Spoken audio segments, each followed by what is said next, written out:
92.7 are bringing you all home Oahe Zap games all season long. Tune in on the radio, listen on the app, or watch live on drgnews.com. Now, let's send it to the broadcast booth for some Oahe Zap baseball.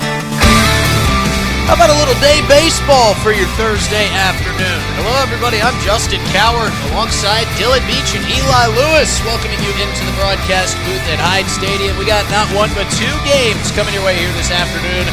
There's the hottest team in the ILB, the Oahe Zap, welcome in the Hastings Sodbusters for games 2 and 3 of this short series. It was a good night last night for the Oahe Zap as they took game 1 in commanding fashion, winning 7-3. Never really let the Sodbusters get back in that ball game. The Zap scored 2 runs early as this game kind of dragged along. It was tight at first. Zap offense kind of opened up a little bit. The Sodbusters answered back with 1 run.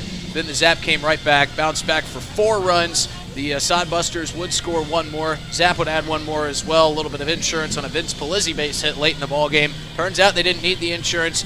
In the first place, Zap continued to roll. And as now we look at the second half standings, the Zap top of those standings, as we just mentioned, with a 7-2 second half record. Casper at 8-3, Hastings at 3-3, Fremont down at 5-6. Fremont and Casper are battling it out right now. And so we'll keep you updated on those scores as they come along. Would love it for the Zap if the Fremont Moo could pull a bit of an upset and create a little bit more breathing room. We'll get Eli Lewis on the headset a little bit later today and take you through the path to the playoffs as it's presented by Dunes Golf. But a beautiful day here at the ballpark. Some clouds covering us on Kids Day with peaks of sunshine shining through.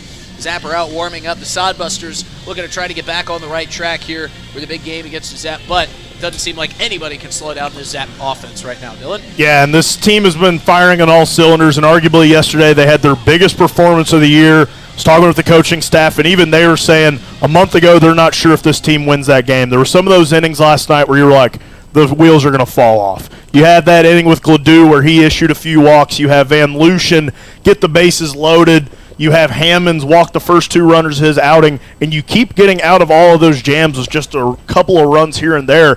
And it felt like last night was one of the more complete performances we've seen out of this Zap baseball team, maybe all season. You know, we were talking about this on the air and in the postgame show last night. If there's anybody that's seen more Zap baseball than me, it's you, because you've been able to travel with this team on the road. You said that felt like the biggest win of the Zap season thus far, possibly the biggest win of their entire franchise, as this is the furthest this team has ever come, the best team that they've ever assembled. What goes into you feeling like that was the biggest win of their season last night? It just feels like you could have seen the growth from all year all culminate into last night. I mean, we saw those early leads in the first part of the season. They'd get those 3-run leads, and you'd kind of just hang your hat on that, be like, oh, we're winning this game. Like, oh, this is awesome. We're winning for once. And then they'd have that. They'd get punched in the mouth. There'd be some compounding errors that would end up being like a 5-run spot, and you'd lose the lead all in an inning. Last night it looked like there was a couple opportunities for that to happen, like those 3 innings that I previously mentioned. But the Zap battled back every single time that happened, and I mean, you can't say that enough as an impressive feat, because a month ago the Zap would not have been battling back in those innings. Some of those things that you had mentioned earlier on in the season, the Zap would kind of get an unfair shake, whether it be an untimely error or something that happens with the umpires or just a bad bounce, a bad break, and the Zap would kind of take that, roll over, and lose that game. A completely different outcome from last night. You made a great point yesterday that I want to make today in the pregame show. The Zap do a good job of throwing that first punch, but then their opponent will deliver a punch back, and the Zap just couldn't get off the mat. We saw that second punch from the Sodbusters last night when they scored those 2 runs and kind of got back in the ball game a little bit, but the Zap bounced back. They scored 4 runs in the middle of the ball game, and then kind of an unspoken run that was scored that they didn't end up needing, but could have needed because of how the top of the 9th inning went, was Vince Palizzi's RBI single in the bottom half of the 8th inning. It was an insurance run that, like I said, they didn't need, but they got into a situation where they were leading 7-3. They had runners on second and third, and we were talking about normally, without that insurance run, one swing of the bat could change this game, but the Zap put themselves in a position to feel like they had a little bit of breathing room, and they were able to stay out in front and play with a little bit of ease, an ease that we didn't see earlier on this season. And it's interesting because they didn't use that insurance run, but I'd argue that it was still huge for them just momentum-wise, because it kind of felt like if you hadn't got that run when those couple of runners were walked on, felt like momentum would have been completely thrown out the window back to Hastings, but you had that run you could lean on. You had that 4-run lead, and the Zap had a lot of games where they would strike first this year, but now they're kind of striking first, getting hit, and then they're throwing haymakers back at them. I mean, we saw that 4-run frame last night that really just put it away for them, and those are the innings that have been really impressive with the Zap, is when they can kind of culminate it all and not strand many runners on base. A couple issues that we have seen early on in the season that haven't really presented themselves in this month of July have been, like you just said, stranding runners in scoring position, not being able to get that big hit when you need them to come through, and relief pitching. We've seen a lot of that fixed up. We see Connor Van Lucian come in last night in his first start. He threw great. We saw Wyatt Gladue come out of the bullpen. Brady Glenn in an interesting spot yesterday. He comes out as the starter and has an outstanding outing where a couple things didn't go his way. But like the teams in the past and like the games in the past that we've seen in this season, those bad things would happen to this Zap team, and then the floodgates would open up for the opponent. We'd see a 7-run frame. We didn't see that last night.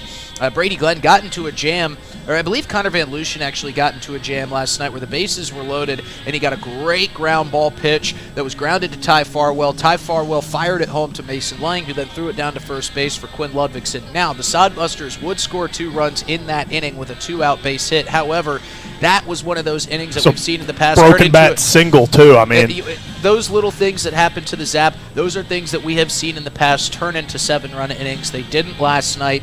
And we talked about how important the game was going into the start yesterday, and then after the win, we're talking about how big it was. 2 massive games at hand here today. It is a doubleheader. They will be 7-inning games, and we will have about a 30-minute break in between games 1 and 2. As we look ahead on the schedule, 4 more games at home at Hyde Stadium before a day off for the Zap coming up this week. They'll have 4 against Casper. They'll have the day off on Tuesday and then host the Fremont Moo for 3 quick games before going on the road to Spearfish for 2 and then back to Fremont for 2, and then they'll come home with 2 final games at the end of the regular season against this very team. The Hastings Sodbusters could set up for some very dramatic theater. Yeah, it could be. And what we were thinking all of last night is, what if that game got rained out early and they had to push it back to that last series? That would have been some really must-see stuff. Well, it sure looked like it was going to. I don't know how we did. Those clouds were darker than the navy blue jerseys that the Zap are wearing today, but it did what it does when it comes to Pierre. It just kind of skirted over top of us. For a moment, it looked like we might have some weather today. That broke up as it was making its way west of us towards the east, so we should be in the clear for some Zap baseball here this afternoon. The Zap, as I mentioned, are rocking their navy blue jerseys with the baby blue sleeves. They've got Zap across the chest, and they've got the yellow caps on today with the white bottoms and blue stripes down either side. The Hastings Sodbusters have their yellow jerseys on today with green numerals, yellow outline with their yellow and green ball caps, very much resembling the Athletics. Jamie Habiger is making his way out, as is Coach Printer for the Sodbusters to exchange lineups. Bit of an interesting thing we see today, our first and our only doubleheader of the season. Knock on wood, should the weather hold out for us as these home games continue on. But 7-inning games, I'm sure for Coach Habiger, it will present a little bit of a different scenario for him. Does he want to go with a bullpen game? He's going to send out Esteban Baca on the mound, a tried-and-true starter, but maybe we see a bullpen game in Game 2. Who knows what this could present, but it is presenting a little bit of a different scenario for Jamie Habiger with these shrunken-down games. Yeah, and it's going to be an interesting day because, I mean, with a bullpen day, if you could get 3 or 4 innings out of that first bullpen guy, it could end up being just like a regular start, because we typically talk about the race to 7, but it's not a 9-inning game today. It's the race to 5. It is the race to 5. If you can hold that lead in the 5th inning, you feel a lot better. And it's going to be an interesting, because these teams don't play a lot of 7-inning games, because a lot of times the rain delay will make the doubleheader, and you're just picking up the game prior and then playing out a full 9. So these guys don't have a lot of action with 2 7-inning games. Well, they did play a 7-inning game the last time these two teams met before yesterday's matchup. It was a run rule by the Hastings Sodbusters, a completely different team. The Zap came into that game last night against Hastings 0-4 on the season, but they have completely turned the tides. I don't think that if you told me that the Zap are going to win 7-3 last night after that Sodbusters game we saw earlier this season, I would have believed you. I would have thought you were crazy just because of the command that the Sodbusters felt like they had over that game. But I'm going to correct you. You said that this team hasn't seen a lot of seven-inning games. Yeah. Zap sure have. Yeah. They've been doing a lot of run ruling. Maybe not scheduled 7-inning games. Right, we've seen a lot of run rule games with this Zap offense completely coming to life here in the month of July. It has been a thrill to watch this team perform, and we're hoping for another exciting start and finish here today. We are moments away from first pitch. We've got our friend Chris Dozark back behind the dish again today, and Richard Gilmore out in the bases. I believe that they'll swap off in that 30-minute break, and we might see Richard back behind the dish and Dozark out on the field. It is Kids Day here at Hyde Stadium, and I had a lot of people ask me, they said, did Zap schedule this doubleheader in the middle of a Thursday workday? No, this was the ILB. And actually, I'm getting note from my buddy here, Dylan Beach, that it is not Chris Dozark. It must be his doppelganger. I believe that is an umpire we have had earlier on this season. And we'll get the name of him. Just to be correct, we want to make sure that we have everything covered. But the Zap are looking for 2 big wins here today. We'll talk to Eli Lewis about the path to the playoff as the broadcast rolls along. We are moments away from first pitch, a little bit behind schedule. We're supposed to get this thing underway at 1 o'clock, but looks like we'll get it underway closer to 1:05.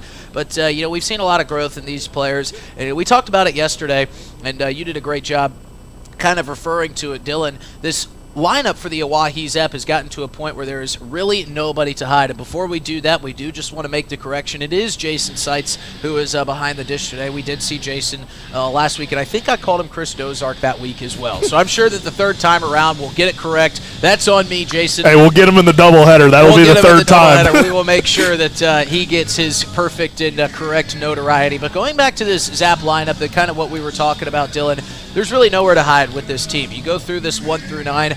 We see Gavin Frazier back at the top of the lineup today, but we saw him in the 7-hole and a pretty devastating 7, 8, 9 yesterday for the Zap. We'll introduce you to the starting lineups, but wow, what a difference we see in this Oahe Zap lineup in terms of production that we have seen earlier on this regular season. Yeah, and yesterday kind of felt like a full strength, maybe playoff game 1, maybe type of lineup for the Zap, and even with like a rotational more so lineup today, it still looks dangerous. You have a lot of guys who can really swing a hot bat when they get going, and I'm excited to see the 5 through 9 today. A lot of guys in there with stuff to prove. Jared Pugrad really the proven performer, but a lot of those guys fighting for some minutes, fighting for their action, and they got some things to prove. There's a couple new names in this lineup, not new to us, but newer to the starting lineup for the Oahe Zap. We'll introduce those momentarily as they're still getting the field ready down on the field. We got a lot to bring you here this afternoon in this doubleheader. We'll have our first inning Fiber Fact, of course, brought to you by Venture Communications. You know that pumps up the broadcast crew. Dylan's up and dancing for the first inning Fiber Fact. We got, as I mentioned, the path to the playoff. We're going to break that down and also give you a little bit more insight into the playoff format itself and why it is so important to win these games late in the season. But as we mentioned, there's just a few handful of home games left. Feels like this season has been flying by, but we are getting set and getting ready for baseball here on a beautiful afternoon in central South Dakota. Got a full weekend series of games. We'll get back to regularly scheduled programming here tomorrow evening as that game against Casper on Friday night under the lights will get underway at 6:05, as will the game Saturday. Sunday will be a scheduled 2:30 start, and on Monday it'll be Monday Night Baseball here at Hyde Stadium, 6:05 first pitch. And we're going to be bringing all of it to you right here on River 92.7 and also streaming it live on the Oahe Zap YouTube, which you can also find on drgnews.com. You know, it's a different feel at the ballpark. We saw it with the crowds yesterday before a lot of them parted to try to beat the weather. That actually ended up not being any weather. We did have a lightning delay last night, which got done a lot quicker than any lightning delay I've ever been a part of. I wish the golf course would move those lightning delays along that quickly, but felt like we had that 30-minute break, and it was when the clock went from 29:59 to 30 minutes. They were back out on the field, and Ty Farwell didn't even feel like we made it to 30 minutes at points last night. No, but I think we did because Richard Gilmore made sure that we had the official lightning delay, and smartly so because that weather made its way out of here, and we had a perfect night to finish some baseball. So let's introduce you to the starting lineups. As always, we'll start with the visiting Hastings Sodbusters, and we'll go from 1 through 9, starting at shortstop, and leading off for the Sodbusters will be Christian Loera. Drew Vega will be playing second base and batting second. Jackson Crane will be batting third and playing right field. Cale Jensen will be DHing yet again, but he's been moved down to the cleanup spot. Weston Johnston will be catching today, batting 5th. Chase Miller will be playing 3rd base and batting 6th. Tyler Welsh will be at 1st base, batting 7th. Jet Hannaford out in the middle of the outfield, playing center field today, batting 8th. Brady Alexander will wrap things up in the 9-hole and playing left. I'll turn it over to Dylan Beach to introduce you to the home team Oahe Zap starting lineup. Yeah, Gavin Frazier back leading things off, playing 2nd. Aiden Johnson batting 2nd, playing 3rd. Vince Polizzi playing 1st base and batting 3rd today. Ty Farwell gets a half day off, DHing this one and batting cleanup. Jake Daly in the 5 spot playing right field. Tyler Hoffman batting 6th and playing left. Jared Pugrad batting 7th and playing shortstop. Kadena behind the plate and batting 8th, and then rounding things out in center field, Andrew Phillips. As we look at the weather, there's a slight breeze coming in from out in right center field, pushing its way back towards the middle of the infield. There's some clouds hanging over top. Not too hot today. We were up in the triple digits earlier this week, but the heat has brought a welcome reprieve here this afternoon. As we take a quick look at game time temperature, just going to be a tick under 90 degrees. It sits at 89, but it feels a little bit cooler up here in the broadcast booth where the AC is, but you know it's hot down in that Zap dugout because of those bats that have been absolutely on fire as of late. Well, we're getting set for first pitch. The Zap have made it out to the first base line, and we are getting set for our national anthem. So we'll send it down to the field as Brooks Cartwright hands off the microphone. The folks stand, they remove their caps. We send it down to the field as we honor our nation's colors with the national anthem here on a Thursday afternoon. Oh, say, can you see by the dawn's early light what so proudly we hailed at the twilight's last gleaming, whose broad stripes and bright stars through the perilous fight o'er the ramparts we watched were so gallantly streaming, and the rockets rang clear, the bombs bursting in air gave proof through the night that our flag was still there. Oh, say does that star-spangled banner yet wave for the land of the free and the home of the brave? Another beautiful rendition of our national anthem, and we are set for first pitch. The pitching matchup today will be Esteban Baca going up against Austin Raines. And it looks like the folks that work for the state, that work right behind us, did not get the memo that we've got an afternoon start here this afternoon. They're parked along Capitol Avenue. Maybe a couple dents waiting for them when they get back from some foul balls that leave the yard. Yeah, we've seen plenty of them collide with cars at points this year. They better, if anyone's listening in the Capitol, you might want to go move your car right now. This is your last warning. You've still got a couple minutes as Esteban Baca fires a couple warm-up pitches. As we mentioned, Zap in their navy blues with the baby blue sleeves, the yellow ball caps, and the white bottoms with the blue stripe down the side. The Sodbusters in their road yellows with the green and yellow caps. They've got the gray bottoms, and we are set. Again, it's going to be a great day for baseball. 2 games coming your way here on River 92.7. You know what? I love being at the radio station, love hanging out with the team, but it's kind of nice to get out of the station on a Thursday afternoon, call a little midday baseball. Yeah, and then, I mean, depending on how fast these games go, you might still have the rest of your afternoon for the night. Might be able to get to the golf league and partake with my buddies in the Divot League. We got a really nice gesture from the Jackson family. We told you Zachary Jackson, Alex Jackson's brother, and his parents surprised Alex and showed up on the diamond. They were actually hiding him in the PA announcer booth yesterday, and he got to go down. Zachary got to fire out the first pitch, and boy, did he fire a great pitch, too. And, you know, we've had some really, really kind Zap parents bringing us all kinds of treats all season long. Jamie Van de Wastein brought us some cinnamon bun. Gavin Frazier's mother brought us a whole host of Canadian snacks that we're still trying to get through. And it's been tough because we don't want to eat on air, but man, those snacks and those cinnamon buns were so good we couldn't help ourselves. The Jackson family has brought them a little taste of their hometown, some Chicago popcorn, some Garrett popcorn shops, Garrett mix, and just looking at the label on this thing, we might have to dive into these in game 1 of 2. This bag will be empty between the break between game 1 and 2, but thank you so much to the Jackson family for thinking of us and bringing us something new to try on air. If you bring it to us, we're going to eat it on air. That's just the way that it goes, and we will give you the rules. Then the rules a little bit. Sunday Fun Day is not the only fun day that we have up here at the ballpark, so big thanks to the Jackson family for thinking of the broadcast crew. And we've had a lot of fun calling these games all season long. We've seen a lot of growth out of a lot of different players from the Oahe Zap. Can't wait to dive into a little bit of that as Christian Loera makes his way towards the batter's box. A couple final words from third baseman Aiden Johnson to his starter Esteban Baca before he toes the rubber and gets us underway on this afternoon start in Kids Day at Hyde Stadium.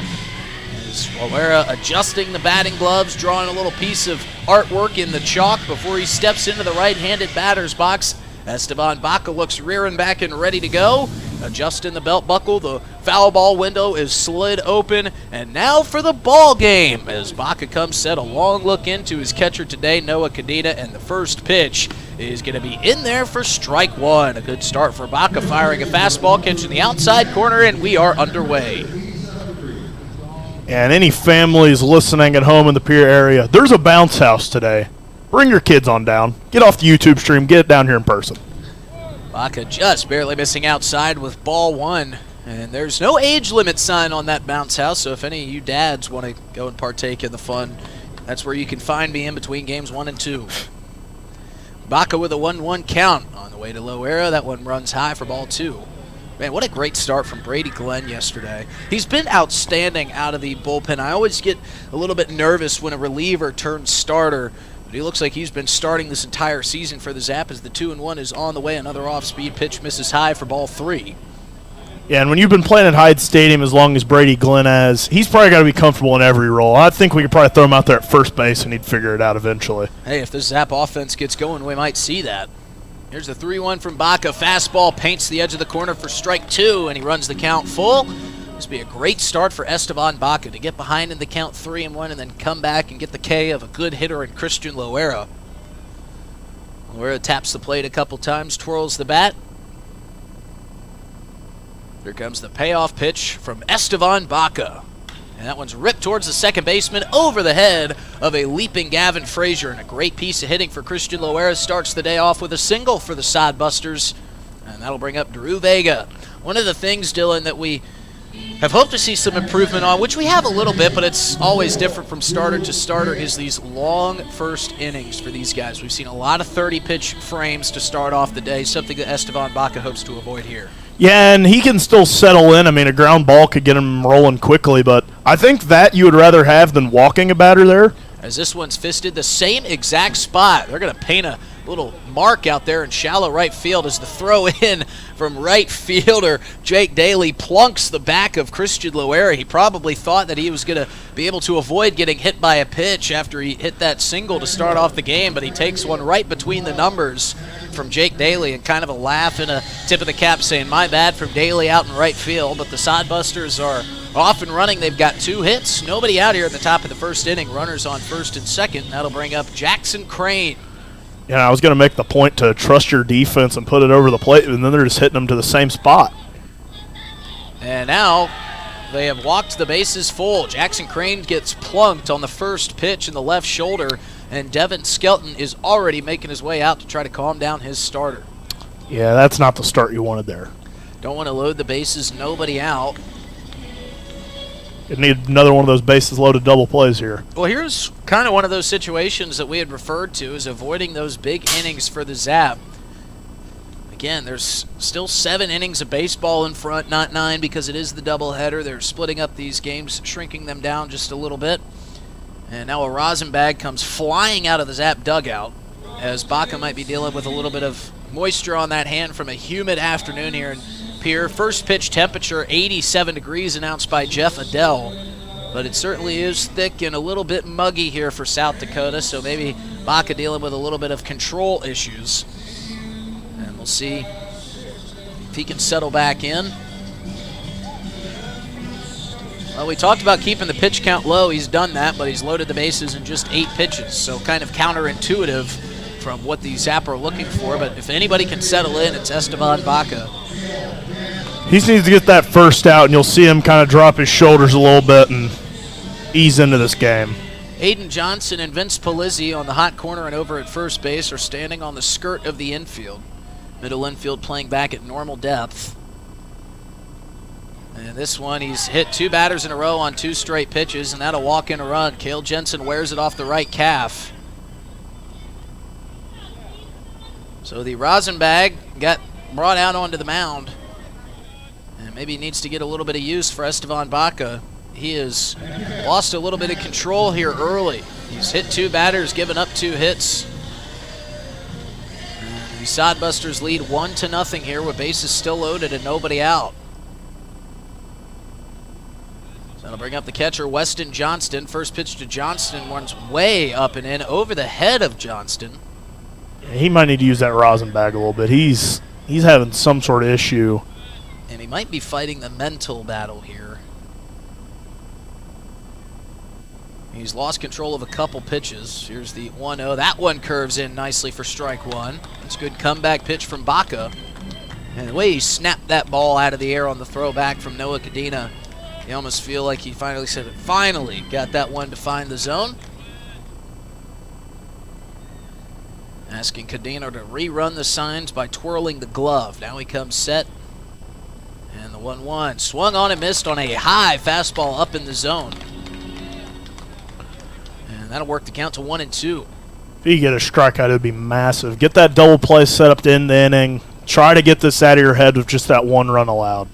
You could really flip the script on what this inning could be, and even though you will go to the bottom of the first trailing, as this one is driven to right field, over to it is Daly, now backtracking towards the warning track. He makes the catch. The run will score, and the runner from second will advance to third, but it's a big first out. There's still a double play out there on the bases. It's the second run of the inning for the Sodbusters. They lead 2-0 here in the top of the first. That'll bring up Chase Miller. And if you'd have told Esteban Baca he would allow 2 runs in the first inning before he started, I think he'd have been upset. But I think if you have bases loaded with nobody away and you can get out of this with just the 2, you can live with that, with how you've been swinging the bats on offense. Well, the Sodbusters making some early contact, putting some balls in play, and this one runs way up in the zone. So much so Noah Cadena had to jump out of his stance to field that one. It's a good play from him to save a run. Runners on first and third here. Check on the runner over at first. The throw over not in time as Cale Jensen's back diving safely.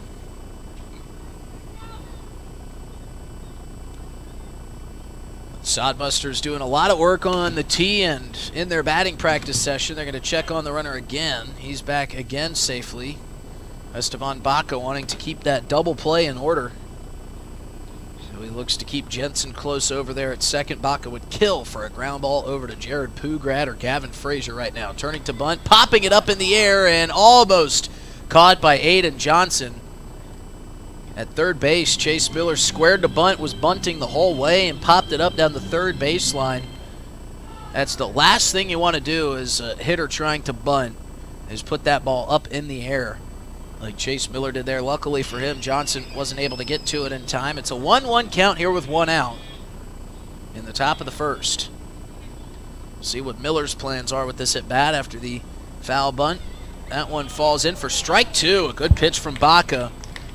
Hasn't had great control over the fastball just yet, but he has had good control over that off-speed pitch. He works ahead in the count, 1-2. Johnson over at third, plays back to his normal position. Here's the 1-2 from Baca. Up and in, a little chin music for Miller there. It's kind of been the consistent miss, is up and in on right-handed hitters here early for Baca. Count evened up at 2-2. Baca comes set, runner goes. Check swing, he didn't go, but he watched strike 3. So the runner will take second. The forced play is out, but that's a huge strikeout for Esteban Baca, who gets the second out of the inning.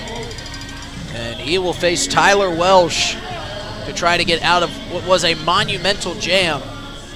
And like Dylan said, with the way that this inning started, if you would tell Baca that he got out of here with 2 runs, I think he wouldn't be pleased, but it could have been a lot worse should he be able to retire Tyler Welsh here. Yeah, this would be a big jam to get out of. The Zap offense has been good all season as of late. Got to get rolling here. This one line to Pugrad, moving off to his left, and it's going to bounce by him. It took an awkward hop as it made its way through the shortstop. Throw coming in from center, going to be cut off by Johnson, and it's 4-0 Sodbusters.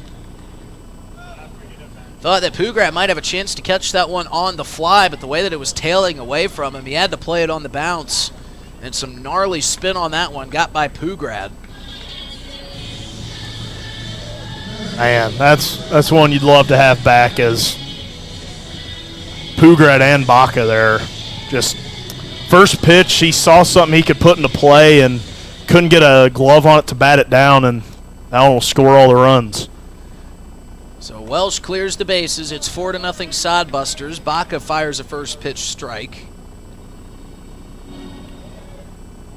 And he is also running up that pitch count early as a couple young fans make their way into Hyde Stadium here on Kids Day. One of them's got a backpack, but I don't suppose there's any books in there. It's still summertime for these younglings. Maybe they brought some candy. That one runs up and in and almost catches Jet Hannaford on its way by. Got some early work in the bullpen here as this will be Baca's 20th pitch of the inning. That one off the plate outside. That was actually his 21st pitch of the inning.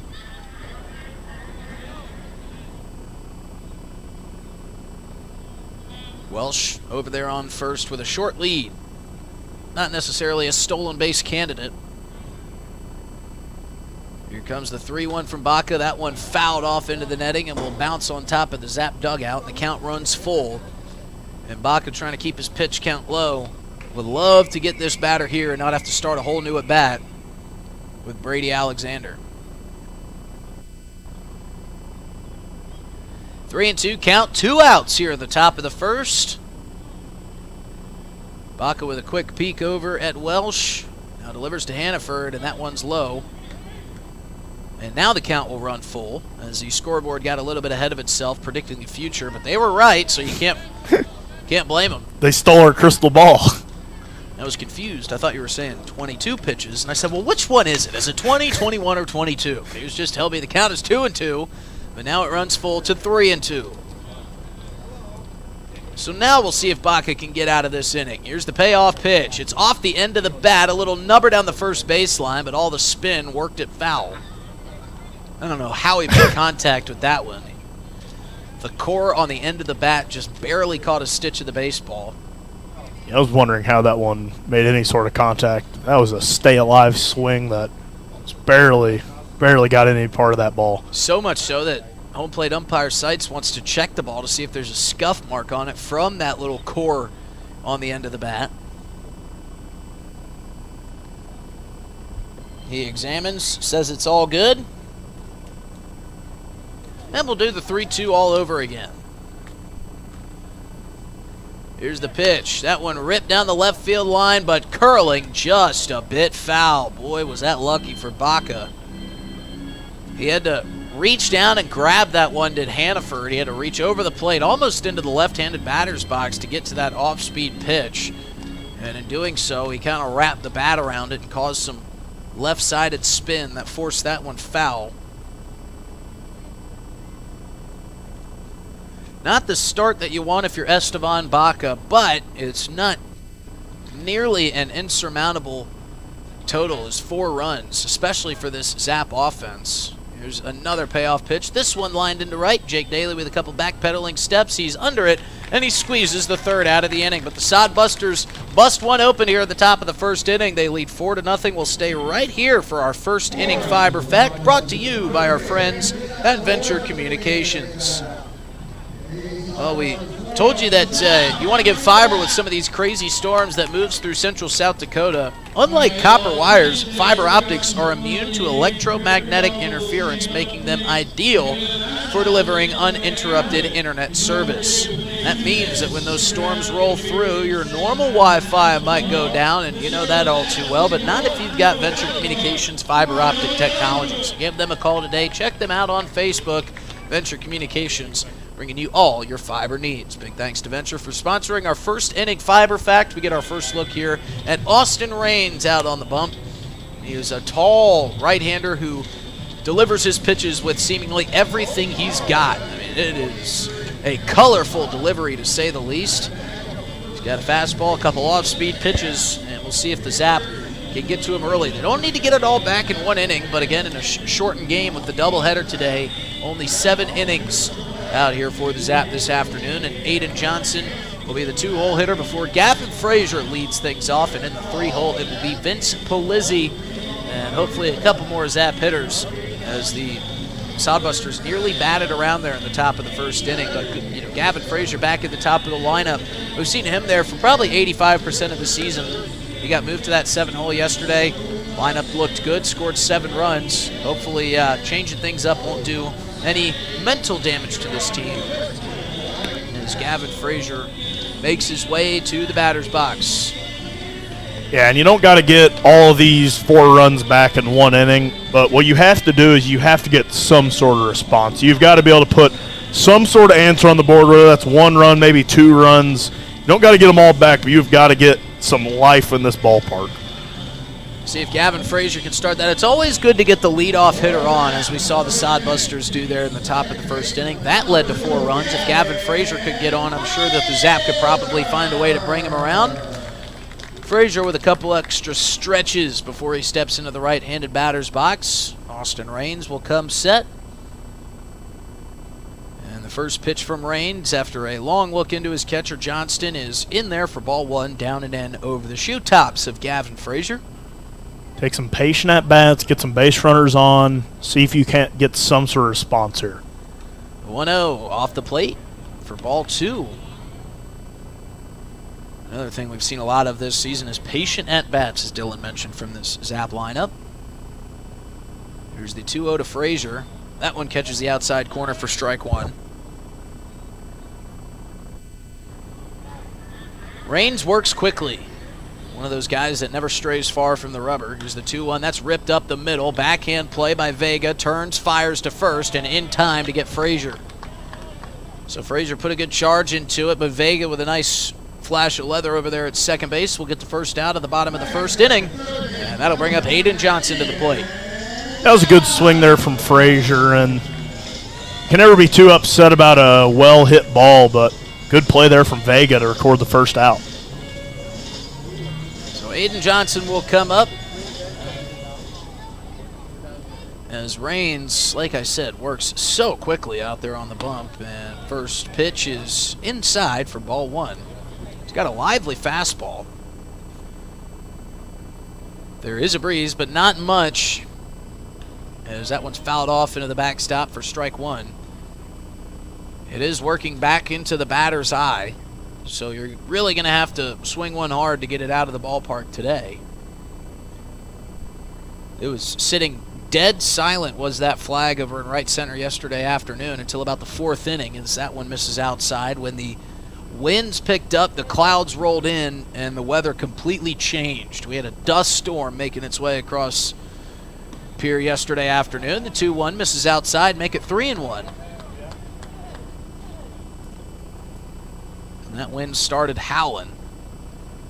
3-1 to Johnson is ripped into left field. Chasing it down is Alexander. That's going to bounce off the bottom of the wall.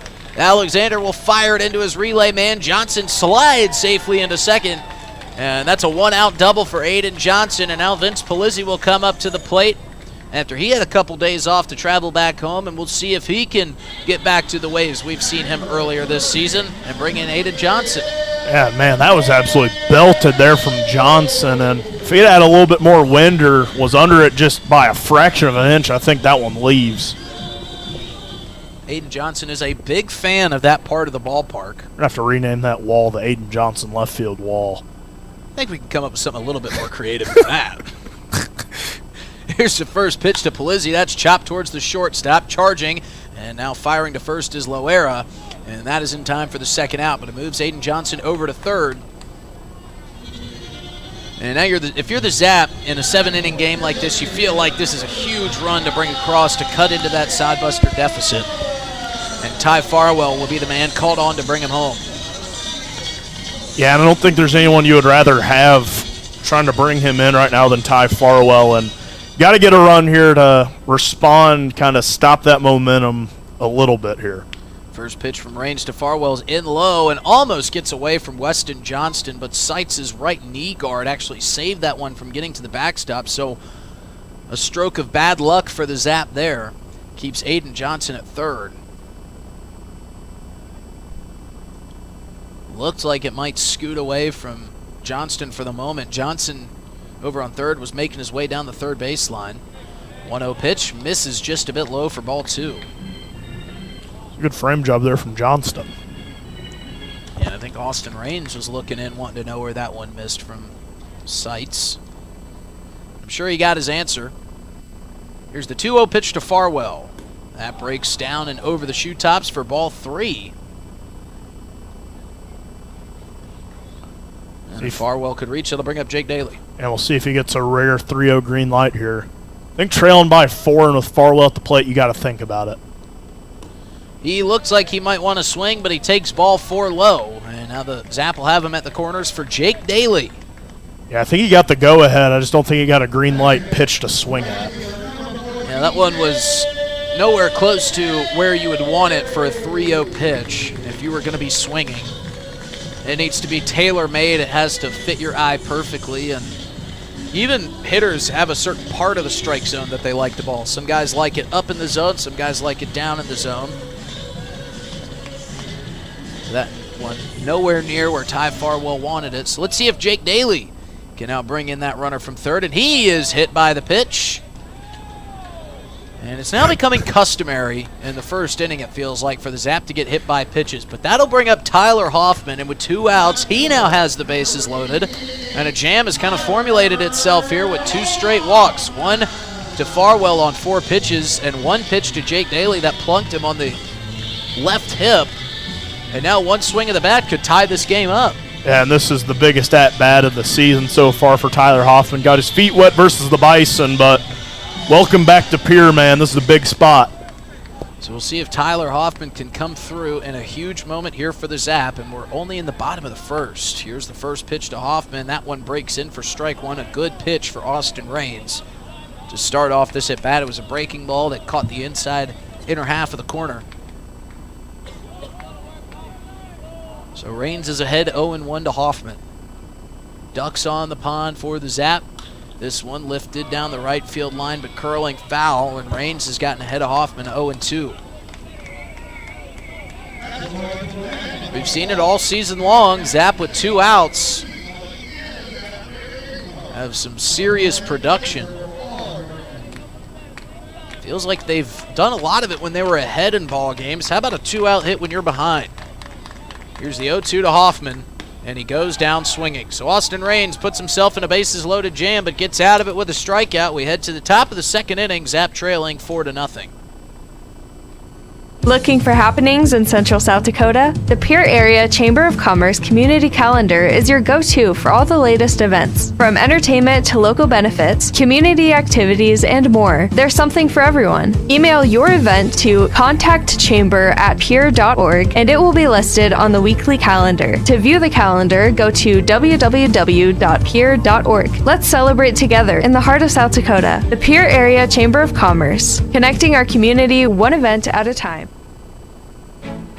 Doing a little spring cleaning at your house? I'm Val Keller, City of Pierre's Solid Waste Manager, letting you know the City Supply Swap program can help. We'll recycle cleaning supplies, paint, and other household chemicals you don't want anymore. Plus, you're free to take any products other people dropped off for recycling. The swap program helps our customers and keeps things out of our landfill. Supplies we accept include stains and sealers, pesticides, pool chemicals, typical cleaning agents, as well as oil-based paint, latex paint, and spray paint. For additional information, call 605-773 773-7434. Again, that's 773-7434 for more information about recycling your household supplies and paint. Let the City of Pierre help you get your home and garage cleared out and cleaned up for the summer months. This public service message is brought to you by the radio stations of the DRG Media Group in Pierre.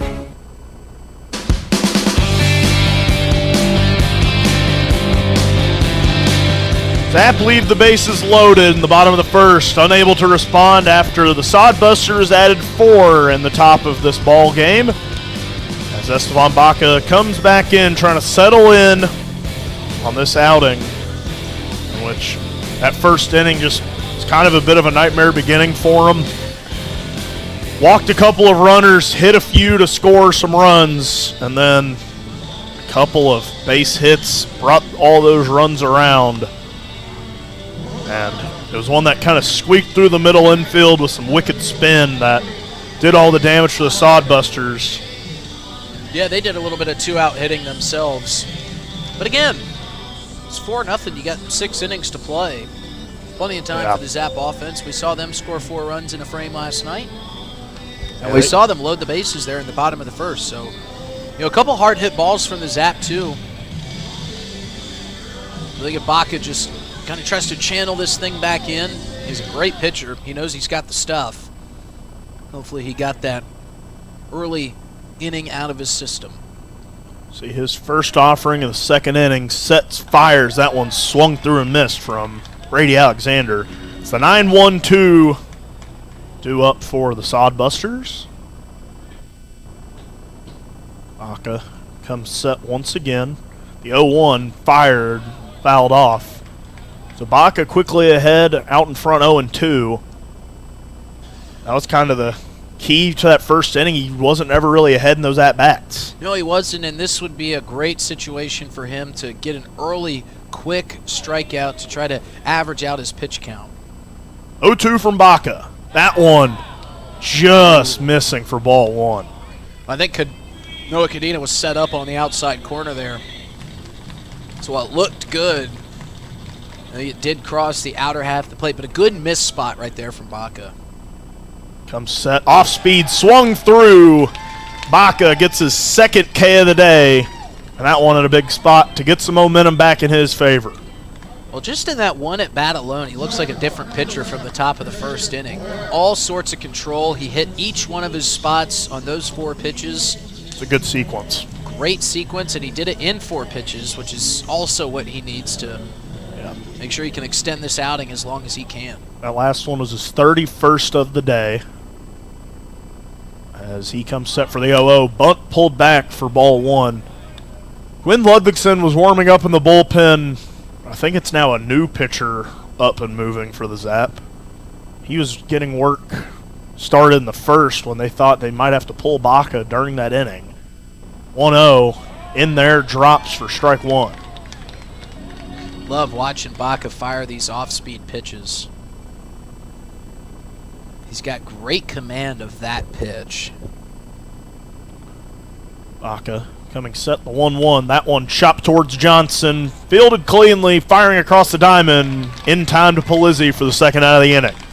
Well, I said it after the last at-bat, and I'm still going to say it after this at-bat. He looks like a different pitcher out there. All sorts of command. He's hit each one of his spots on those 7 pitches throughout this top of the second inning. And efficient work. That's the name of the game right now, is pitch efficiently, and he is doing just that. We'll see if he can go 1, 2, 3, turn it back over to his offense. If you go 1, 2, 3 and get a response out of your offense, it could be a completely different ball game by the end of the second. Missing low and inside there for ball 1. Still a lot of baseball to be played despite it being a 7-inning ball game. Zap's offense has been known to strike back rather than throwing the first punch and laying down as off-speed drops in for strike 1. Felt like there for a while at the start of the year they would strike first and then they would get knocked out and then they would kind of give up the first punch and then they would knock back themselves, and now as of late they've been striking first and throwing those knockouts as Baca fires in for strike 2. Well, they're just playing with a different confidence. It feels like they're playing more as a team, where it was just certain individual guys showing up to the ballpark each day. Baca heading the count 1-2. 2 away. Comes set, fires. That one fouled off into the netting. It's a chance to do something today the Zap have never done this late in the season, and that's get back to 500. The latest they had ever been 500 before a win today was 1-1 the last 2 seasons. Chance to also get above 500 if you win both of these games. The 1-2 just misses off the plate. That one looked good from up here. Baca thought he was going to get a backwards K on that one. A good pitch to mix set, but it runs the count even at 2 apiece. That was a great looking pitch from Baca. Comes set, fires. That one grounded towards Pugrad, fielding cleanly, firing across the diamond in time. The 1-2-3 inning for Esteban Baca. The Zap coming back up to bat, trying to find some sparks. They trail 4-0 to the Hastings Sodbusters. Thinking of travel, Pierre Regional Airport offers non-stop flights to Denver. Starting August 1st, book your destination at United.com. With United Mileage Plus, you can save more by earning miles when you fly from Pierre Regional Airport. 1-hour flights to Denver and the world beyond. Avoid the crowds, avoid the drive, and enjoy free parking when you fly from Pierre Regional Airport. United Airlines in Pierre starting August 1st. Skip the drive. Fly from Pierre.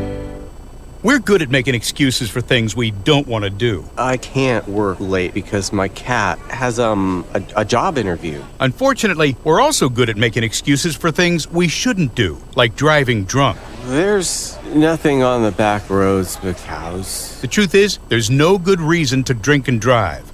Not even if you stick to the back roads. If you drink, don't drive. No excuses. Brought to you by the South Dakota Office of Highway Safety, South Dakota Broadcasters Association, and this station. If you're interested in becoming a valued sponsor of an Oahe Zap broadcast, you can contact us for more information at sports@dakotaradiogroup.com or call us at 605-224-8686. Hey Zap baseball fans, it's Justin Cowart. If you're interested in a podcast that's sports and only sports, you need to check out Players Perspective. I have athletes and coaches from the South Dakota area and across the country, from the high school all the way up to the professional level. Come on and tell stories of their biggest and best moments of their athletic careers. If it's sports, you bet we cover it on Players Perspective Podcast, sponsored by Avera. You can find it wherever you find podcasts by searching DRG Media Group or on drgnews.com. Now, back to myself and Dylan Beach in the broadcast booth for some more Zap baseball. Pugrad heading the count 1-0. Drills that one into left field on the line. That one going to get down for a leadoff single. Jared Pugrad getting that one started and ending pretty quickly. 2 pitches, a leadoff single. that was a pretty funny celebration. Feel good to see Pugrad kind of coming to life. He had just been robbed so many times with outstanding defensive plays. It felt like since he got here. But now the baseball gods are leaning in his favor, because he ripped that one. Good swing from Pugrad. A bump there from Cadena. Evidently bounced off the plate. I think it actually bounced off the bat, maybe. Off the ground and then back up into the bat. It was almost a really pretty bunt. Luckily, he didn't step on that ball before he hit the bat and run into his own out. I want to go down and strike 1 to Cadena. Pugrad, a guy who's been batting well this year, but it feels like he'd be batting close to 400 or 500 with some of the hits that he's had getting robbed. 0-1 to Cadena, runs inside and catches him as he sprints to first base. Well, back to Pugrad real quick. You know, he is a guy that gets his money's worth on every swing. Yeah. And something we've seen all year long. I mean, not a power hitter, but he's so good at placing the ball where it needs to be. Yeah, on his first game as a Zap, he had that one get robbed at the warning track. And you know, well, just sorry to cut you off, Dylan, but to that point that you just made, like there are some plays where it just feels like every time somebody was making an outstanding catch against him, yet he's still batting 300. Yeah. As Phillips shows bunt, pulls it back, and he gets hit too. So bases loaded, nobody away for the Oahe Zap. And this could be a big one. Getting a little taste of their own medicine here with a couple hit batsmen back-to-back. And going back to the bottom of the first inning, the Zap, they only got one hit, but they put some balls in play around the ballpark that were catches made, but it wasn't like Austin Raines was blowing any pitches by them. It wasn't like, he was slicing and dicing them at the plate. They were making good contact. So if you're a Zap hitter, you got to feel confident that at some point these hits are going to start falling, and especially now, you were in the driver's seat here in the bottom half of the second inning. With bases loaded, nobody out, the Sodbusters just did damage to you in this exact same situation. It's time to repay the favor. Play a little small ball, get some base hits, bring some runs across, chip away at this deficit, and really flip this game back in your favor. Yeah, this is a big moment here for the Zap. Bases juiced, nobody away, a chance to strike back in this ball game.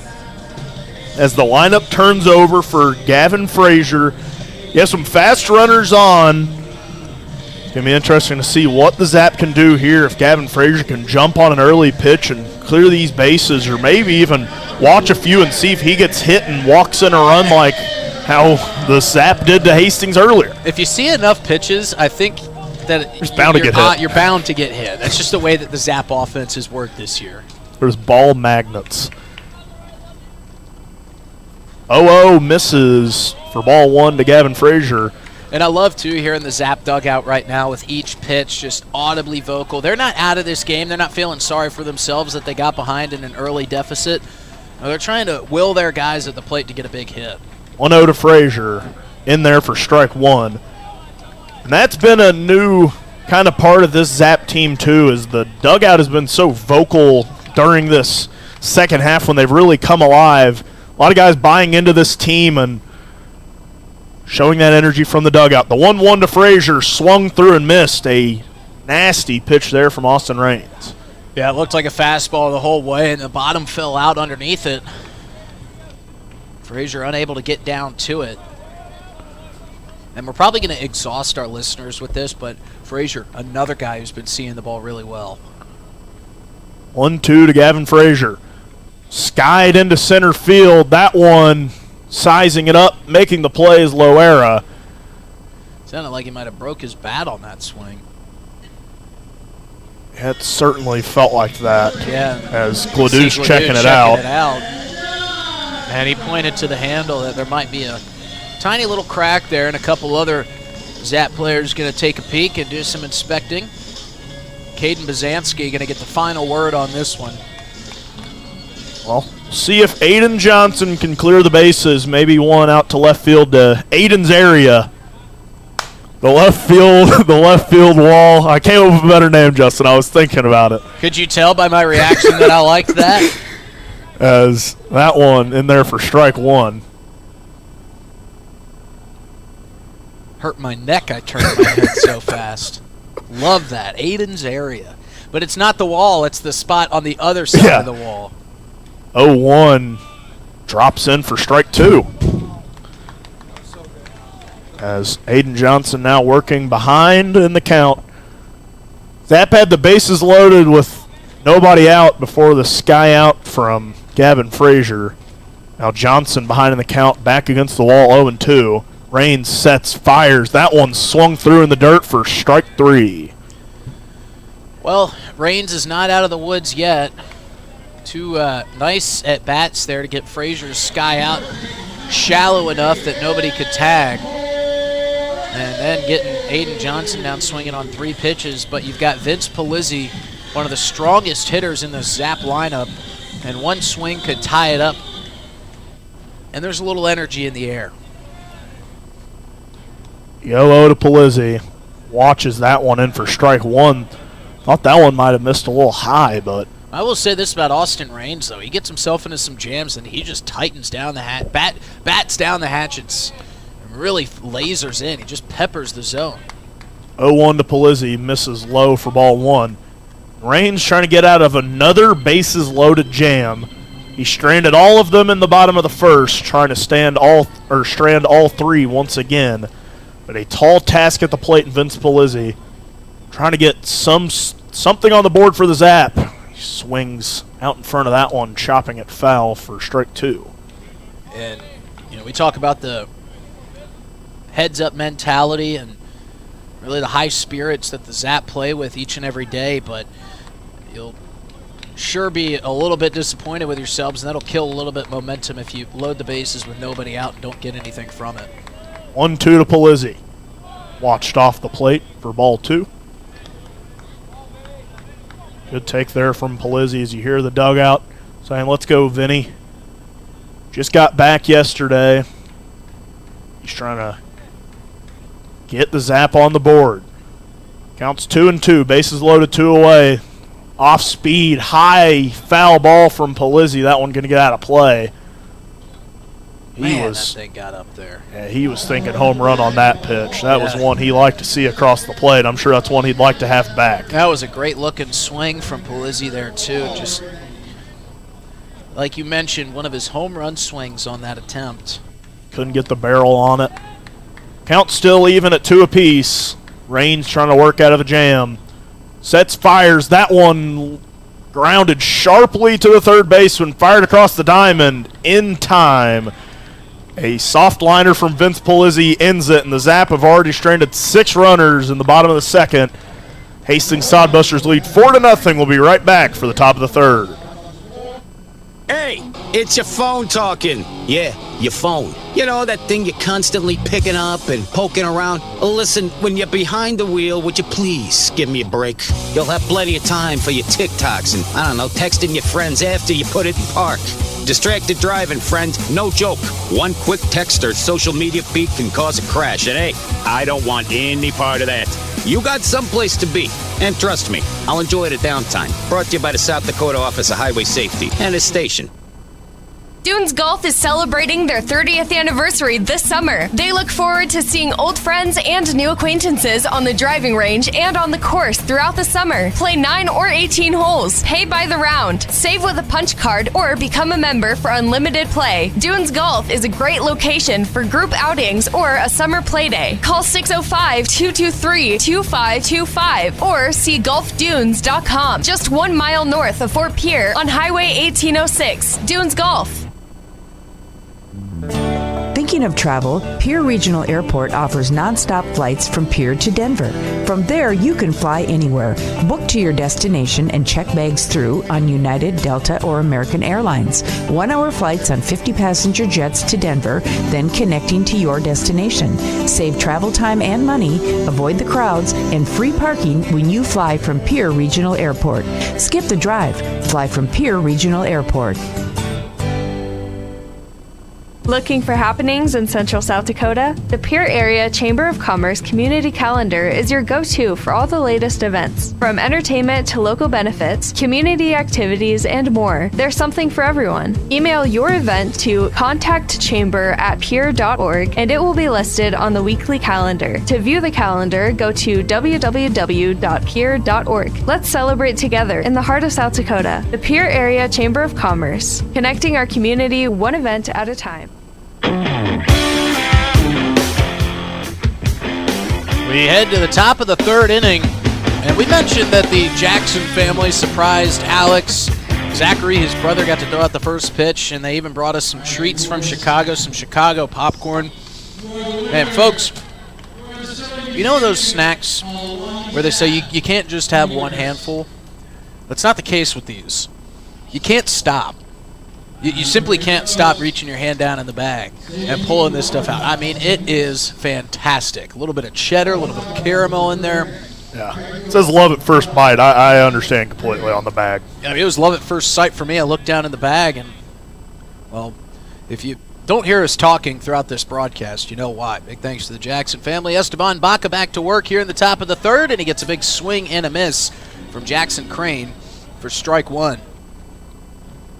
No reason to hang your head right now if you're the Oahe Zap. You put runners on. You just haven't gotten that big hit to bring them in. And Esteban Baca has settled in nicely after a 4-run first. As this one's fouled off, back off the fencing. Heads up.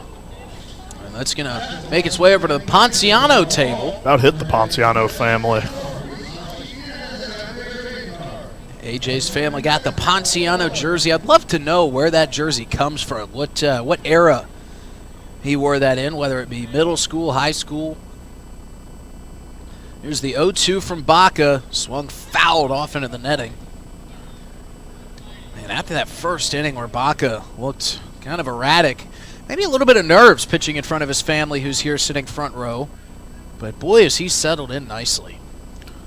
Yeah, it's been an impressive effort just to come back from that first frame. Let's do the 0-2 all over again. This time it's off the neck of the bat down the right field line, curling foul. Game 1 of 2 today here at Hyde Stadium. Plenty of time to get your kids over, get them inside the bounce house. There's a couple young fans enjoying the bounce house right now. We got a couple Pier fans down here as well, as this one's driven into left field, chasing over is Hoffman, underneath it and squeezing it for the first out.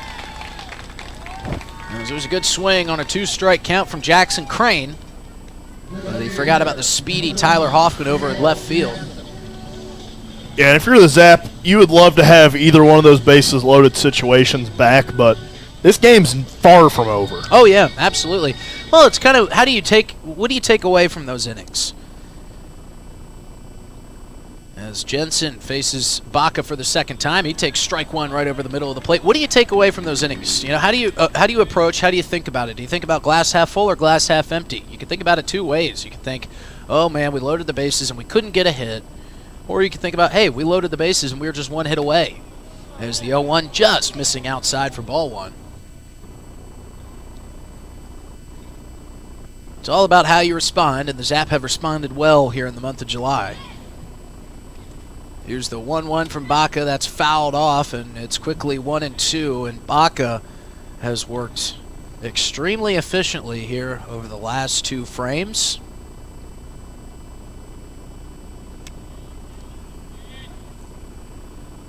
Baca comes set. Here's the 1-2 pitch. Just off the plate for ball two. Noah Cadino liked the miss there.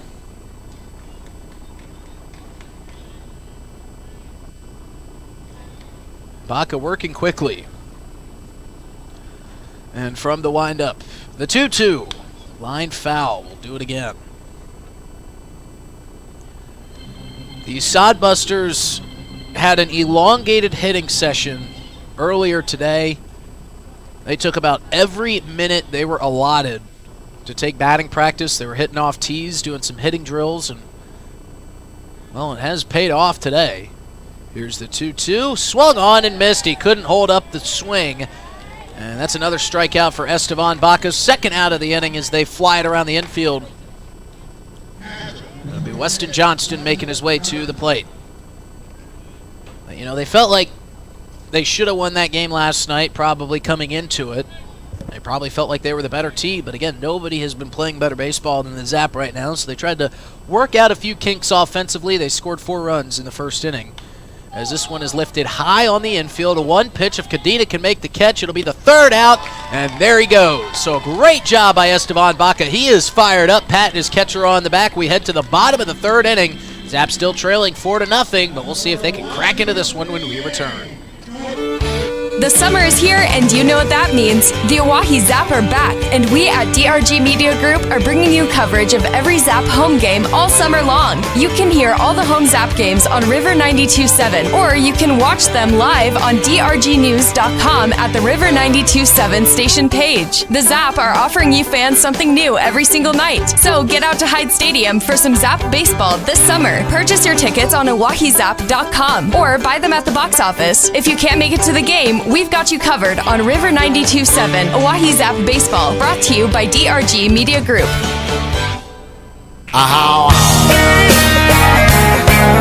Bottom of the third inning here, water balloons being tossed around by some of the younger fans that have made their way out on Kids Day, as they are hoping to will this Zap team to a win in Game 1, but they're going to have to put some runs on the board to do so. Zap trail 4-0. Hastings got out in front early, scored 4 runs in the top of the first inning. And it could have been less, but it also could have been more. By no means an insurmountable lead here for this Oahe Zap offense, who has loaded the bases in both of their at-bats. but they just couldn't bring anybody across. Haven't had that timely hit just yet. Yeah, they're just still waiting for that inning where it all kind of clicks. After a big game last night, you still have some momentum on your side. You're rolling more than this team has probably ever in the history of their franchise. This game's not over. You got a lot of baseball left to play. You've had back-to-back innings where you've got the bases loaded. You just need one more hit or one more walk that gets that first run across, and I think that's just going to lift that pressure up the Zap's shoulders, and they're going to get back to the offense that we've been seeing. They just need the one to get it rolling. And it will be up to Ty Farwell, Jake Daly, and Tyler Hoffman to get some runners aboard, try to bring them around and cut into this 4-run deficit. There will be a 30-minute break after Game 1 before Game 2. I'm not sure if the scheduled start time today was 1:10, but that's what time we got underway here today. It said 1 o'clock on the schedule. Yeah, I think it was supposed to be 1 o'clock. Maybe part of that long batting session from the Sodbusters. Could have very well been. Delay a game. Well, all I'm going to have to say is that might be the reason that I don't make it over to the Divot League tonight. But Game 2 will get underway about a half hour after Game 1 wraps up. Who knows? Maybe it'll be like our lightning delay yesterday. 30 minutes with air quotes around it. Ty Farwell will climb in. We see the hip thrust in the batter's box to remind him to get his hips through the zone. Austin Raines still on the mound. First pitch to Farwell is in there for strike 1. Good fastball from Raines to start off Farwell. And Raines is rearing back, ready to go. No runs, 2 hits for the Zap as Farwell fouls that one off, quickly 0-2. 4 runs on 3 hits for the Sodbusters, all of which came in the top of the first inning. And the Zap have held them pretty quiet since. It just feels like you've got to get some sort of response before you run out of baseball to be played. Yeah, with the shortened 7-inning game, as Farwell leans over the plate and watches ball 1. You've got to get to work a little bit quicker than you normally would have to. Farwell awaits. Here's the 1-2. Ripped towards the second baseman, down to Aeneas Vega. He's got it. He fires, and there's the first out of the inning. Tell you what, the Zap are sure hitting some balls hard, but Drew Vega, who's been busy over there, has made some nice plays, as had shortstop Christian Loera. And we'll see if Jake Daly can find one through those 2 middle infielders. Get on board here in the bottom of the 3rd. And that one was well struck, and it took a relatively normal bounce off this infield, which we've seen take some weird ones this year. Jake Daly with a sharp shot through the wickets of Chase Miller. He went to the backhand. Jake Daly might be trying to leg out a double, and he slams on the brakes as he makes it halfway to the bag. Comes scampering back to first and dives in safely. Tell you what, Chase Miller's a great player. I don't even know if Chipper Jones could have stopped that hot shot over there at third base. That was ripped by Jake Daly. And with 1 out, he is on first, and Tyler Hoffman will come up to the plate. He had an opportunity to do some damage earlier. He had bases loaded, but struck out swinging.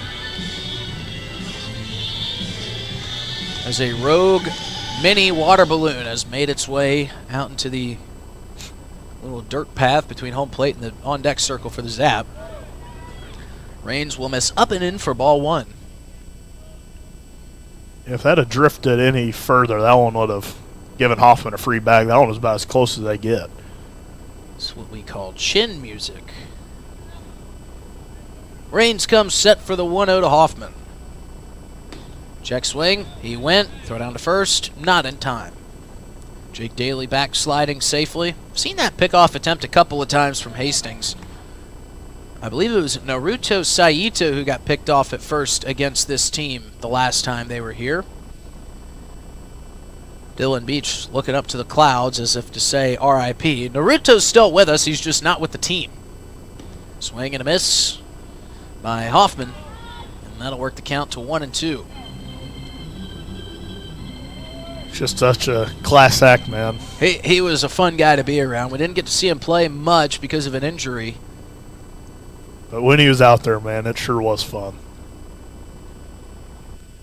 Gone but never forgotten. Here's the 1-2 to Hoffman. That one fouled back our direction and off the lettering below our broadcast booth. Thought Eli Lewis was going to hop through the window there to try to make a play on it. That would have been a dangerous one to open the window on. We might have lost a camera. Yeah, we can't afford to lose those cameras with all the folks we have watching at home on the Oahe Zap YouTube. Here's the 1-2 again to Hoffman. That's up and over the head of Weston Johnston. So Jake Daly, who tried to get to second on his base hit, will finally get there. He's had to wait 4 more pitches to do it. And now with the one out, he's in scoring position for Hoffman, who has worked the count back to 2-2. And you just feel like the Zap just need one. Raines nearly balked there as he was stepping off as he was coming set. That would have moved Daly over to third, putting him 90 feet away, but he stays at second. Here's the 2-2 again to Hoffman. In the dirt, nice stop by Johnston, keeps Jake Daly at second base, but Hoffman's worked the count full. And Jared Pugrad, who we saw rip one in his first at-bat, waiting in the on-deck circle. And he would love 2 runners on.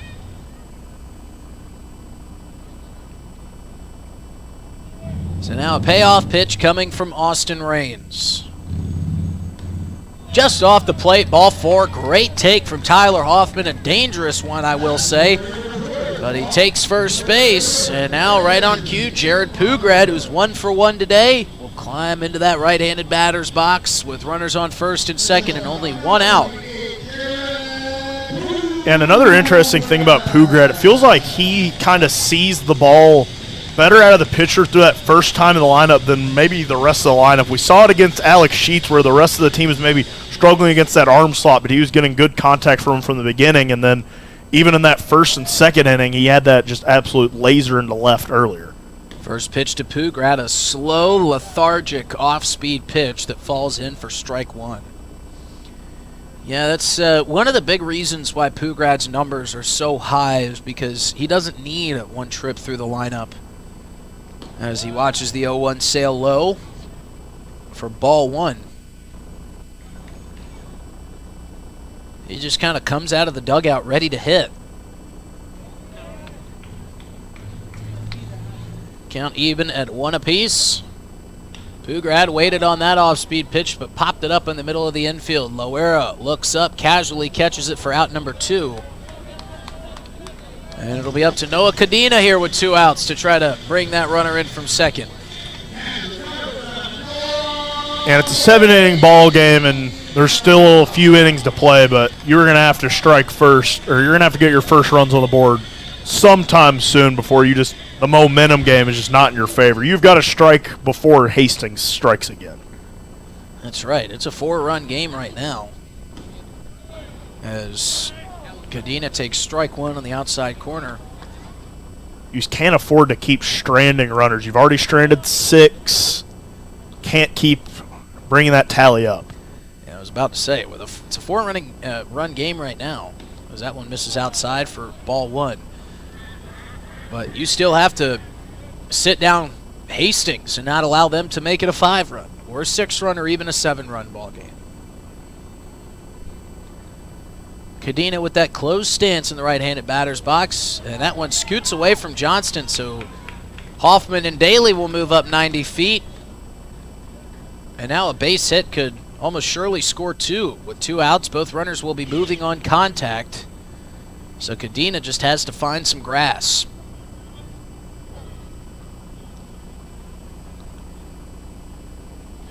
And here we've got a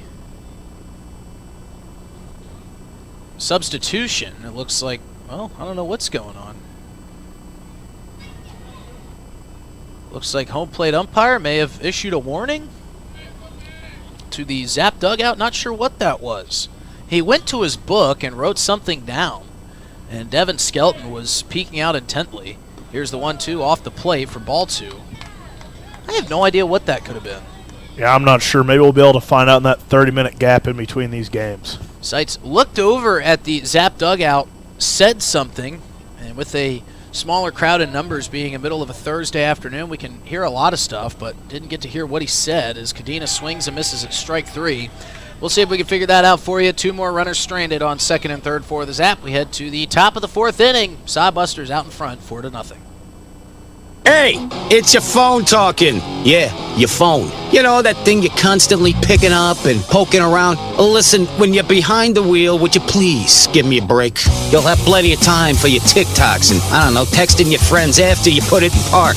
Distracted driving, friend. No joke. One quick text or social media feed can cause a crash. And hey, I don't want any part of that. You got someplace to be. And trust me, I'll enjoy the downtime. Brought to you by the South Dakota Office of Highway Safety and its station. Dunes Golf is celebrating their 30th anniversary this summer. They look forward to seeing old friends and new acquaintances on the driving range and on the course throughout the summer. Play 9 or 18 holes, pay by the round, save with a punch card, or become a member for unlimited play. Dunes Golf is a great location for group outings or a summer play day. Call 605-223-2525 or see golfdunes.com. Just 1 mile north of Fort Pierre on Highway 1806. Dunes Golf. Thinking of travel? Pierre Regional Airport offers nonstop flights from Pierre to Denver. From there, you can fly anywhere. Book to your destination and check bags through on United, Delta, or American Airlines. 1-hour flights on 50-passenger jets to Denver, then connecting to your destination.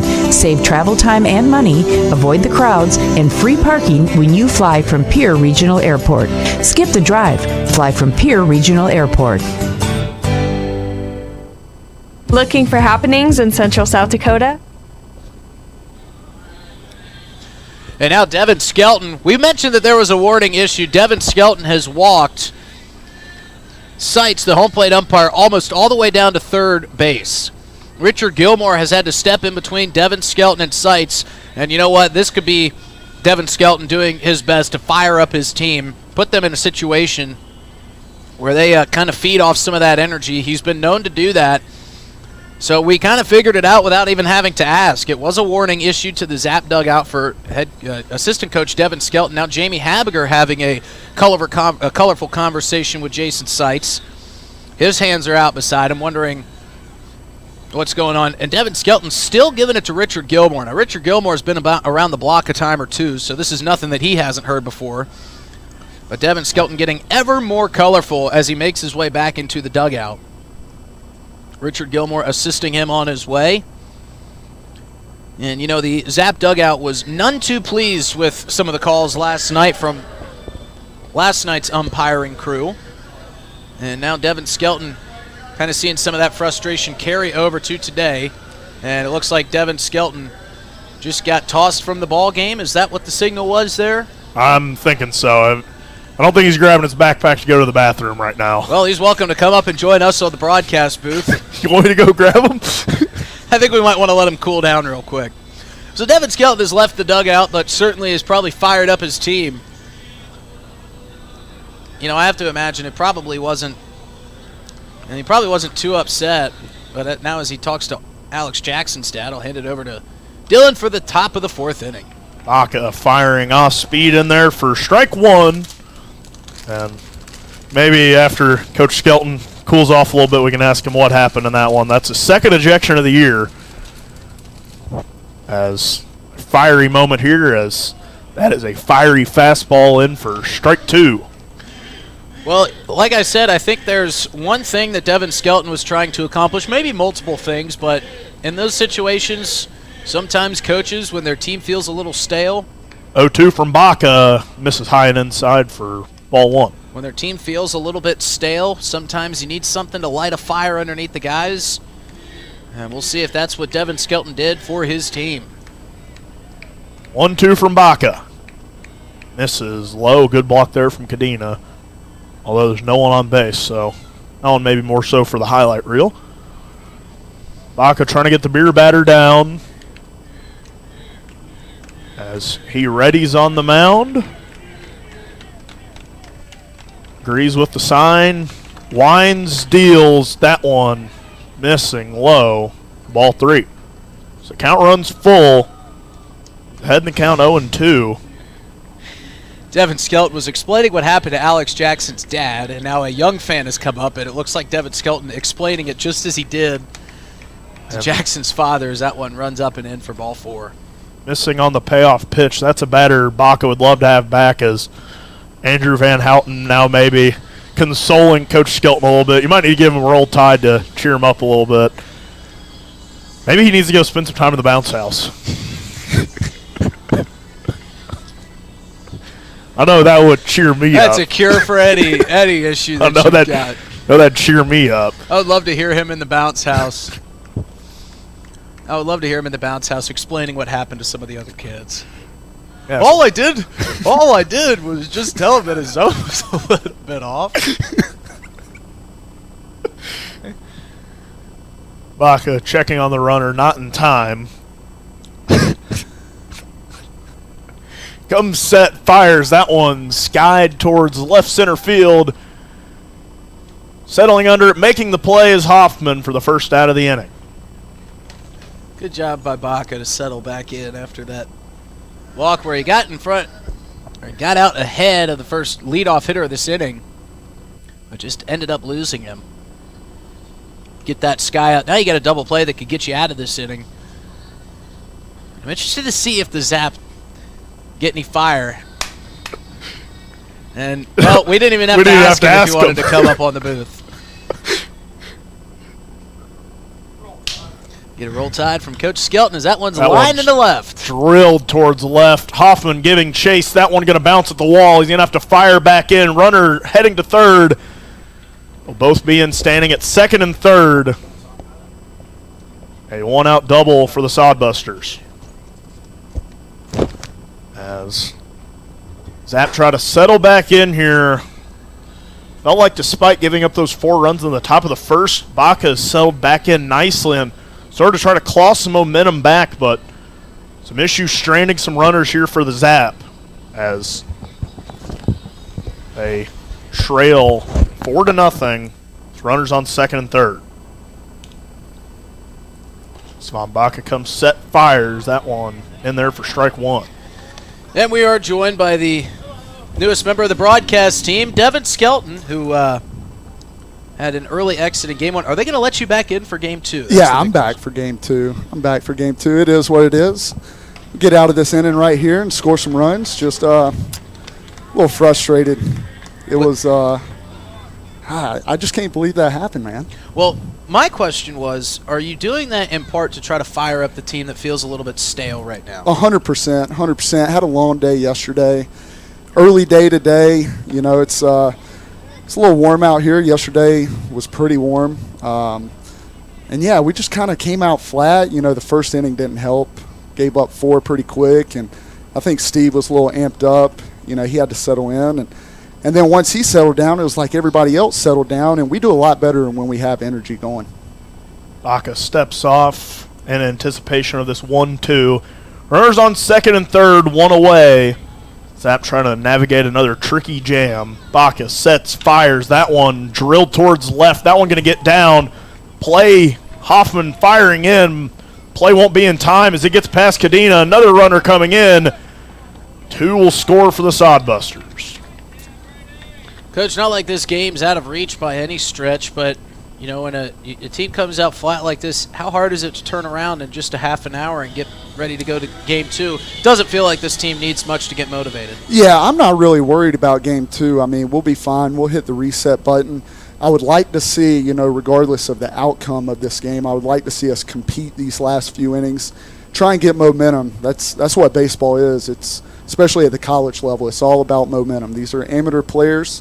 You know, they're battling things that they haven't ever battled before. A lot of games throughout the summer, a lot of failure. They're dealing with a lot of failure. So getting them to hit the reset button, that stuff we don't ever worry about. Jamie does a good job of resetting. Jamie stays pretty level-headed.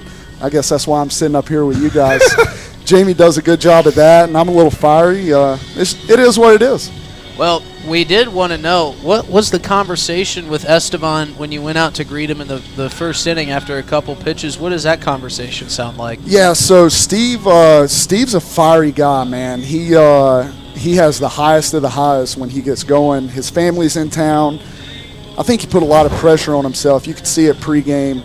You know, we're down in the pen. He was just working at a rapid pace.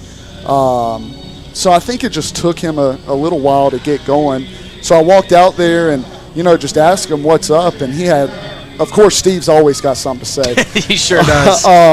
So he's just kind of, you know, what's going on? What's going on? And you could just tell his mind's going 1,000 miles a minute.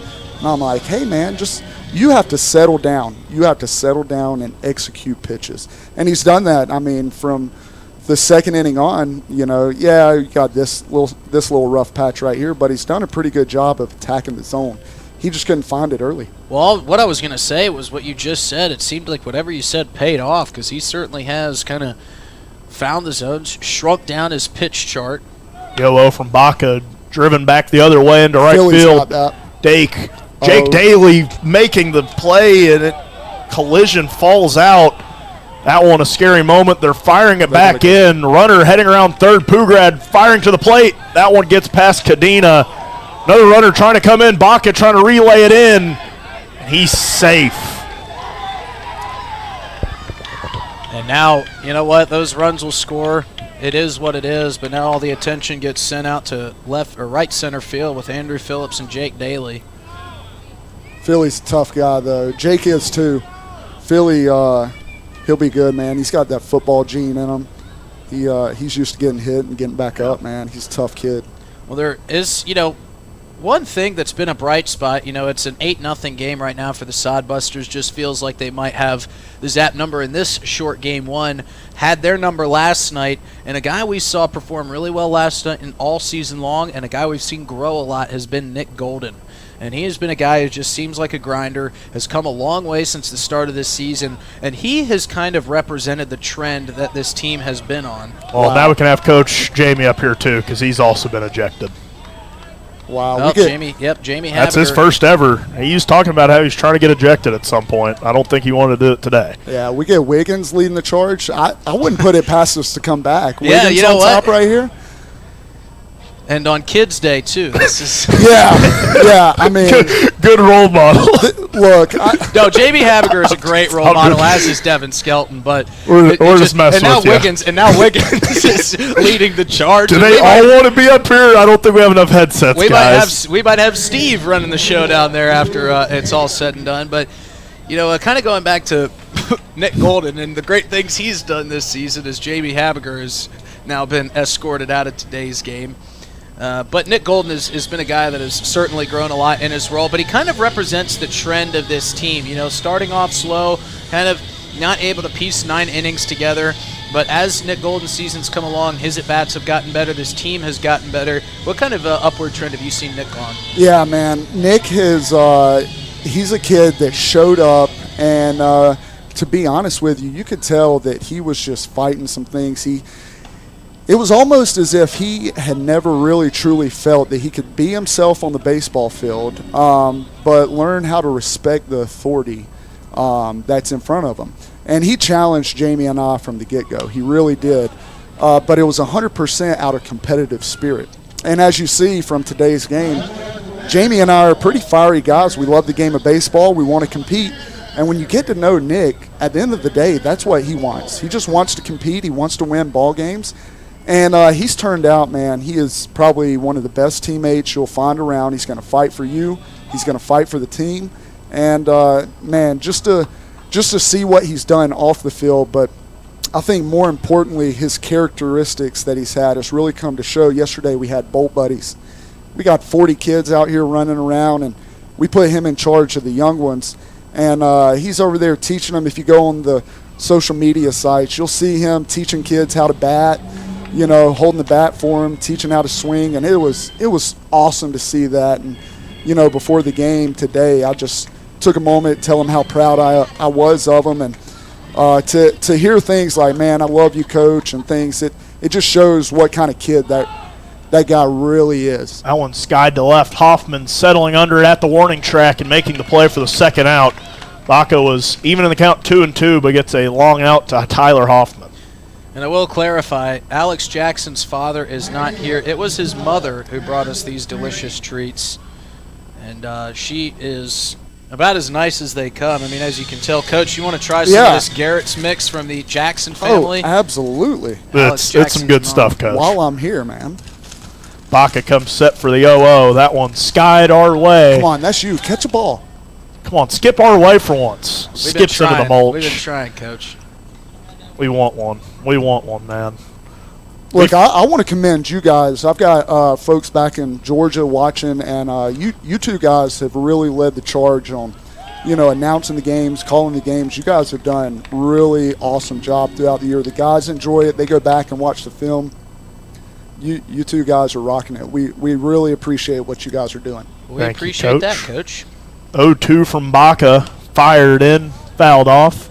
The reason we do it is because these players' parents keep bringing us all these treats. We got Gavin Frazier's mom with all the Canadian treats. Alex Jackson's mom bringing us this delicious Garrett's popcorn. I just want to know how they come up here before they get to the dugout. Oh, they find us. Yeah, they find us. I haven't seen any of this stuff in the dugout. You got the cinnamon rolls. Baca, an extra long lined up. That one lined over the outstretched glove of Aiden Johnson in the left field.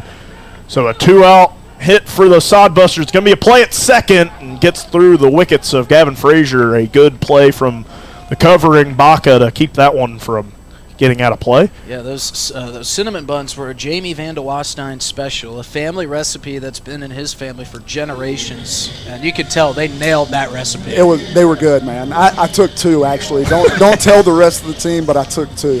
Well, we had like a couple of containers of 4 of them up here, so which we no longer have. Those were eaten about 10 minutes after game ended. They're really taking care of you guys up here. Yeah, no, we appreciate the players' parents, and Baca comes set, misses off the plate for ball 1. And wherever Alex Jackson's father is listening, thanks for relaying that information to Miss Jackson. That is some good popcorn right there. Yeah, what's your after this pitch? What's your rating on that there? Oh, it's a solid 10 out of 10. I mean the caramel with the mix of the cheddar. Yeah, and it's great because I woke up early, had breakfast this morning, and usually after BP I go and try and eat a decent meal. But I was pretty jacked up this morning to come to the ballpark, get after it. We couldn't tell. Yeah, so I skipped out on the pregame meal. So 10 out of 10 for sure. Well, I'm sure we got a in-between meal for you guys, and Baca missing there for ball 2. Trying to get out of this jam. 2 away. The 2-1 here from Esteban Baca. Comes set, fires. That one skips in to Noah Cadena. There's no coaches to make the call down to the bullpen. I'm not sure if I see anyone warming up anymore. We got Wiggins down there. Yeah, Wiggins is doing just fine. We thought that he's the first base coach. We thought that you might be headed over to the bounce house to try to cool down a little bit. I was going to. That was going to be the place where I got my frustration. But you knew that we had some I could Miss smell Jackson up here. I could smell the popcorn, and I was like, you know what? And I needed to get a roll tide out. That'll really help, the frustration. So just had to say that. And, I'm good now, ready to go. See what this bottom half brings, see if we can score, and definitely take game 2. Not worried about that. Thanks for joining us, Coach. We appreciate the first-hand explanation of what happened there. And full count. Hey, you know what? You never know what can fire up a team, but you're the best guy to do it. And one more question, too, while we've got a quick second here as head coach Wiggins makes his way out to the bump to talk to Steve. This is unfamiliar territory for this team because they've been playing so white hot as of recently. You got to go back to the beginning parts of the season to kind of get a game like this. Obviously, you're not worried about your team snapping out of it, but what's going to be the message in the break to your guys about how to just wipe this one clean, go out in the outfield, bury it, and get ready for game 2? Yeah, so on day 1, Jamie brought the guys together and told them, when you step on the field, take 3 deep breaths. And we're out with the bad, in with the good. And that's exactly what we've done. That's what we did during that rough patch, and that's what we've done during this good stretch that we've had. So we're going to come out, between games. We'll get a meal in, dust it off a little bit, and we'll be right back to it. Just 3 deep breaths, out with the bad, in with the good, and everything's going to be just fine. This Zap group, man. This group of guys, they've learned how to win, and we know as ball players that learning how to win doesn't mean you just win all the time. You're going to face failure. That's what we have right now is a little pressure, a little adversity, but this group's built for it. It's going to be a fun month of July. So if you're in the area or thinking about coming to the area, come out, watch a ball game. We have pretty good strikeout rate with the beer batter too. So yeah, we've been pretty good with those. Yeah, I feel like. I mean, get an ice cold beer. You're gonna hit the cart. No, we got a second game, so I'm gonna stay persistent and focused and locked in on that game. Maybe a good little meal, some more popcorn, and we'll get back at it. But thank you guys for everything, man. Y'all are awesome. Roll Tide, Coach. Roll Tide, go Zap, baby. Go Hoosiers. That was assistant coach Devin Skelton, who was kind enough to come up in the broadcast booth and join us for a little bit after, getting the team fired up with a little bit of action out there. And it's exactly what we were saying. It just feels stale right now, and Devin Skelton understood that. He saw his opportunity, and he went out and he said, you know what, I'm going to try to fire up my team, even if it's not for game one, but is ending up for game two. We're going to get them fired up. He sends a message to his team, as does Jamie Habiger, and big thanks to him for joining us as he got a new pitcher on the mound. And it is Quinn Ludvigson as he fires in strike one to start off. Weston Johnston, runners on first and second here with 2 outs. A couple more fans making their way in here to Hyde Stadium. Ludvigson comes set for the 0-1. That one chopped to Pugrad. Plays at third. That'll end the inning. Ludvigson gets a quick out to send us to the bottom of the fourth. The Zap trail 8-0. We'll see if they can get some momentum rolling here into game 2. Looking for happenings in Central South Dakota? The Pierre Area Chamber of Commerce Community Calendar is your go-to for all the latest events. From entertainment to local benefits, community activities, and more, there's something for everyone. Email your event to contactchamber@pierre.org and it will be listed on the weekly calendar. To view the calendar, go to www.pierre.org. Let's celebrate together in the heart of South Dakota. The Pierre Area Chamber of Commerce, connecting our community one event at a time. Doing a little spring cleaning at your house? I'm Val Keller, City of Pierre Solid Waste Manager, letting you know the City Supply Swap program can help. We'll recycle cleaning supplies, paint, and other household chemicals you don't want anymore. Plus, you're free to take any products other people dropped off for recycling. The swap program helps our customers and keeps things out of our landfill. Supplies we accept include stains and sealers, pesticides, pool chemicals, typical cleaning agents, as well as oil-based paint, latex paint, and spray paint. For additional information, call 605-773-7434. Again, that's 773-7434 for more information about recycling your household supplies and paint. Let the City of Pierre help you get your home and garage cleared out and cleaned up for the summer months. This public service message is brought to you by the radio stations of the DRG Media Group in Pierre. During the last break, the Zap team joining out on the field under head coach Wiggins, trying to hype themselves up a little bit. We've seen those speeches, but they've typically been led by, I'd assume, either Coach Skelton or Coach Habiger, but both of them up here in the press box with us now. It's Coach Wiggins thrust into what he probably hopes is the only time he'll have to be the head coach this season. Well, we did get some clarification off the air as to what ignited assistant coach Devin Skelton and Jamie Habiger. There was a pass ball that was called a strike that was down in the dirt, and, well, that's what upset Devin Skelton. We'll leave it at that because we're not going to speculate on the judgment of umpires. We appreciate our umpires and everything they do. It's hard to get umpires. But, you know what? I don't think that Seitz needs to take that personally. I think that it was, like Skelton said, 100% absolutely trying to get my team fired up. And it's true. I mean, you could just feel it. They came out stale, had a couple opportunities to bring some runners across, couldn't get that big hit. And Skelton promised to win in game 2, so there's that. I'm going to hold him to it. He's not getting any more of this popcorn if they don't. Yes, and do want to apologize for calling that gentleman down there Alex Jackson's dad. It is not his dad. Miss Jackson was like, not my husband. Alex's dad is not here, but we know he is watching proudly from home. Alex Jackson's another guy that has improved a lot through this season, much like Nick Golden. Yeah, they have. Andrew Phillips watches ball 1 there. Jackson's made some unbelievable plays out in the outfield for this team. And his hitting has really progressed throughout the season as well. He's really shown some rapid growth at the plate as well.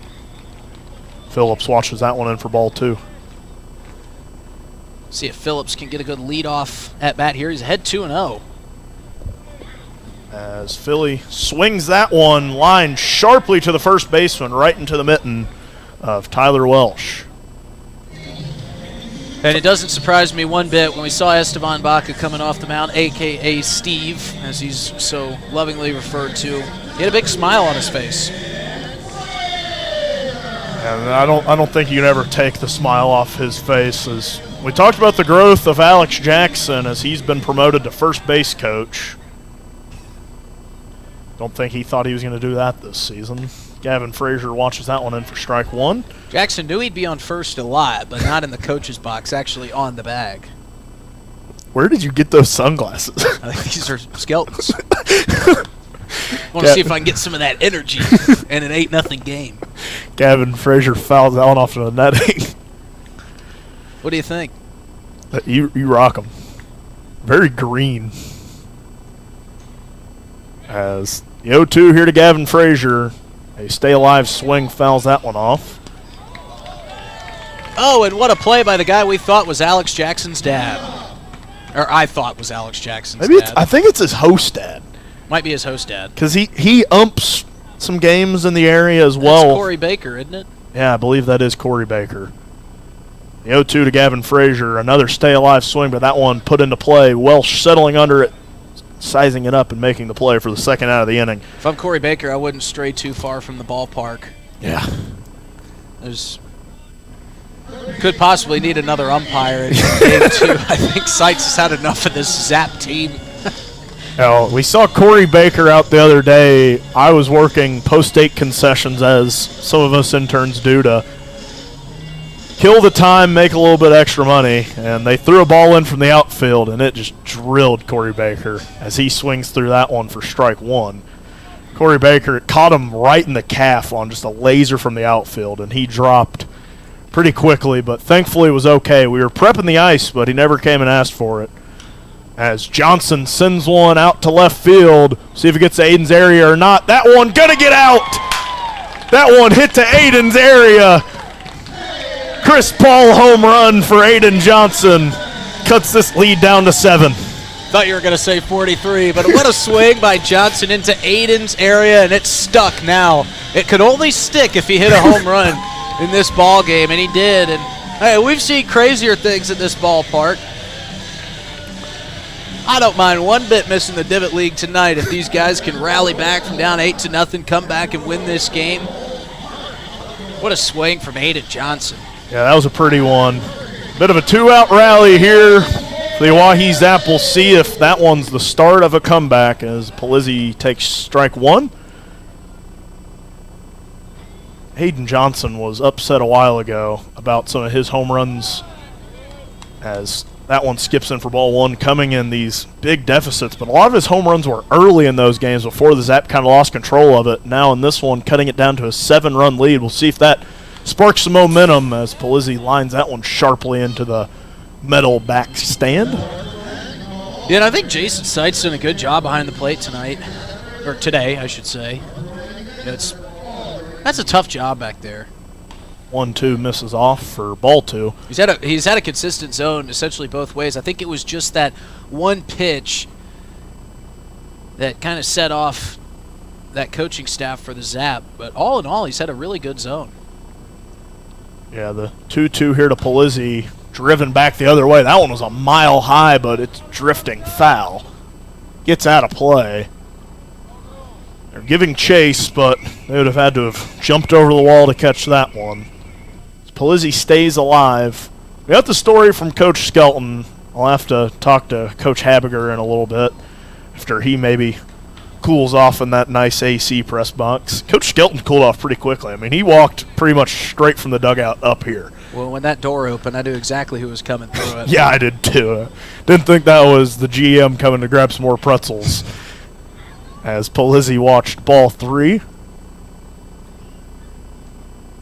Payoff pitch here to Polizzi. Swung foul. Staying alive here against Rames. Good at bat by Vince Polizzi here. Fouling off some really good pitches. Raines. Pitch count now in the 70s. See how much longer he goes. The 3-2. That one misses low to Polizzi, so a 2-out walk. Aiden Johnson got things started for the Zap here today with a 1-run shot in the bottom of the 4th. See if the heart of this lineup can keep it going and kind of chip away into this lead. It felt like a manageable deficit, but an unfortunate 4th inning on which the Sodbusters scored an inside-the-park home run on a collision between Jake Daly and Andrew Phillips. Farwell swings to that one for strike 1. It looked as though Daly had it in his glove, but Andrew Phillips was charging so fast at it he couldn't put on the brakes in time, and just miscommunication a little bit between those two guys. And they both got up, and they appear to be fine, as we were praying for them, as that one misses off the plate for ball 1. Always a scary moment, an outfield collision, and when you're a guy as fast as Andrew Phillips, you're running pretty fast charging, trying to make that play into Jake Daly. Fortunately, both got up. I believe both are still in the ball game as Jake Daly's in the on-deck circle. 1-1 to Farwell, skied into the infield. Third baseman Chase Miller sizing it up and making the play. So Zap can only get one across on an Aiden Johnson home run to his new trademarked Aiden's area. We'll be right back here in the top of the 5th. Zap trail 8-1. Looking for happenings in Central South Dakota? The Pierre Area Chamber of Commerce Community Calendar is your go-to for all the latest events. From entertainment to local benefits, community activities, and more, there's something for everyone. Email your event to contactchamber@pierre.org and it will be listed on the weekly calendar. To view the calendar, go to www.pierre.org. Let's celebrate together in the heart of South Dakota. The Pierre Area Chamber of Commerce, connecting our community one event at a time. Doing a little spring cleaning at your house? I'm Val Keller, City of Pierre Solid Waste Manager, letting you know the City Supply Swap program can help. We'll recycle cleaning supplies, paint, and other household chemicals you don't want anymore. Plus, you're free to take any products other people dropped off for recycling. The swap program helps our customers and keeps things out of our landfill. Supplies we accept include stains and sealers, pesticides, pool chemicals, typical cleaning agents, as well as oil-based paint, latex paint, and spray paint. For additional information, call 605-773-7434. Again, that's 773-7434 for more information about recycling your household supplies and paint. Let the City of Pierre help you get your home and garage cleared out and cleaned up for the summer months. This public service message is brought to you by the radio stations of the DRG Media Group in Pierre.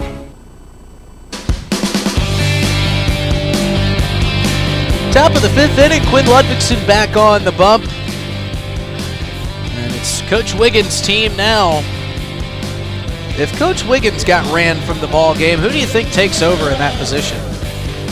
I don't even know. Maybe Esteban Baca. I think Bryce Van de Wastein. Put me down there. Hey, Country was pointing at you. I'd manage the team.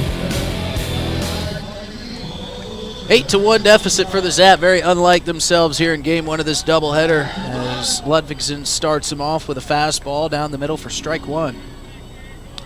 As we creep up on the 3 o'clock hour, off-speed pitch outside for ball 1. A lot of theater here on Kids Day. As the second pitch, second ball, misses low. 2-1. Crowd slowly but surely, steadily continuing to grow as people play hooky from work here on this Thursday. That one just a bit low for ball 3.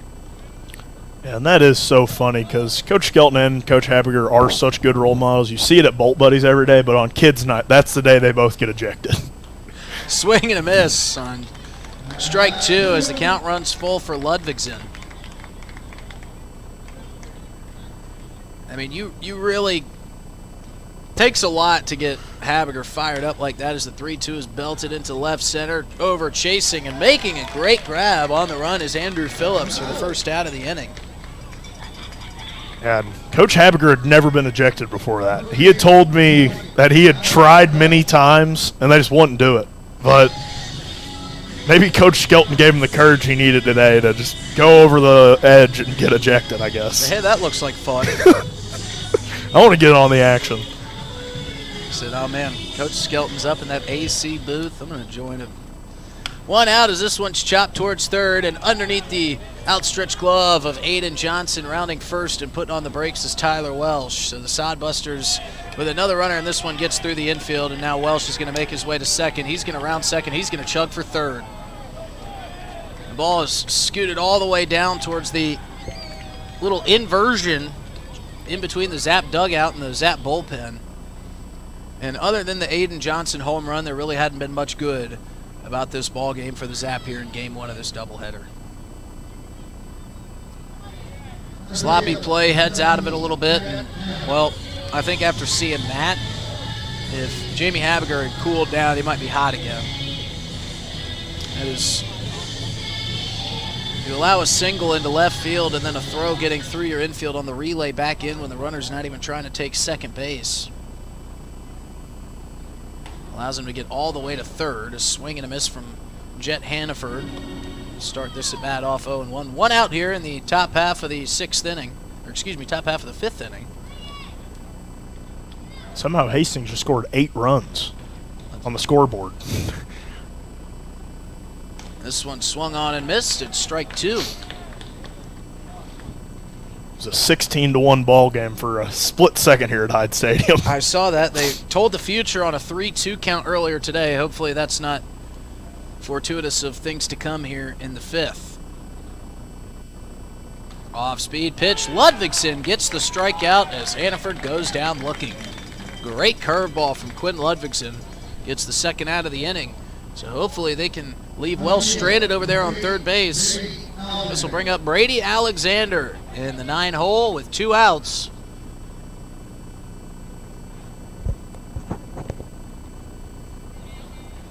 Brady will climb in. Ludvigsen does all he can to hide that ball from the hitter. First pitch off speed, just a bit low. He kind of holds it in between his legs when he's getting the pitch. Then when he comes set, he turns his back, shows his numbers to the hitter. 1-0, make it 2-0, pitch is outside.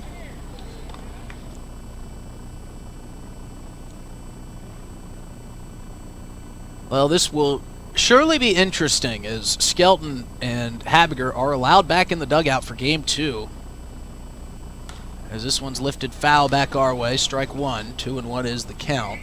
Yeah, we hope so, or we hope that wasn't just speculation from Coach Skelton. Skelton kind of just said, hey, I'm going back down there. I remember the last time he got ejected out in Spearfish, he was in the bullpen the next game, so I don't know if that was pure speculation or what. There could be a pseudo-suspension as the 2-1 falls in there. Another great breaking ball from Quinn Ludvigsen makes it 2-2. Might have to get him walkie-talkies to talk to Coach Wiggins down there. Well, Habiger went out to the parking lot to just kind of clear his head after he had been run.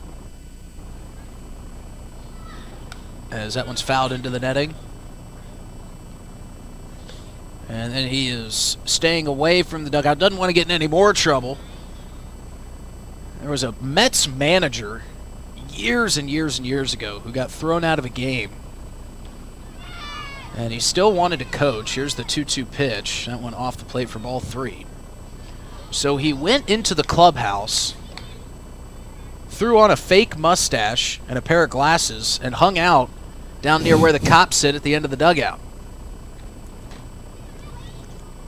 So if you see somebody that looks like Jamie Habiger's brother, as the 3-2 loops in for ball 4. Maybe Coach Skelton will shave off all the facial hair and just go back down there. I think that might work. He would look wildly different.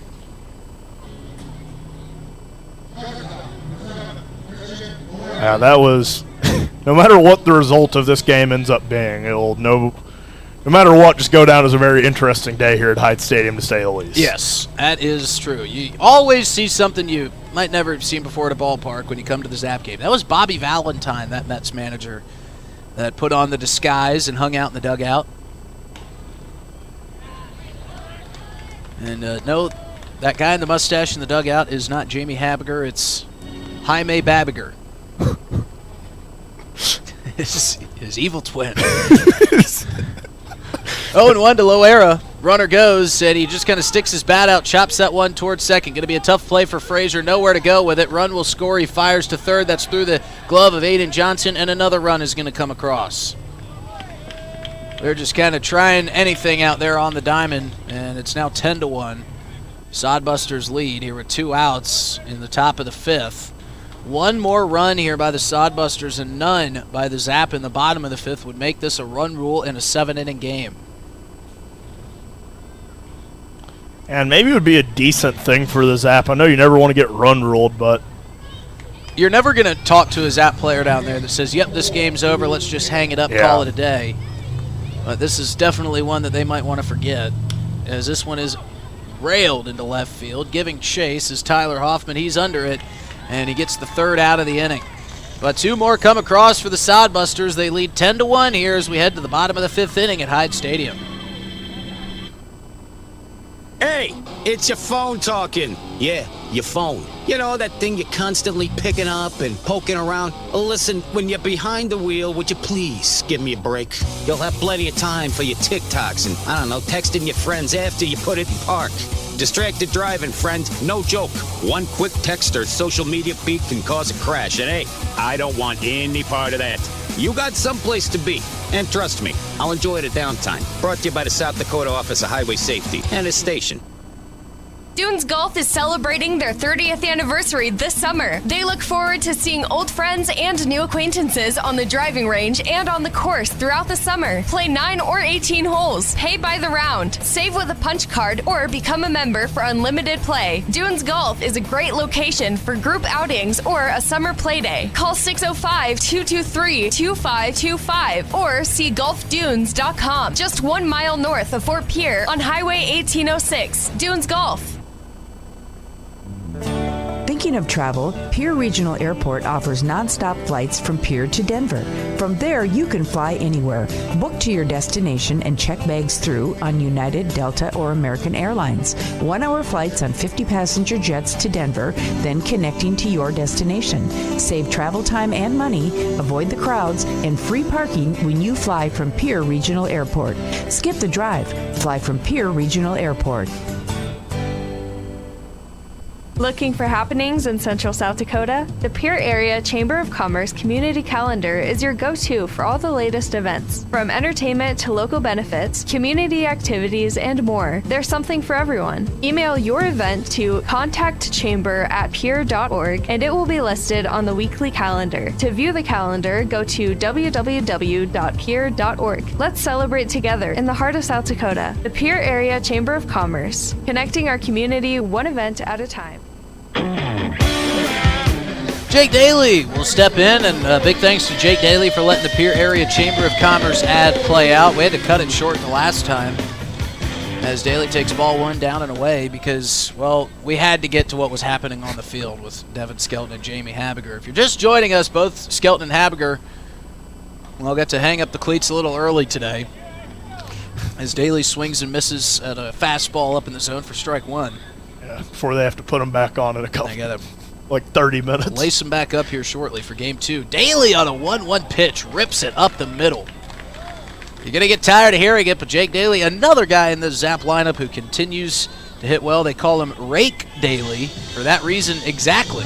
Yeah, he had a lot of extra base hits to start the season, and he's a guy with a lot of upside. He's been fighting for playing time when this outfield, it seems like everyone's been swinging a hot bat, but he reminds you that he can just put a charge into one.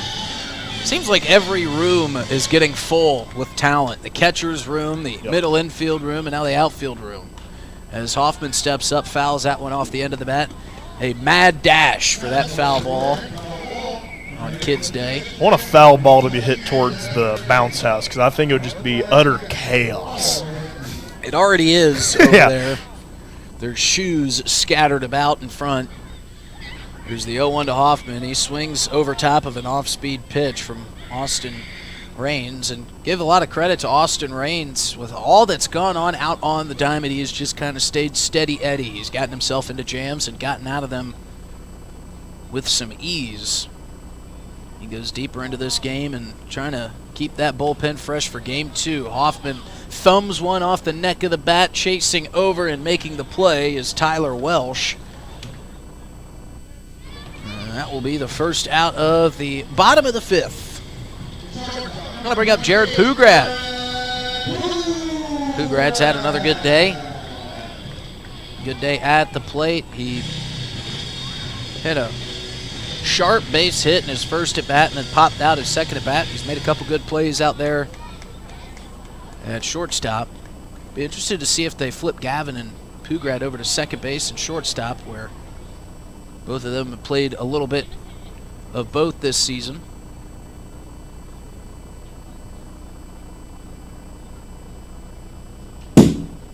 Here's the long look in from Raines, takes a quick peek over at Daly and now delivers to Pugrad. That one catches the bottom of the zone for strike 1.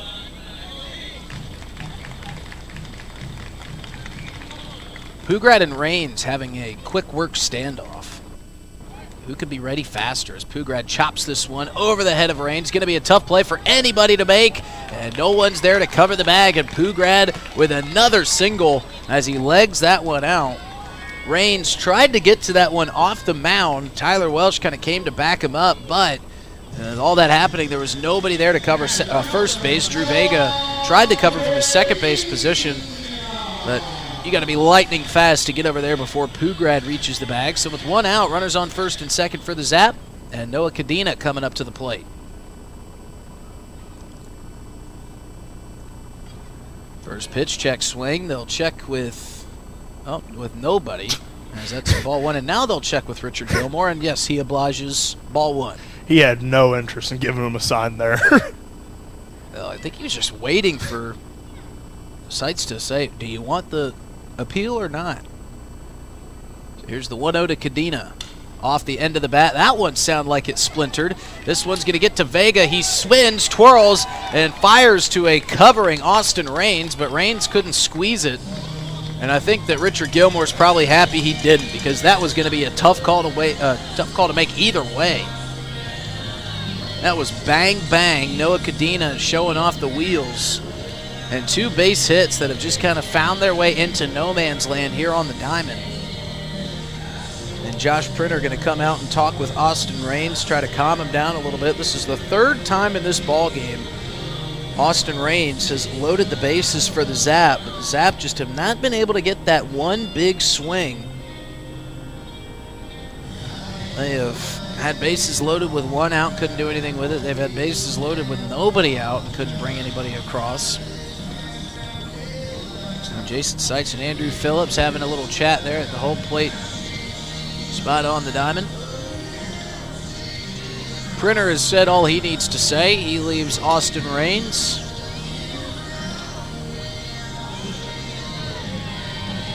Weston Johnston will make his way back behind the plate.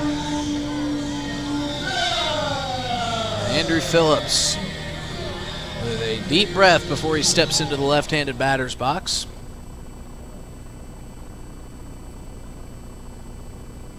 Raines comes set. First pitch to Phillips is off the plate for ball 1.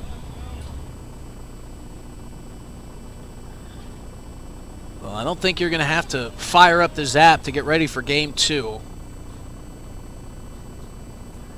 I'm sure they feel pretty fired up right now, losing 10-1 as Phillips swings just out in front of an off-speed pitch. Yeah, it's got to be a frustrating one. You're only being out hit by 2, but you got a lot of errors and had a lot of runners stranded early in this ball game. Here's the 1-1 to Phillips. That one's off the end of the bat, sent towards shortstop, and what a play from Pugrad. He stood right in the middle of Chase Miller and Christian Loera And Pugrab will come around to score. 2 runs will score for the Zap. It's their second and third runs of the ball game.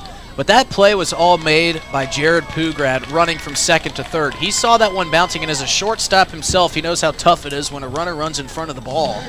So he slowed down his pace, waited for that ball to come through, and acted as a blockade to try to shield off Chase Miller and Christian Loera. And it was that heads-up play by Jared Pugrad that allowed both runs to score. So now back to the top of the lineup with Gavin Frazier. Runners on first and third and only 1 out. Reigns comes set, runner goes, and Frazier puts a charge into one into left, and a sliding play made by Brady Alexander. Here comes the throw to home, and the tagging Noah Cadena will score standing. So now it's 10-4 Zap trail, but they are finding a little bit of a rhythm here in the bottom of the 5th inning. I haven't heard a bell yet. That's right. They trail 10-4. The scoreboard operator's still just having some fits. I think that's what the Zap need, is a Randy Marsh in the stands. To fight Bat Dad. It's a 10-4 ball game. Here comes Aiden Johnson, who left the ballpark in the bottom of the 4th into Aiden's area. So fittingly named by Dylan Beach. I like to think I played a little bit of a part in that. Hey, you told me to come up with something better, and that was my better. What was the first rendition? I think it was just Aiden Johnson. I think it was just like the Aiden Johnson wall. Left field wall. Here's the 0-1 to Johnson, swing and a miss at strike 2. I was just spitballing at that point. I hadn't really started racking my brain about it. You put something out there. Get the ball rolling. And then you started working with it, and we came up with something quicker than I expected. I thought we might have to get to the Casper series before we coined a phrase and coined a name for it. Here's the 0-2 to Johnson off the plate, ball 1. Well, in sports media, you're always thinking of names for things. And like me, it's things to go with my last name for shows, Beach's bloopers. And I was like, what's something that can be that wall? Aiden's area. It just came up. Runner goes, Phillips on the move, but he will slide in, but to no avail as Aiden Johnson goes down swinging. But the Zap, they cut into the deficit just a bit. This thing ain't over, folks. They score 3 in the bottom of the 5th. We head to the top of the 6th. Zap trailing by 6. Thinking of travel? Pierre Regional Airport offers non-stop flights to Denver. Starting August 1st, book your destination at United.com. With United Mileage Plus, you can save more by earning miles when you fly from Pierre Regional Airport. 1-hour flights to Denver and the world beyond. Avoid the crowds, avoid the drive, and enjoy free parking when you fly from Pierre Regional Airport. United Airlines in Pierre starting August 1st. Skip the drive. Fly from Pierre. We're good at making excuses for things we don't want to do. I can't work late because my cat has a job interview. Unfortunately, we're also good at making excuses for things we shouldn't do, like driving drunk. There's nothing on the back roads but cows. The truth is, there's no good reason to drink and drive. Not even if you stick to the back roads. If you drink, don't drive. No excuses. Brought to you by the South Dakota Office of Highway Safety, South Dakota Broadcasters Association, and this station. If you're interested in becoming a valued sponsor of an Oahe Zap broadcast, you can contact us for more information at sports@dakotaradiogroup.com or call us at 605-224-8686. Hey Zap baseball fans, it's Justin Cowart. If you're interested in a podcast that's sports and only sports, you need to check out Players Perspective. I have athletes and coaches from the South Dakota area and across the country, from the high school all the way up to the professional level. Come on and tell stories of their biggest and best moments of their athletic careers. If it's sports, you bet we cover it on Players Perspective Podcast, sponsored by Avera. You can find it wherever you find podcasts by searching DRG Media Group or on drgnews.com. Now, back to myself and Dylan Beach in the broadcast booth for some more Zap baseball. Probably not the most liveliest 7th inning YMCA you'll ever see is Justin Cowart hanging out of the window trying to get that foul ball, just missing us. That was one of the closest ones we've had. Well, that one was a good effort. That one off the plate for ball 1. Counts even at 1 apiece. Win Ludwigson. What's your team? That one misses for ball 2. So a couple of kids heckling Justin Cowart. They're not heckling me. They wanted me to shout out the Pier Cobras who are going to the state championship, I guess, according to them. For all I know, they could be bounced from the playoffs. That foul ball was headed right towards Eli's host mom, the lovely Karen over there. So kind to us interns. Brought us ice cream sandwiches one day. That was pretty fun. 2-2 misses high for ball 3. That sounds pretty fun. It was awesome. It's one of my favorite things I think I've had in Pier. 3-2 payoff from Ludwigson. Good play from Polizzi, who was grounded sharply to first. It was hit on a line for a bit, bounced one hop into the glove of Polizzi, and that one retires the first out of the inning. Nice stab over there by Polizzi. That one had right field corner written all over it until the glove of Polizzi got in the way. And you know it's tough for a team after you get a huge win last night. You had the lightning delay, so that game runs long. That one fouled off. It's very easy to just, with an afternoon game the next day, come out a little slow and lethargic. And you could tell that the Sodbusters came ready to play with their elongated bullpen and batting session. As that one drilled towards right, Jake Daly settling under it, making the play for the second out of the inning. And maybe takes a little bit of time. It's so much easier to get motivated for an afternoon game coming off of a tough loss than when you get a big win like that. You celebrate as a team. It's something you hadn't done all season, beat the Sodbusters. And we saw that in the first inning with Hastings scoring 4. You're going to have a quick turnaround for game 2. Ludwigson comes set off speed, just missing for ball 1. Not a lot of time in between these two games. It's a 2-day, 3-game series. Some big playoff implications. That one drops in for strike 1. So count even at 1 apiece. 2 away. Ludwigson sets, fires that one in, just missing. Another good-looking pitch from Quinn. He's hitting the spots that he's looking for. He's been great in relief. Ludwigson sets, fires that one, absolutely belted into center field. That one going to get down in front of Andrew Phillips for a 2-out single. Golly, that might have left an imprint mark on the bat. He hit that so hard. Yeah, that was a well-struck ball to say the least. I imagine that one felt like when you swing and you make such good contact, you don't even feel like you hit it. That's how that swing looked like it felt for Weston Johnston. It was a very impressive swing there. So now Ludwigson's got a base runner to worry about. Fires in a first pitch strike. Yeah, but you really don't have to worry about with 2 outs, and now you're ahead in the count 0-1. I think you set your sights on Chase Miller here. I don't think Johnston's a huge stolen base candidate. 0-1 fouled off into the netting for strike 2. Bryce Van Wastine running in, grabbing that ball, heading back to the dugout. He might be the assistant coach right now. As Ludwigson trying to get out of this inning. Sets, fires the 0-2. That one skips in and off the backstop of Cadena. Kind of skipped off his gear. It looked like it skipped off the foot of someone around home plate. That one going to get behind. Johnston's going to take second. So now the runner in scoring position with 2 away. And again, I think you still just focus on this hitter at hand right here if you're Quinn Ludwigson. You got the 1-2 count. He checks, fires. That off-speed skips in. A good block there from Cadena.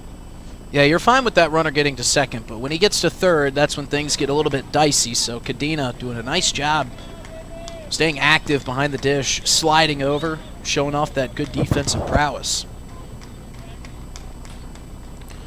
Ludwigson count even at 2 apiece.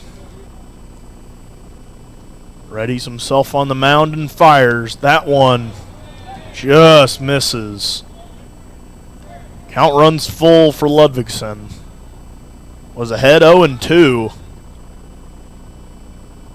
Now, count after 3 straight balls.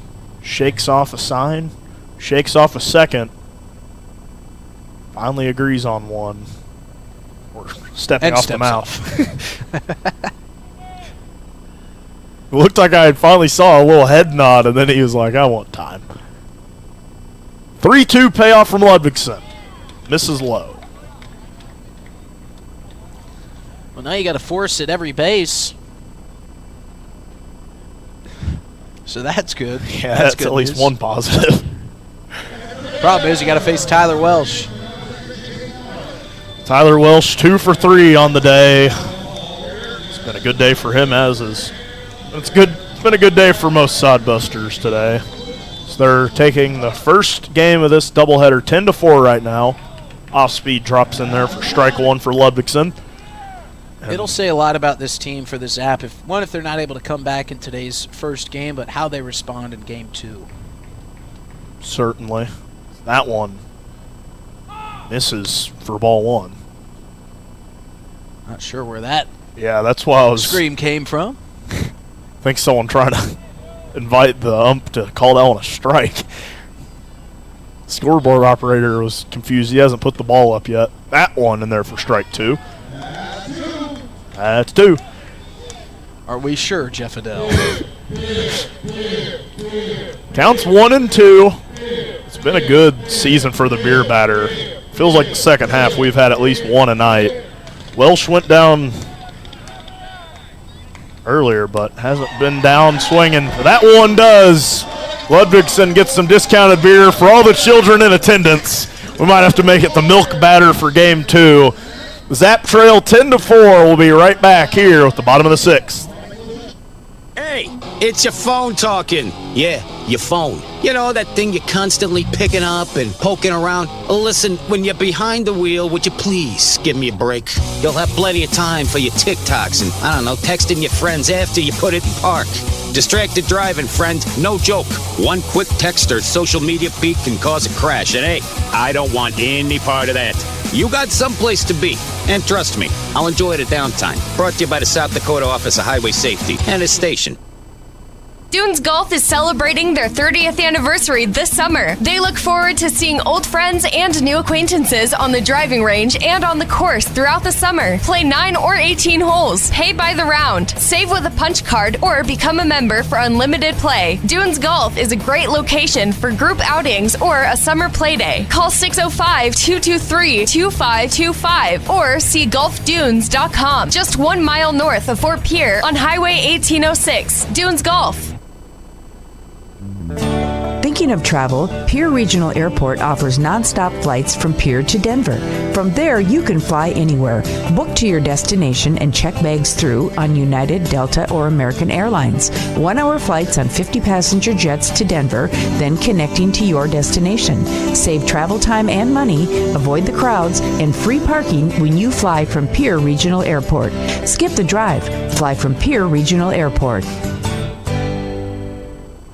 Looking for happenings in Central South Dakota? The Pierre Area Chamber of Commerce Community Calendar is your go-to for all the latest events. From entertainment to local benefits, community activities, and more, there's something for everyone. Email your event to contactchamber@pierre.org and it will be listed on the weekly calendar. To view the calendar, go to www.pierre.org. Let's celebrate together in the heart of South Dakota. The Pierre Area Chamber of Commerce, connecting our community one event at a time. 3, 4, 5, do it for the Oahe Zap. It's time to get loud. Fan favorite walk-up song of Vince Polizzi back in action. So there's a lot of kids in attendance today. Polizzi watching that one in for ball 1.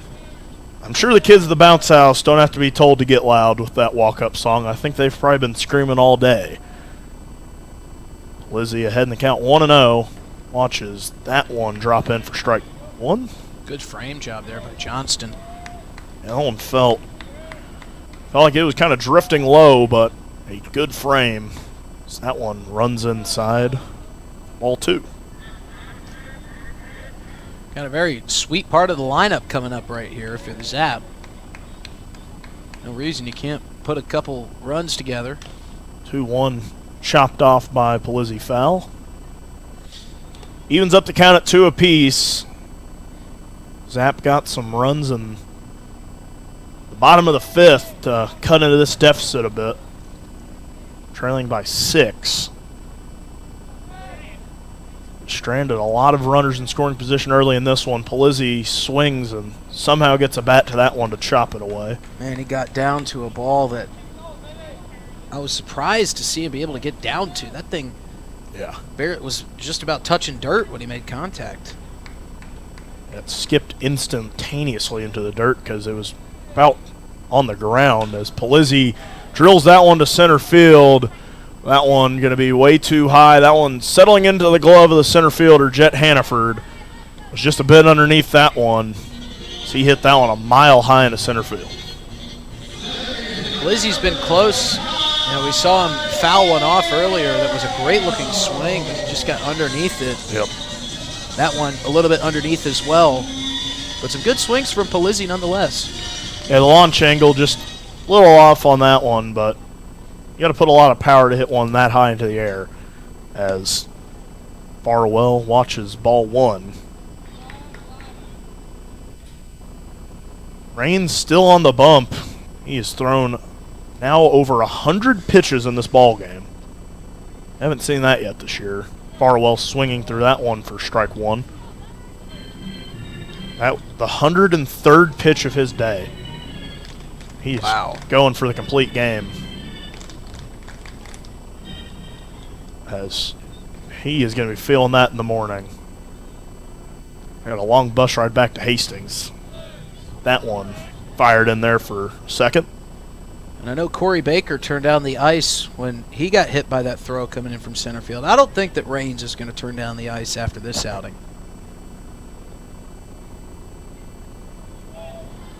1-2 here to Ty Farwell. Chopped away for foul ball. I think those kids that were talking to you made their way home. They're on the YouTube stream. They're asking why you were disrespecting the Cobras. I wasn't disrespecting the Cobras one bit. I'm rooting for the Cobras. Hope those boys can bring home a trophy. 1-2 to Ty Farwell. Swung through and missed for strike 2. But good luck to the Pierre Cobras. Go get that thing. Bring home a little hardware to Central South Dakota. And when you do, come by the DRG Media Group station. We'll talk about it on Players Perspective. Who knows? Maybe a couple future Zap players in that Cobras organization. Maybe. Yo-O here to Daly. Watches it inside for ball 1.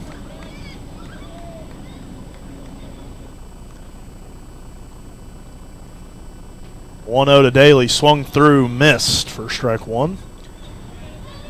I wish I was good enough when I was that age to play for a championship like the Cobras are. Daly, 2 away. Skies that one. Middle infield. Chasing Loera, settling under it, making the play for the 3rd out of the inning. So Zap goes scoreless to the bottom of the 6th. They trail 10-4. We'll be right back for the 7th and final inning of today's doubleheader action.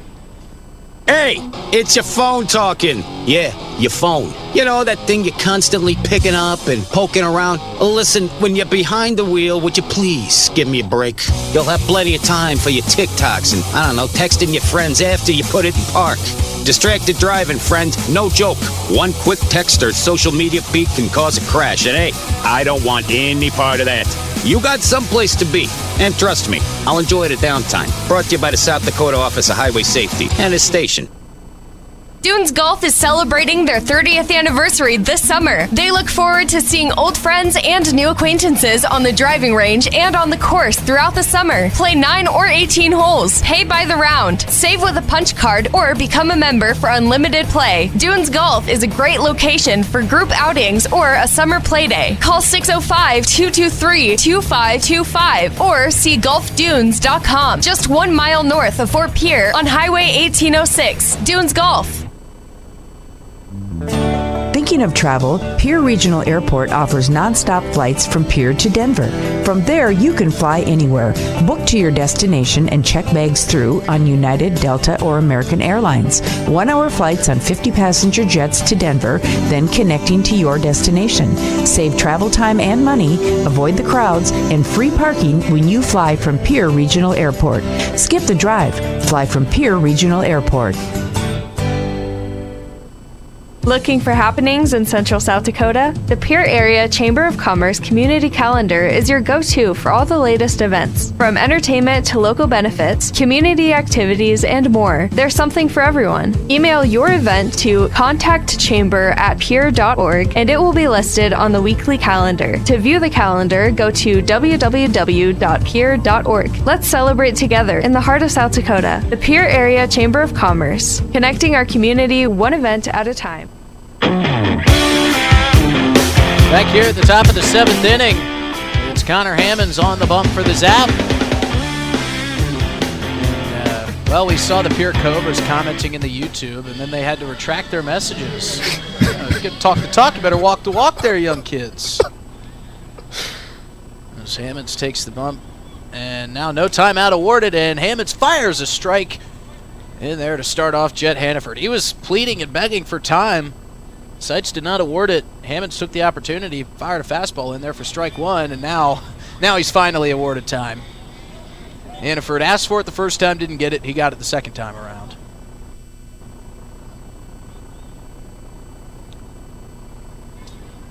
Here's the 0-1 from Hammonds. That one fouled off. Quickly 0-2. I saw a couple of late times awarded last night, but unbelievably late times. Here's the 0-2 from Hammonds. That one skips in, and it'll be blocked by Cadena.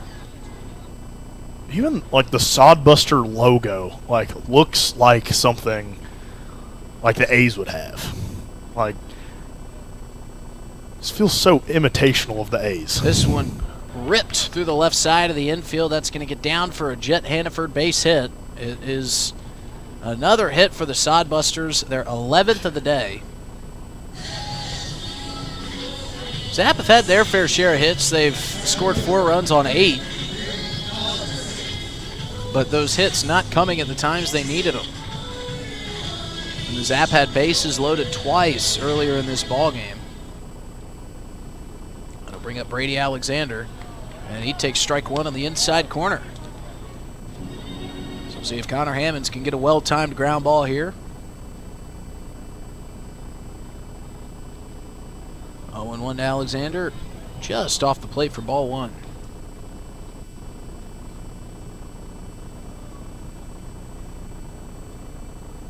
Hammonds and Alexander both working quickly. Hammonds, the lefty, comes set. Long look over at first. That one bounced into the chest of Cadena. A nice stop. That'll keep Hannaford standing at first. We will wrap this one up quickly when it comes to an end. Take a little lunch break before game 2. Here's the 2-1 from Hammonds. That one chopped towards Pugrad. He's going to field it, and he's got no play. Well, he did a great job just to get over to that one, but a couple fast runners out there on the base paths. And all Pugrad could do was eat it. So nobody out. Runners on first and second for the Sodbusters here. And we're back to the top of the lineup with Christian Loera.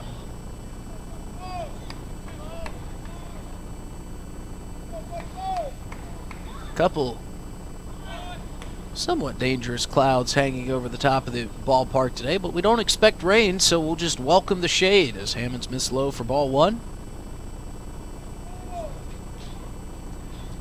I doubt we'll see Austin Raines back out on the mound for the bottom of the 7th inning. Loera squares to bunt, pulls it back, takes strike one.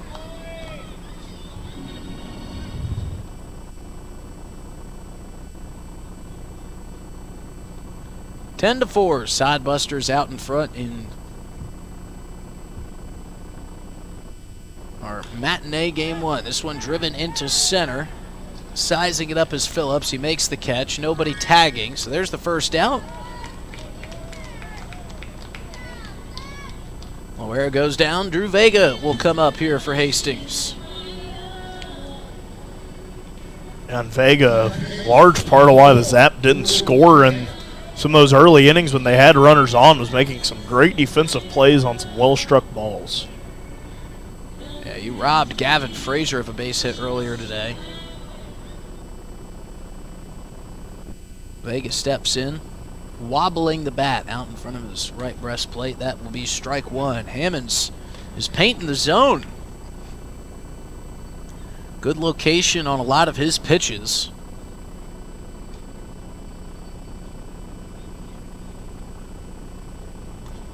Oh, 1 just a bit low for ball one.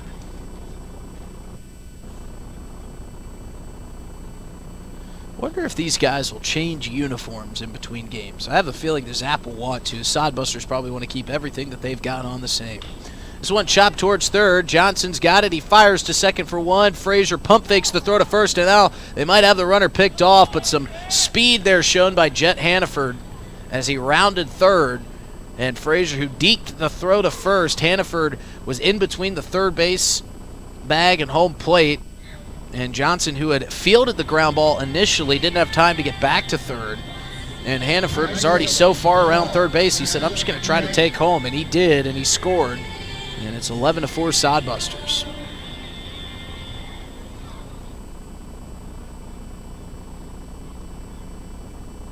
This will bring up Jackson Crane with 2 outs. He fouls that one off quickly.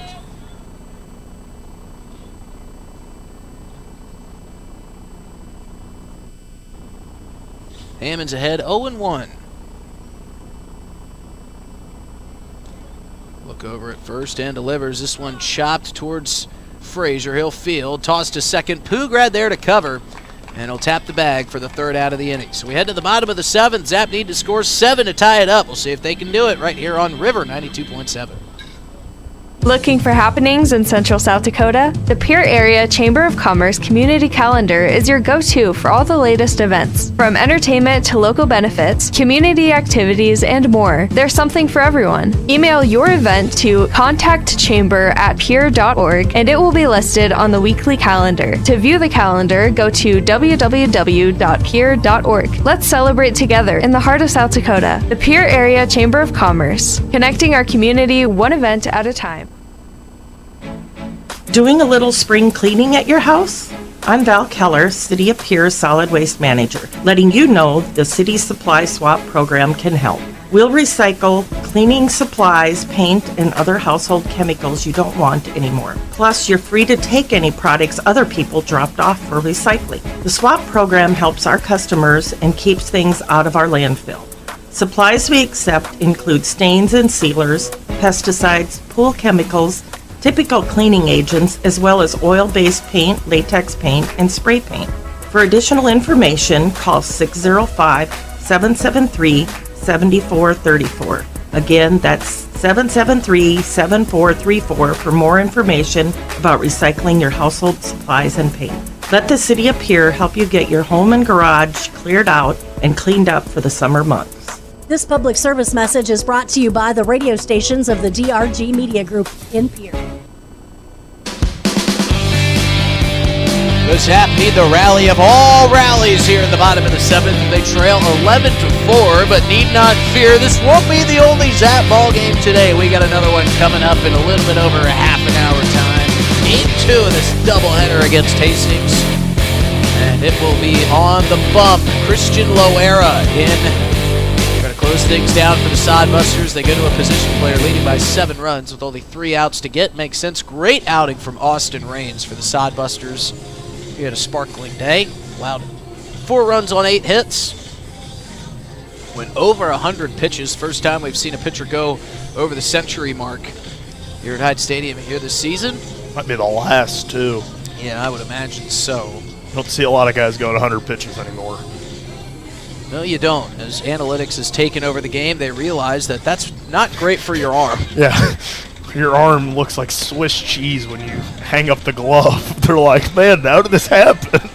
Well, we actually kind of got a blast from the past with the Bison in town. Trey Martin, their head coach, had to start for the Bison. And he got done. He threw a great outing. He left the field in one of those old school wraps where he had ice on the shoulder, ice on the back of the shoulder, ice on the front of the shoulder, and ice on the bicep. Like a suit of armor he was wearing that day. Looks like he was wearing half of a sumo suit. He pitched 92 pitches, and he was hurting, man. So we get to see a new batter here for the Zap. Nick Golden. One of the more improved players that we were talking about with Devin Skelton. Gosh, it's been fun to watch him grow throughout the year. Golden will take ball 2 outside. They talk about kind of the back and forth between him and the coaching staff, but they've got nothing but kind things to say about him and how much he's really grown up across this baseball season. He's one of those glue guys that you got to have. He squares to bunt on a 2-0 count, takes strike 1, and he didn't like it.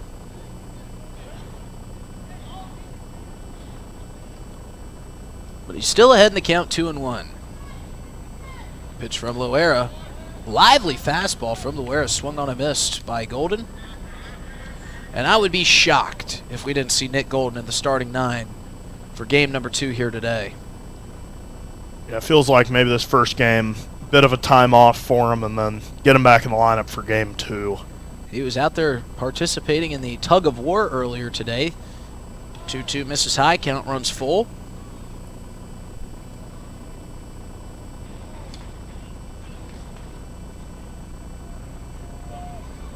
Nobody out. Here's the payoff pitch from Christian Loera.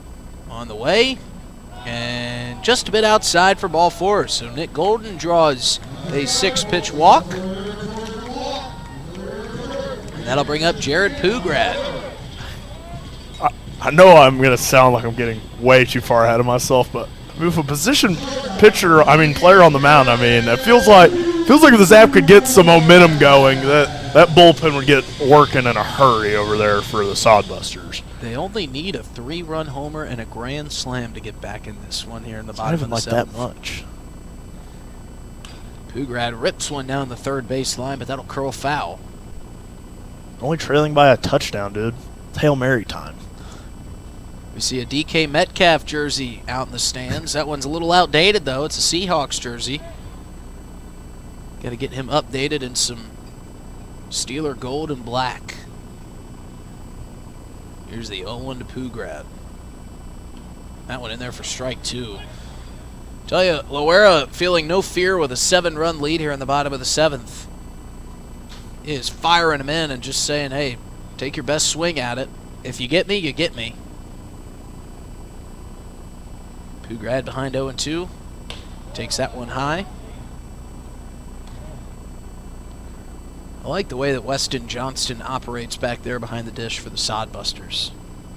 He's a really, really good sound presence behind the plate. Yeah, and he just kind of exudes leadership qualities. Here's the 1-2 to Pugrad. Swung on and missed for strike 3. So the shortstop strikes out the shortstop. But Pugrad, who's had a good day today, will look to keep that day going in game number 2. Bryce Van de Wastein is thinking like Dylan Beach. He's got the rally cap on. And this will bring up Noah Cadena here with 1 out.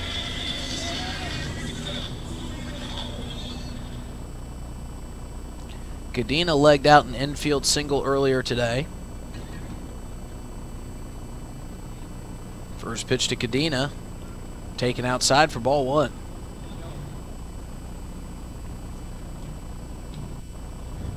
Should have asked Skelton if he knows the plans for the starting pitcher in game 2 for the Zap. I imagine that warm-up routine has probably got to get started here soon. Only a half hour in between games. Here's the 1-0. That's fouled off by Cadena. Yeah, they're going to be eating those walking tacos fast if they're trying to warm up a starting pitcher as well. Is that what's on the menu for lunch today? I'm pretty sure that's the in-betweener for Zap today. We might see some trips to the facilities from the Zap at some point in game 2. Here's the 1-1 to Cadena. He lifts this one down the right field line. That one tailing and will turn out of play foul.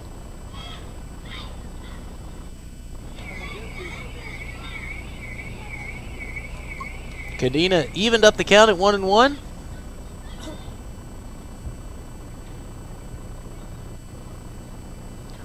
Loera rising up a little bit. Cadena checking that left foot placement. Golden over there with a short lead off of first. Loera set with a long look. Here's the 1-2 pitch. That one runs high to Cadena. 2-2.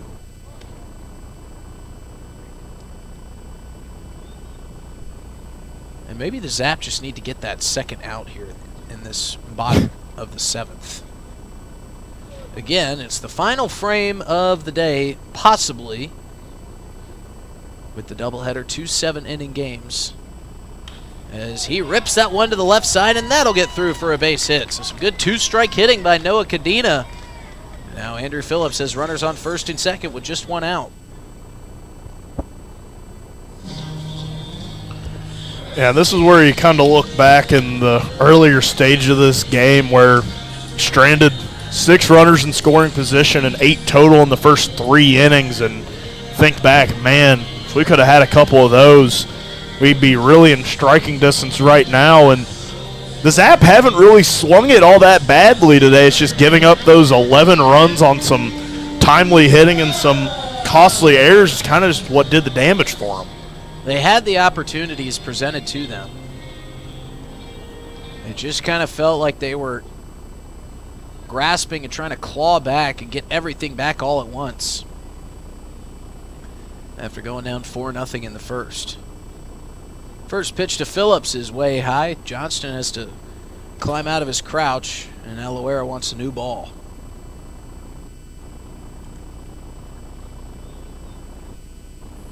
We'll hop off the air for the short break. We'll be back a little inside 10 minutes away from first pitch for Game 2.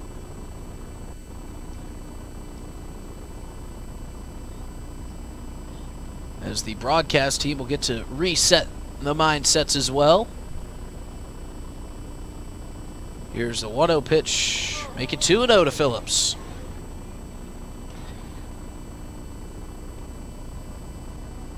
We've seen plenty of 7-run innings here at Hyde Stadium. And the lineup getting ready to turn over as well. Phillips could get on here. And hitting is contagious. So maybe we'll see if that rubbed off on Andrew Phillips, what Noah Cadena just did. Phillips, however, ahead 2-0. Make it 3-0. That one misses high. Don't think he's going to swing it here.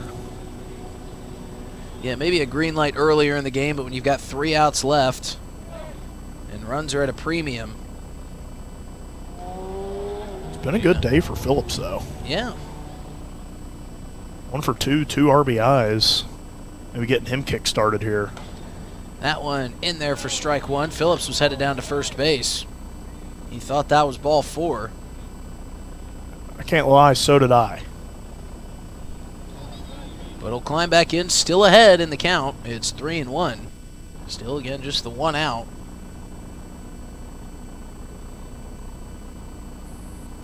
Loera sets and delivers. That one fouled off by Phillips, and the count runs full.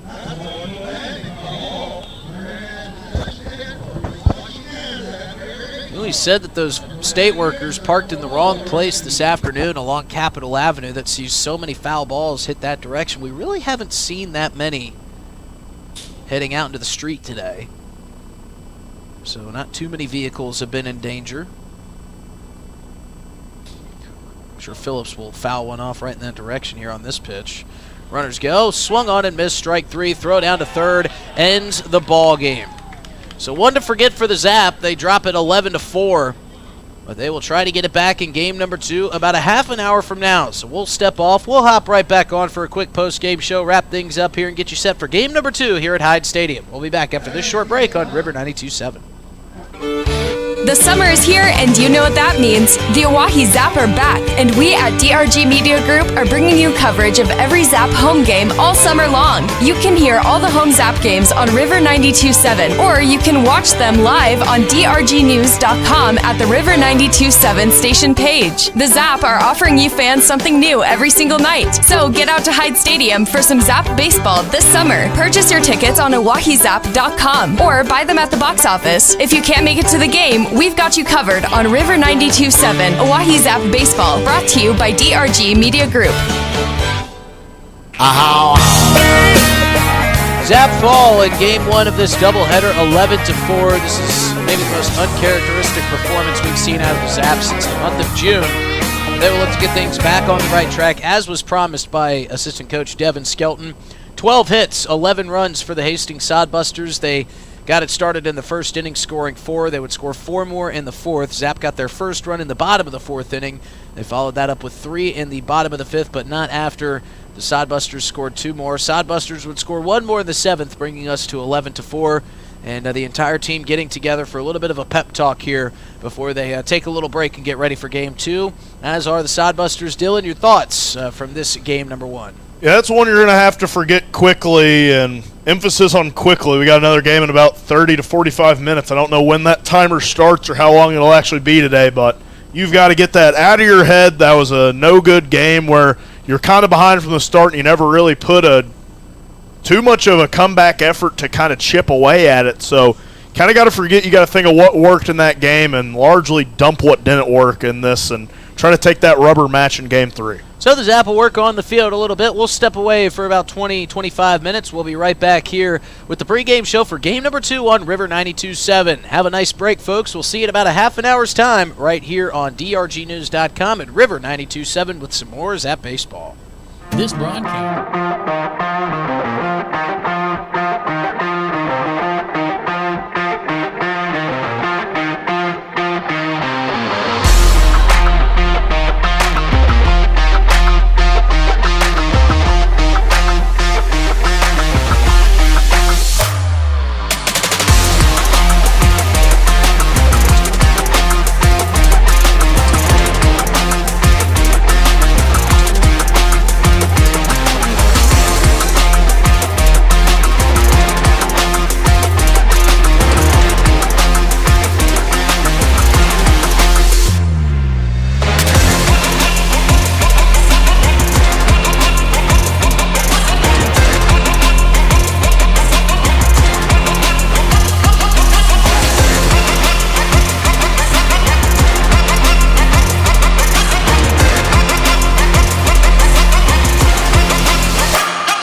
DRG Media Group and River 92.7 are bringing you all home Oahe Zap games all season long. Tune in on the radio, listen on the app, or watch live on drgnews.com. Now, let's send it to the broadcast booth for some Oahe Zap baseball.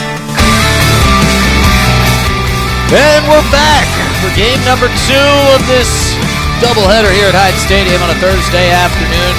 Game 1 did not go the Zaps' direction. They lost 11-4, but they got fired up to get ready for game number 2.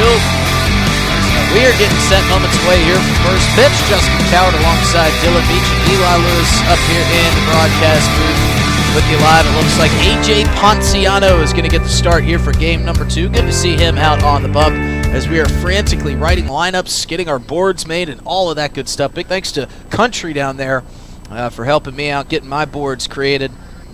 Zapper wanting to flush that one out, get game number 2 started here quickly. And our questions are answered. We had a couple questions out of that first game. No, they did not change jerseys. Everybody's still staying in their home and roads. And Jamie Habiger is going to be down in the dugout and down on the third baseline after he got ran by Jason Seitz. But unfortunately, for all the spectators at home, Devin Skelton will have to wait until Casper comes to town tomorrow. But Devin Skelton doing a good job firing up his team, getting that momentum turned. Came out a little bit stale in game number 1. They look to change and turn the tides here in game number 2. It'll be Christian Loera leading off yet again for the Sodbusters here as Ponciano digs into the dirt. I want to thank you for joining us on a Thursday afternoon here in Central South Dakota.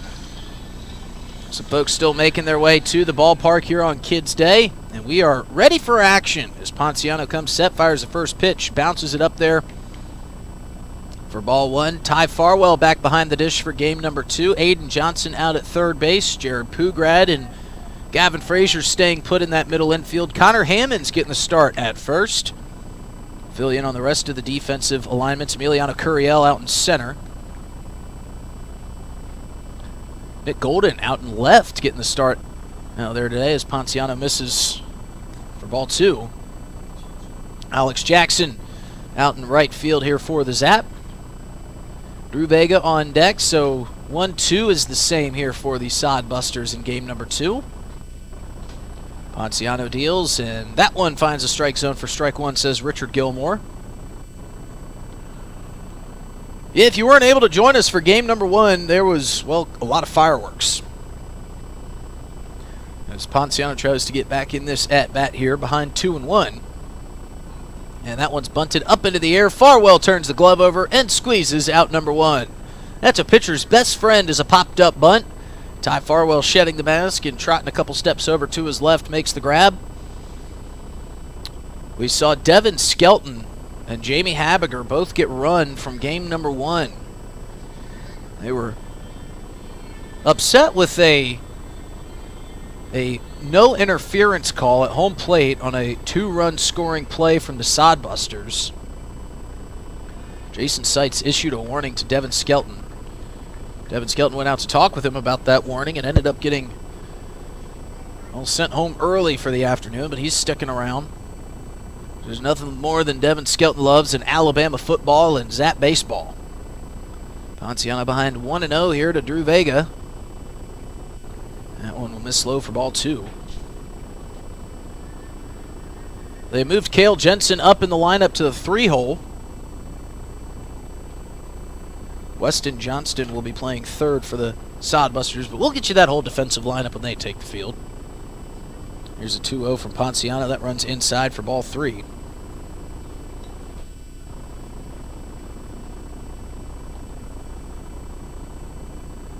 So we'll see if Ponciano can dig back in here. He's behind 3-0. See if Drew Vega gets a green light. Another 7-inning game here in game number 2. Ponciano set, peeks over his left shoulder and delivers. That one in there for strike 1. Good fastball from Ponciano to get back. Dylan Beach will be joining us momentarily. He is scribbling those names in quickly, doing a great job. I think he's finished. We've got the mute button off, and Dylan's back. Yeah, not my best craftsmanship, but we got him wrote. We got him We're back. as Dylan We're Beach back. says, and Ponciano misses high and away for ball 4.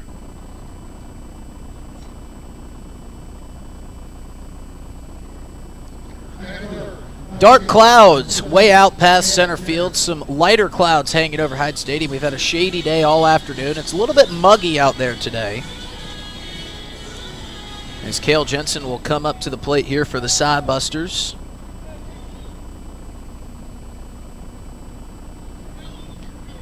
There goes the runner Vega off for second. Farwell with a quick pop, but a high throw will scoot off into center field. Vega's going to try to take third. Here comes a deep throw from Curiel in center, not in time. So Farwell having to get adjusted. He was the DH in game number 1, so he's behind the dish for game number 2.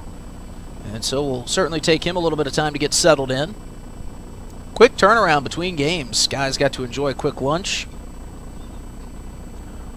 Got to get a abbreviated warm-up. Ponciano now with a runner 90 feet away. Hastings scored 4 runs in the first inning of that game number 1. That one's checked and fouled off by Jensen. He was upset about that one. Wanted to hold the bat up, but couldn't do it in time.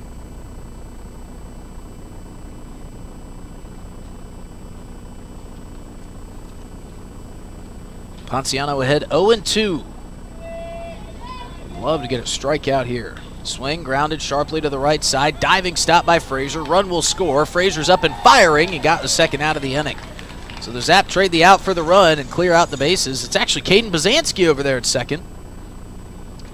I get mixed up by that hair coming out of the back of the ball cap. Bazanski and Frazier both built very similarly. But Bazanski making a great play nonetheless. Diving over to his left, knocking that one down, stopping a sure base hit from getting through, and popping up and firing quickly.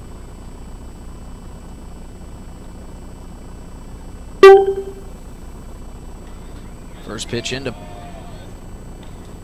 there for strike 1.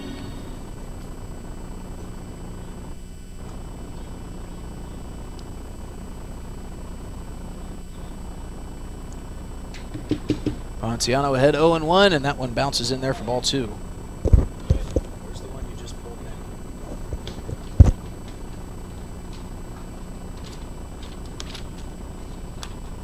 in? As we mentioned, Weston Johnson moving over to third for this game. He caught the last game. Boy, his legs must be tired as this one skied into shallow left center field. Pookrad backpedaling and squeezing out number 1. So the Sodbusters get 1, but Ponciano comes back strong and gets out of the top of the first. Sodbusters lead 1-0 as we will bring another first inning Fiber Fact brought to you by Venture Communications. You get 2 Fiber Facts in one day. Talk about value. That is value at its finest. As we bring you first inning Fiber Facts every home game here for the Zap ball games. Fiber optic cables are made with ultra pure glass. I had to double check that to make that sure. I can't believe that. Which allows light to pass through with minimal loss. How cool is that? Tell Ripley's believe it or not, because I don't. He doesn't believe it. He is absolutely blown away. They're also thin as a strand of hair. So they must work good if all of that thought goes into it. You want to get fiber optic cable, call Venture Communications. Check them out on Facebook. They got a lot of great things going on. And a big thanks to Venture Communications for sponsoring our first inning Fiber Facts. So we get to get a look at the newest pitcher for the Sodbusters. He's a tall right-handed hurler, Josh West. Austin Raines went over the 100-pitch mark the first time we've seen that at Hyde Stadium all season long, and he pitched well. Gave up 4 runs on 8 hits, but got the win for his team. And they gave him some run support early, and you know the Zap would love to do that for A.J. Ponciano. Ponciano had a pretty efficient inning of work there at the top of the first. He did allow the run, but still got out of the jam nicely.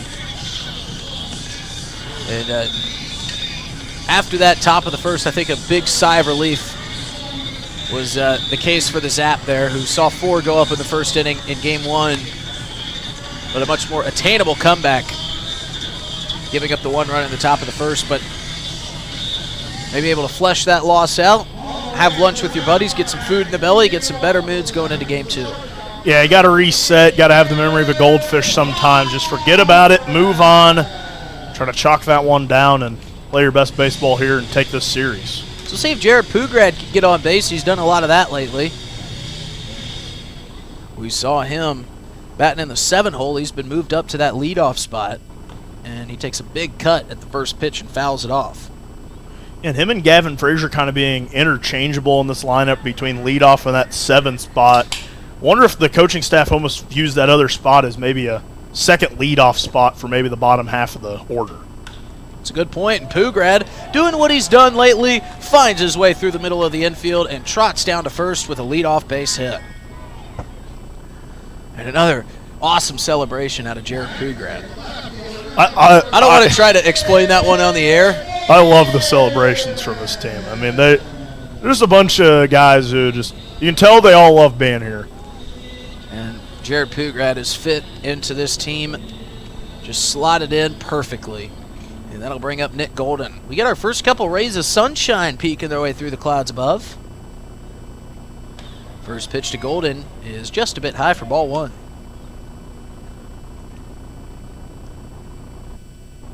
West sure working quickly, much like Austin Raines did.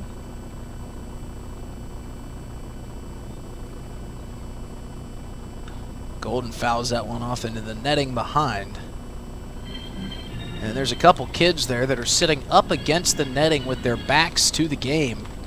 And Dad, seeing that foul ball come a little bit too close, said, you know what, why don't you come sit a little bit closer to me and away from that net? I think that's a good call, Dad. That net's not exactly a brick wall. No, it is not. That one up and away to Nick Golden. Count runs 2-1. Gives a lot of pull when it gets hit with a nice hard hit foul ball, so beware. That one way high to Golden. Count runs 3-1. Nobody out. Runner on first. Zap would love to add a couple more base runners. West wants a new baseball.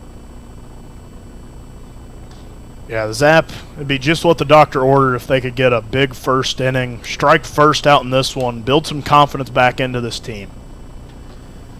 Would love to play ahead like you did last night. 3-1, Golden with a huge home run hack, can't get to it. And Golden has kind of done exactly what this league is meant for. Come improve your game, stay sharp over the summer, maybe take a step up at the college level. Golden goes down and gets one, and right on cue lines one into shallow right field. Pugrad rounding second, he's going to head for third. Throw comes in, and the Zap have him on the corners with nobody out, and Golden's fired up as he should be. Great piece of hitting there from Nick Golden as he continues his great streak of play. Yeah, and he was just itching for him to throw it to third instead of second. He was trying to steal 2 all the way. He's always itching to get that extra bag, but sure it won't take him long here. Yeah, he sure took a large curve around first. That'll bring up Jake Daly in a good spot. With the speed of Pugrad on third, a base hit or a ball put anywhere, really, likely scores a run and ties this game up. First pitch to Daly off the end of the bat towards shortstop. Pugrad rifling for home. That one is bobbled and dropped by Christian Loera, and everybody's safe. So there's that timely hitting the Zap couldn't come up with in game 1. Jake Daly ties us up at 1 apiece here in the bottom of the first. And sometimes you'll take those and everybody's safe. You still got the runners on and dangerous hitter coming to the plate. Dangerous might be an understatement. It's Ty Farwell. And he has been absolutely blistering the baseball in the month of July. Dylan Beach getting so excited he did the Ty Farwell hip twist. And he drives that one deep to center field. On his horse and back to it is Hannaford. He'll make the catch. Golden will tag and head for third and be in there sliding safely. So it's a productive first out for Ty Farwell. Man, that ball had a lot of bark to it. I know it. It didn't go quite as far as, maybe even expected. He put a lot into that one, and I don't know. I think if he would have hit a home run the first time I did the Ty Farwell shimmy shake in the broadcast booth, I might have been doing it a lot more often. I don't think that's going to stop you. The fact that didn't leave.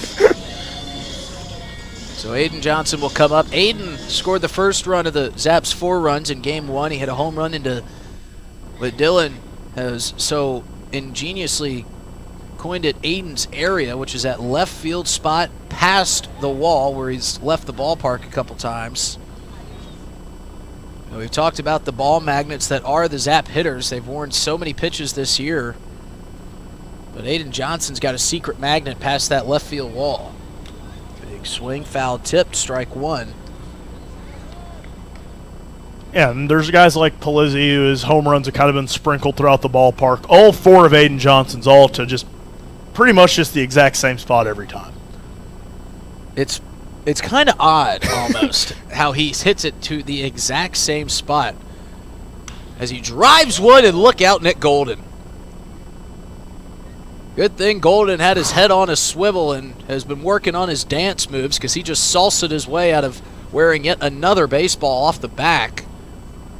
But that would have been friendly fire. Yeah, that might have also been a lot harder than the pitches that are thrown at him, rather than that one coming hot off the bat of Johnson. Yeah, we don't have any 100-mile-an-hour hurlers in the ILB, but that one looked like it was traveling triple digits off the bat of Aiden Johnson. It have split the gap between him and Coach Habiger. Kind of explains why he's able to leave the ballpark with such ease. He's got great power. 2-2 count to Johnson. Runner goes way up and in. That throw down to second is high. Golden kind of tried to swipe home, and he does. So the double steal works to perfection, and the Zap manufacture the lead here in the bottom of the first. Yeah, that's great base running right there. Absolutely. Jake Daly stole second. The throw came in high. The middle infield tried to cut it off and cut down Nick Golden, who was stealing home.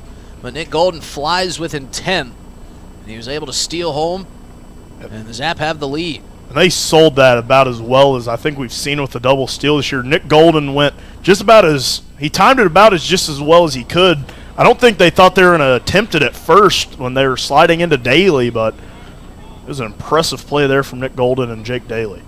So runner's still in scoring position for Johnson. He now stands at second. This is shot the other way, so the play will be to first base for Drew Vega. He'll fire to Tyler Welsh for the second out of the inning, but they move Jake Daly over to third, and a chance for Connor Hammonds to extend this lead.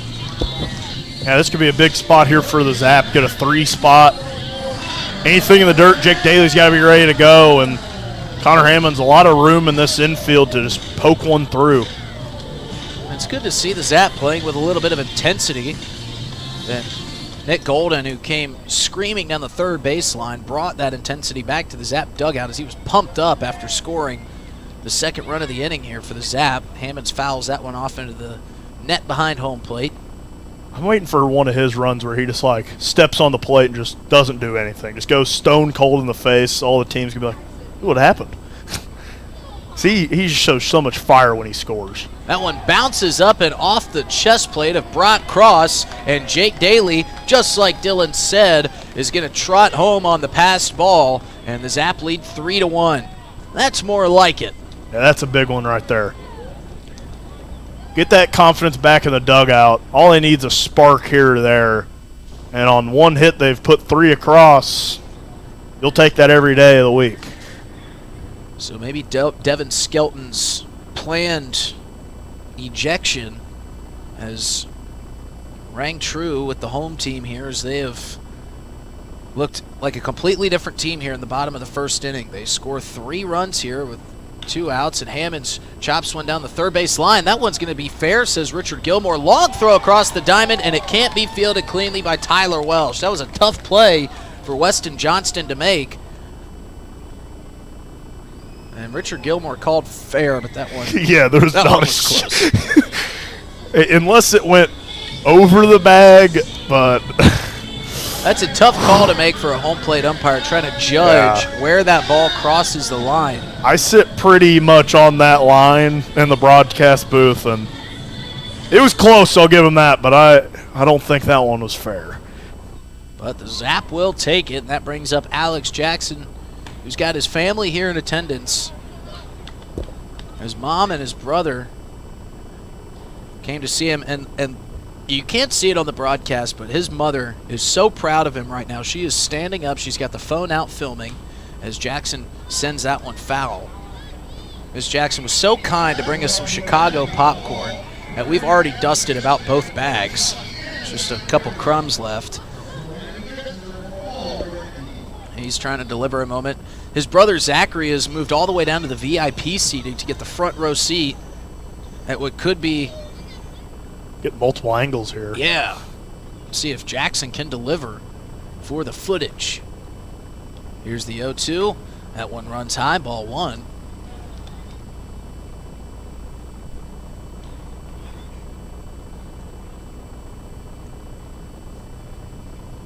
Josh West working quickly. Hammonds with a short lead off at first. That one bounces through, and that gets through Brock Cross. So the Sodbusters are gifting bases. Connor Hammonds with a wide turnaround second. Thought about three, but he thinks better of it. There's now a 2 outs. Runners going on contact. Alex Jackson with a base hit could score the 4th run of this Zap bottom of the first frame. Yeah, the Zap gifted plenty of bases to the Sodbusters in that first game. You got to be taking this gift if you're the Zap. Want to strike here with another runner in scoring position. West comes set. Jackson awaits. The 2-2. Grounded towards the shortstop. Going to be a funny hop, but it's played cleanly by Loera. He fires across the diamond and retires the side, but not before the Zap score 3. They lead 3-1 after one. We head to the top of the second inning here at Hyde Stadium. Looking for happenings in Central South Dakota? The Pierre Area Chamber of Commerce Community Calendar is your go-to for all the latest events. From entertainment to local benefits, community activities, and more, there's something for everyone. Email your event to contactchamber@pierre.org and it will be listed on the weekly calendar. To view the calendar, go to www.pierre.org. Let's celebrate together in the heart of South Dakota. The Pierre Area Chamber of Commerce, connecting our community one event at a time. Doing a little spring cleaning at your house? I'm Val Keller, City of Pierre Solid Waste Manager, letting you know the City Supply Swap program can help. We'll recycle cleaning supplies, paint, and other household chemicals you don't want anymore. Plus, you're free to take any products other people dropped off for recycling. The swap program helps our customers and keeps things out of our landfill. Supplies we accept include stains and sealers, pesticides, pool chemicals, typical cleaning agents, as well as oil-based paint, latex paint, and spray paint. For additional information, call 605-773-7434. Again, that's 773-7434 for more information about recycling your household supplies and paint. Let the City of Pierre help you get your home and garage cleared out and cleaned up for the summer months. This public service message is brought to you by the radio stations of the DRG Media Group in Pierre.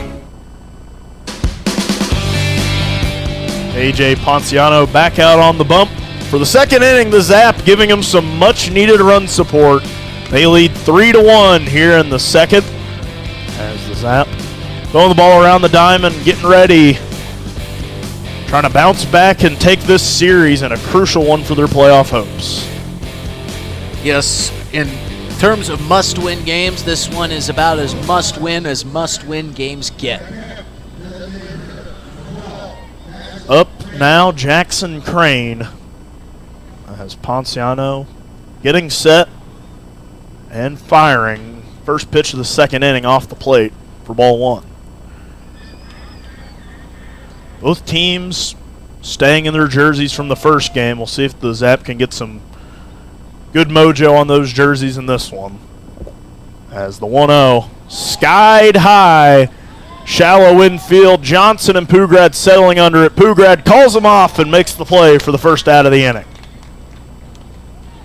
Yeah, even with the one run that kind of came on the steal where Farwell fired it a bit too high for his middle infield on the steal that allowed the runner to get to third. Other than that, Ponciano's really not had any danger to work with. He's worked pretty efficiently, I would say. Yes. Has been efficient throughout this one as he gets another fly ball. Hammond's running out of room, that one getting out of play. Still under 20 pitches, so if he could get a couple more fly balls, could potentially get out of the second with a really low pitch count, especially compared to some of the starts we've been seeing out of these Zap pitchers where it feels like they still have a really good overall start, but that first inning takes them a while. We've seen a couple first innings get up into the 30s, the high 20s. As Ponciano comes set for the 0-1. That one in there for strike 2. And going back to that Ty Farwell throw that went a little bit high, with all the good that Ty Farwell does for this team, I think Jamie Habiger's probably like, you're about 10 of those away, maybe 15 of those away from getting close to evening out. The 0-2 swung on and missed. Ponciano with a big strikeout for the second of the inning. Great sequence there by Ponciano. I wonder... What? Go. I was saying you're probably right about Ty Farwell. You do that about 10 or 15 more times, we're going to be in trouble, buddy. That's a low number for Farwell. I mean, he has been so good at the plate and behind the plate. And I was just about to say, with him being the catcher back there, with his big frame, I wonder if that kind of eases a pitcher into the zone. As Ponciano fires a first pitch ball. You know, a bigger target back there, a bigger area to throw. Ponciano behind the count 1-0. Readies himself on the mound and fires. That one fouled back our way. And they just keep teasing us with these one. They keep going like they're asking us from the dugout. They're throwing up the hands acting like we could catch that one. That one's on the other side of the building. Well, the effort that I make for it makes it look like it's close, I think. The 1-1 from Ponciano. Off speed, runs inside for ball 2. I will say, I think the only people happier when it does happen, not if, when, than the folks up here in the broadcast booth will be the guys that sit out on the end of the dugout who have seen me almost fall out of this window multiple times. I'm just hoping Mr. Plooster gets a picture of you catching it. 2-1 skips in there for ball 3. He'll get the picture of me catching it, and then he'll get the tears flowing out of my eyes of joy. Yeah, hopefully not tears of, oh man, I just fell out of the broadcast booth onto the grate below. I want the pictures to stay up here, not be down there. 3-1 from A.J. Ponciano, put into play, driven towards right center field, settling under it, Alex Jackson, making the third out of the inning. That was a fast one for A.J. Ponciano. He's moving quickly here. The Zap lead 3-1. Thinking of travel, Pierre Regional Airport offers non-stop flights to Denver. Starting August 1st, book your destination at United.com. With United Mileage Plus, you can save more by earning miles when you fly from Pierre Regional Airport. 1-hour flights to Denver and the world beyond. Avoid the crowds, avoid the drive, and enjoy free parking when you fly from Pierre Regional Airport. United Airlines in Pierre starting August 1st. Skip the drive. Fly from Pierre. We're good at making excuses for things we don't want to do. I can't work late because my cat has a job interview. Unfortunately, we're also good at making excuses for things we shouldn't do, like driving drunk. There's nothing on the back roads but cows. The truth is, there's no good reason to drink and drive, not even if you stick to the back roads. If you drink, don't drive. No excuses. Brought to you by the South Dakota Office of Highway Safety, South Dakota Broadcasters Association, and this station. If you're interested in becoming a valued sponsor of an Oahe Zap broadcast, you can contact us for more information at sports@dakotaradiogroup.com or call us at 605-224-8686. Hayes. As we're back here for the bottom of the second, Zap leading 3-1. We finally got that era on those A.J. Ponciano shirts. It wasn't high school, it wasn't middle school. Those are Zap shirts, custom made. Custom made, pretty cool too. I love the font. Ponciano kind of arched across the back of the chest. The number 12 right underneath. And they say Zap on the front. I might have to go down and wonder, hey, how can I get my hands on one of these custom-made Ponciano jerseys? I'm going to get Ponciano 12 pressed on all of my polos. Sure, go for it. That is going to be worth something one day. That's going to be worth a lot of money, that Ponciano jersey. I need to get that, have him sign it.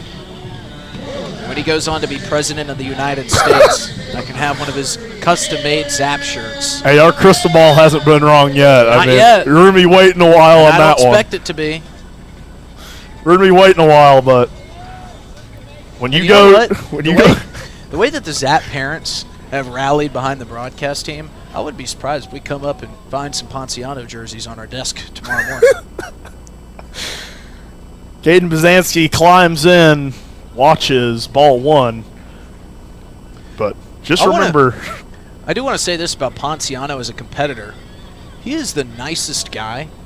We've had him up on the broadcast before. The 1-0 to Bazanski, misses outside for ball 2. But man, you put him in a competition setting and he just changes his entire demeanor. He just becomes a savage. When we were playing pickup basketball, he was on my team. 2-0 to Bazanski, swung through and missed for strike 1. And he was not happy with my defense. Or the lack thereof. At the big lack thereof is Jake Fuller just rained threes on me all afternoon. But that's the kind of competitors you need in this dugout, like A.J. Ponciano is.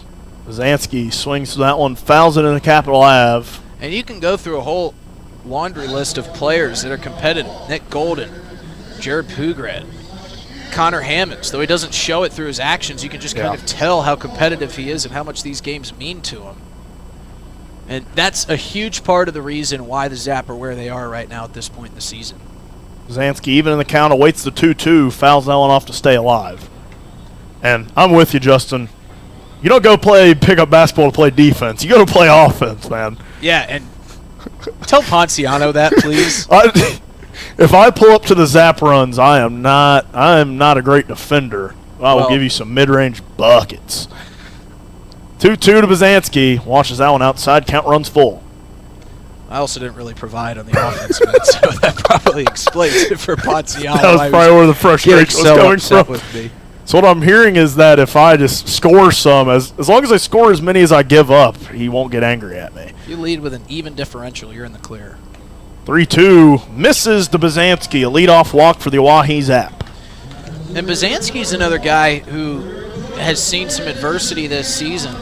We saw them in a tight game earlier in June, and I believe that was against Spearfish. Yep.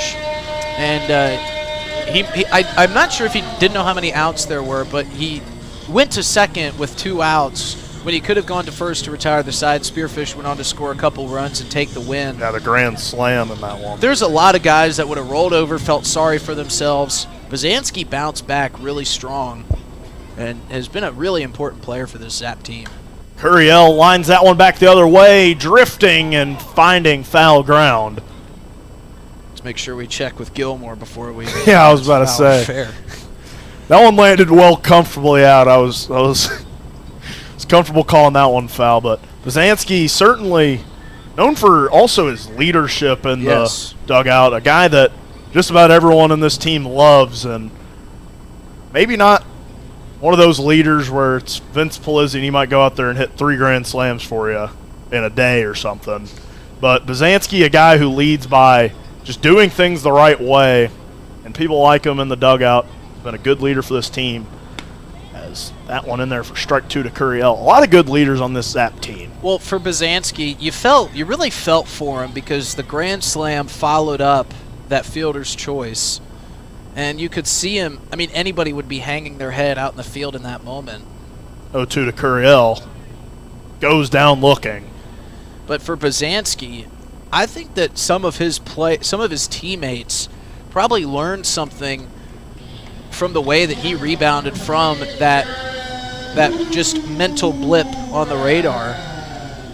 And they probably said, you know, he didn't let it phase him. He didn't let him get it down for more than just one batter. He bounced back. And I'm sure that Jamie Habiger, Devin Skelton, and Andrew Wiggins saw that, and that's the reason he gets so much playing time. Has been a crucial member at second base this year. And much like a lot of the guys in this lineup, fighting for playing time when a lot of bats have really woken up, and every one of these rooms is feeling more crowded by the day. As the 0-0 to Pugrad misses for ball 1. Yeah, you got to do some great things to squeeze yourself into this starting 9. Because there's just been dangerous hitters, even when they do half days, half on, half off, and new guys come in, it just kind of carries over. As he swings through that one for strike 1. Pugrad started things off hot for the Zap, as he keeps trying to keep his good doubleheader day going. Creeping back up to that 300 mark as he watches that one in at the hands for ball 2. And look at the gap he's got between third base and shortstop. He pulls a lot of. Well, that's where he's been hitting all his base hits. I'm surprised they're shading him down the line so much. They probably know how good he's been hitting and would rather give up a single than maybe letting a double get down the left field line. 2-1 to Pugrad. Watches it skip in for ball 3. Good block there by Brock Cross, who had a tough start to this day there in the bottom of the first. Let a couple balls get behind him that allowed some runs to come in. But, like the Zap have done, you just got to flush that out. As we see one of those broken bats make its way into a young fan's hands. That one from Noah Cadenas. As Pugrad watches that one in for ball 4. 2 walks this inning for the Zap. Runners on first and second for Nick Golden. And, Devin Skelton had such high praise for Nick Golden. And Skelton, who has turned fan for this game 2 of the doubleheader, because I didn't want to say this with him in the broadcast booth, but there is a 1-game suspension when you get thrown out as an assistant coach. So he's just going to enjoy this one in the stands with a couple of the Zap faithful. And he texted me, Nick Golden. As he drills one towards center, this one sky high, settling under it, making the play is Hannaford as they tag for third. That one's going to be a close play, and he's in there safe. What a slide by Caden Bazanski. The throw beat him there, but he contorts his body to curl around the tag. And now they'll check on the tag at second. He's safe there as well, so he tagged up in time. Do they want to check on the one at first, too? Just touch every base. We got time. 7-inning game. But how about that slide from Bazanski? Yeah, that was a great swim move. He had no business getting in there safely, but he pulled off one of the tougher things to do. 1, go in head first, but 2, be able to start the slide and then change the motion of your body as you're getting to the bag. That was unbelievable. What an athletic play. So Jake Daly, 2 runners in scoring position. A single could score them both as that one gets behind the plate.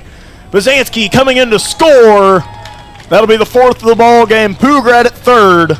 Just like that, a single will score just 1 run now, but that's a big one for Bazanski. Some great base running by him. And that is all. I mean, you can got to give the previous out there on the fly out from Nick Golden. You got to give him credit for getting Bazanski over.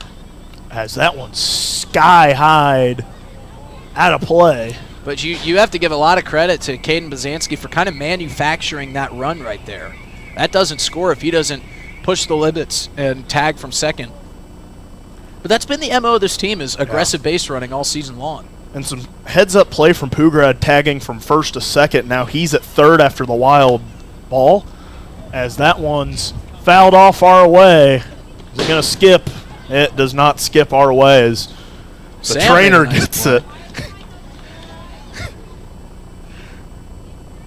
Trainer going and getting the foul ball. That's my teammate for the Buff Nation golf tournament coming up Saturday morning. There we go. Don't need him getting hurt before we try to take the win.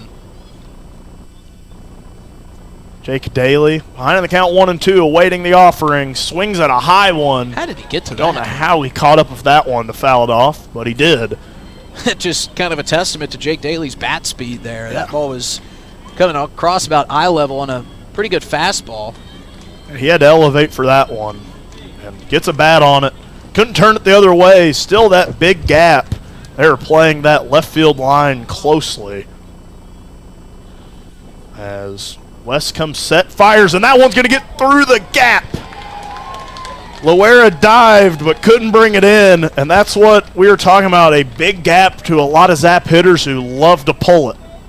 And how about this, just kind of taking those Game 1 frustrations out on the Sodbusters here early. 3 runs in the first, 2 runs in the second, and it's more 2-out damage from the Oahe Zap. Yeah, credit to Loera. He made that one a pretty close play. I thought he was maybe going to get a part of the glove on it, but that is a massive gap, and it's still big for Ty Farwell, who he likes to hit it opposite, so still something to maybe look out for. But he really put a charge into one his first at bat. I think that's just the Ty Farwell specialty, as he sends one to center field. Hannaford tripping, but running on and making the play for the 3rd out. But the Zap score 2. They lead 5-1. We'll be back here for the top of the 3rd on River 92.7 and the Oahe Zap YouTube. Hey, it's your phone talking. Yeah, your phone. You know, that thing you're constantly picking up and poking around. Listen, when you're behind the wheel, would you please give me a break? You'll have plenty of time for your TikToks and, I don't know, texting your friends after you put it in park. Distracted driving, friend. No joke. One quick text or social media peek can cause a crash. And hey, I don't want any part of that. You got someplace to be. And trust me, I'll enjoy the downtime. Brought to you by the South Dakota Office of Highway Safety and its station. Dunes Golf is celebrating their 30th anniversary this summer. They look forward to seeing old friends and new acquaintances on the driving range and on the course throughout the summer. Play 9 or 18 holes. Pay by the round. Save with a punch card or become a member for unlimited play. Dunes Golf is a great location for group outings or a summer play day. Call 605-223-2525 or see golfdunes.com. Just 1 mile north of Fort Pierre on Highway 1806. Dunes Golf. Thinking of travel? Pierre Regional Airport offers nonstop flights from Pierre to Denver. From there, you can fly anywhere. Book to your destination and check bags through on United, Delta, or American Airlines. 1-hour flights on 50-passenger jets to Denver, then connecting to your destination. Save travel time and money, avoid the crowds, and free parking when you fly from Pierre Regional Airport. Skip the drive. Fly from Pierre Regional Airport. Looking for happenings in Central South Dakota? The Pierre Area Chamber of Commerce Community Calendar is your go-to for all the latest events. From entertainment to local benefits, community activities, and more, there's something for everyone. Email your event to contactchamber@pierre.org and it will be listed on the weekly calendar. To view the calendar, go to www.pierre.org. Let's celebrate together in the heart of South Dakota. The Pierre Area Chamber of Commerce, connecting our community one event at a time.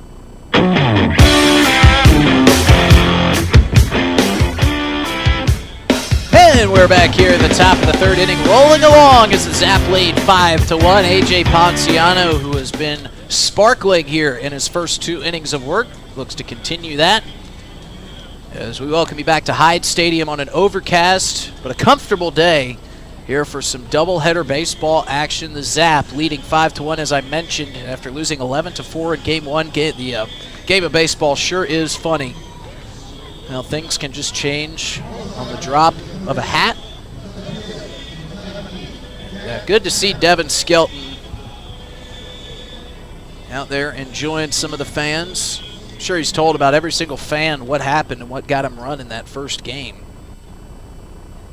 As he's making the rounds, one of the most popular men here at Hyde Stadium. As this one's ripped over to third base, and Aiden Johnson, I'm just happy to see his head still on his shoulders.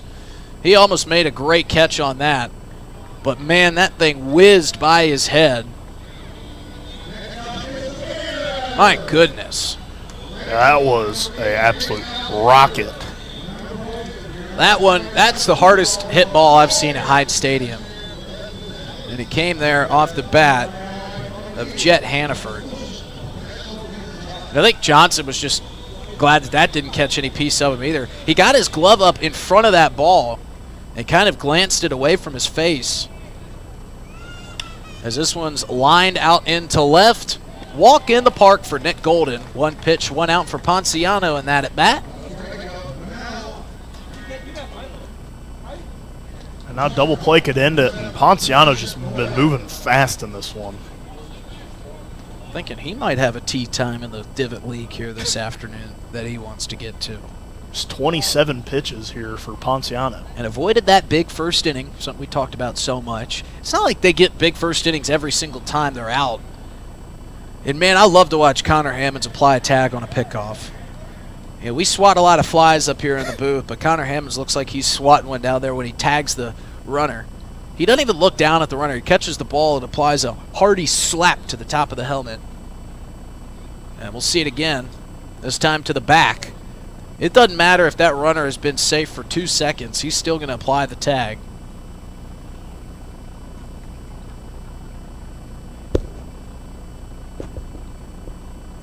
Ponciano peeking over at Hannaford at first.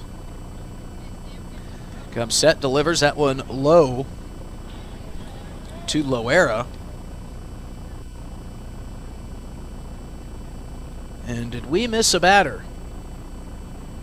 because it says Brady Alexander. No, he lined out on the one pitch. Oh, that's right. I'm getting all confused. 2 games today, folks.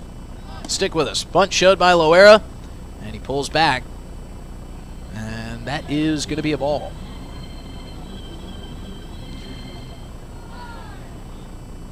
Tell you, it's been a long day for our broadcast crew. The interns had to get everything ready here this morning. Early start.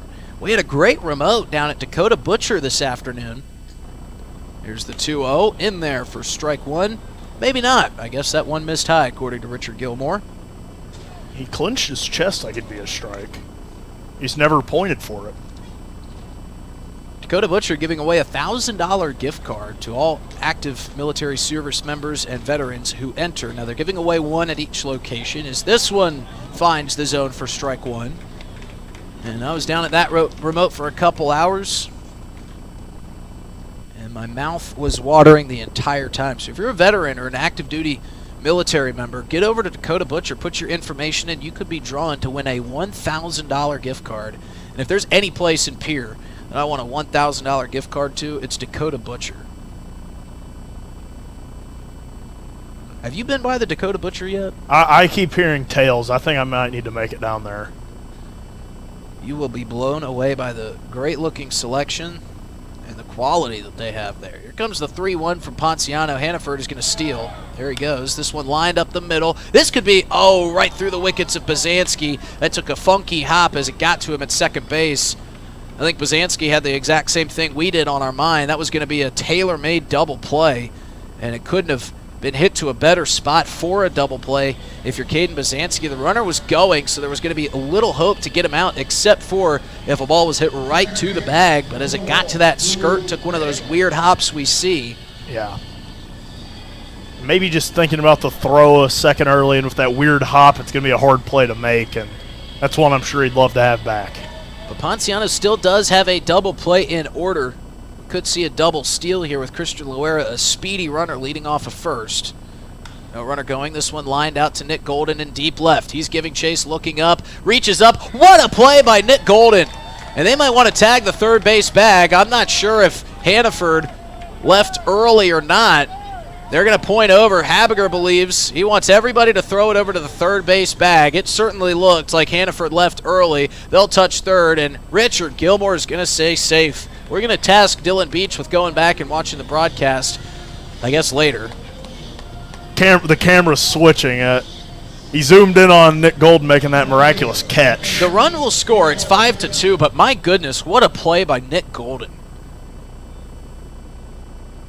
They scored 1, but Golden saved a couple, as that was an outstanding grab. There goes Loera. Here comes the throw from Farwell. On the money. What a throw. What a tag from Pugrad.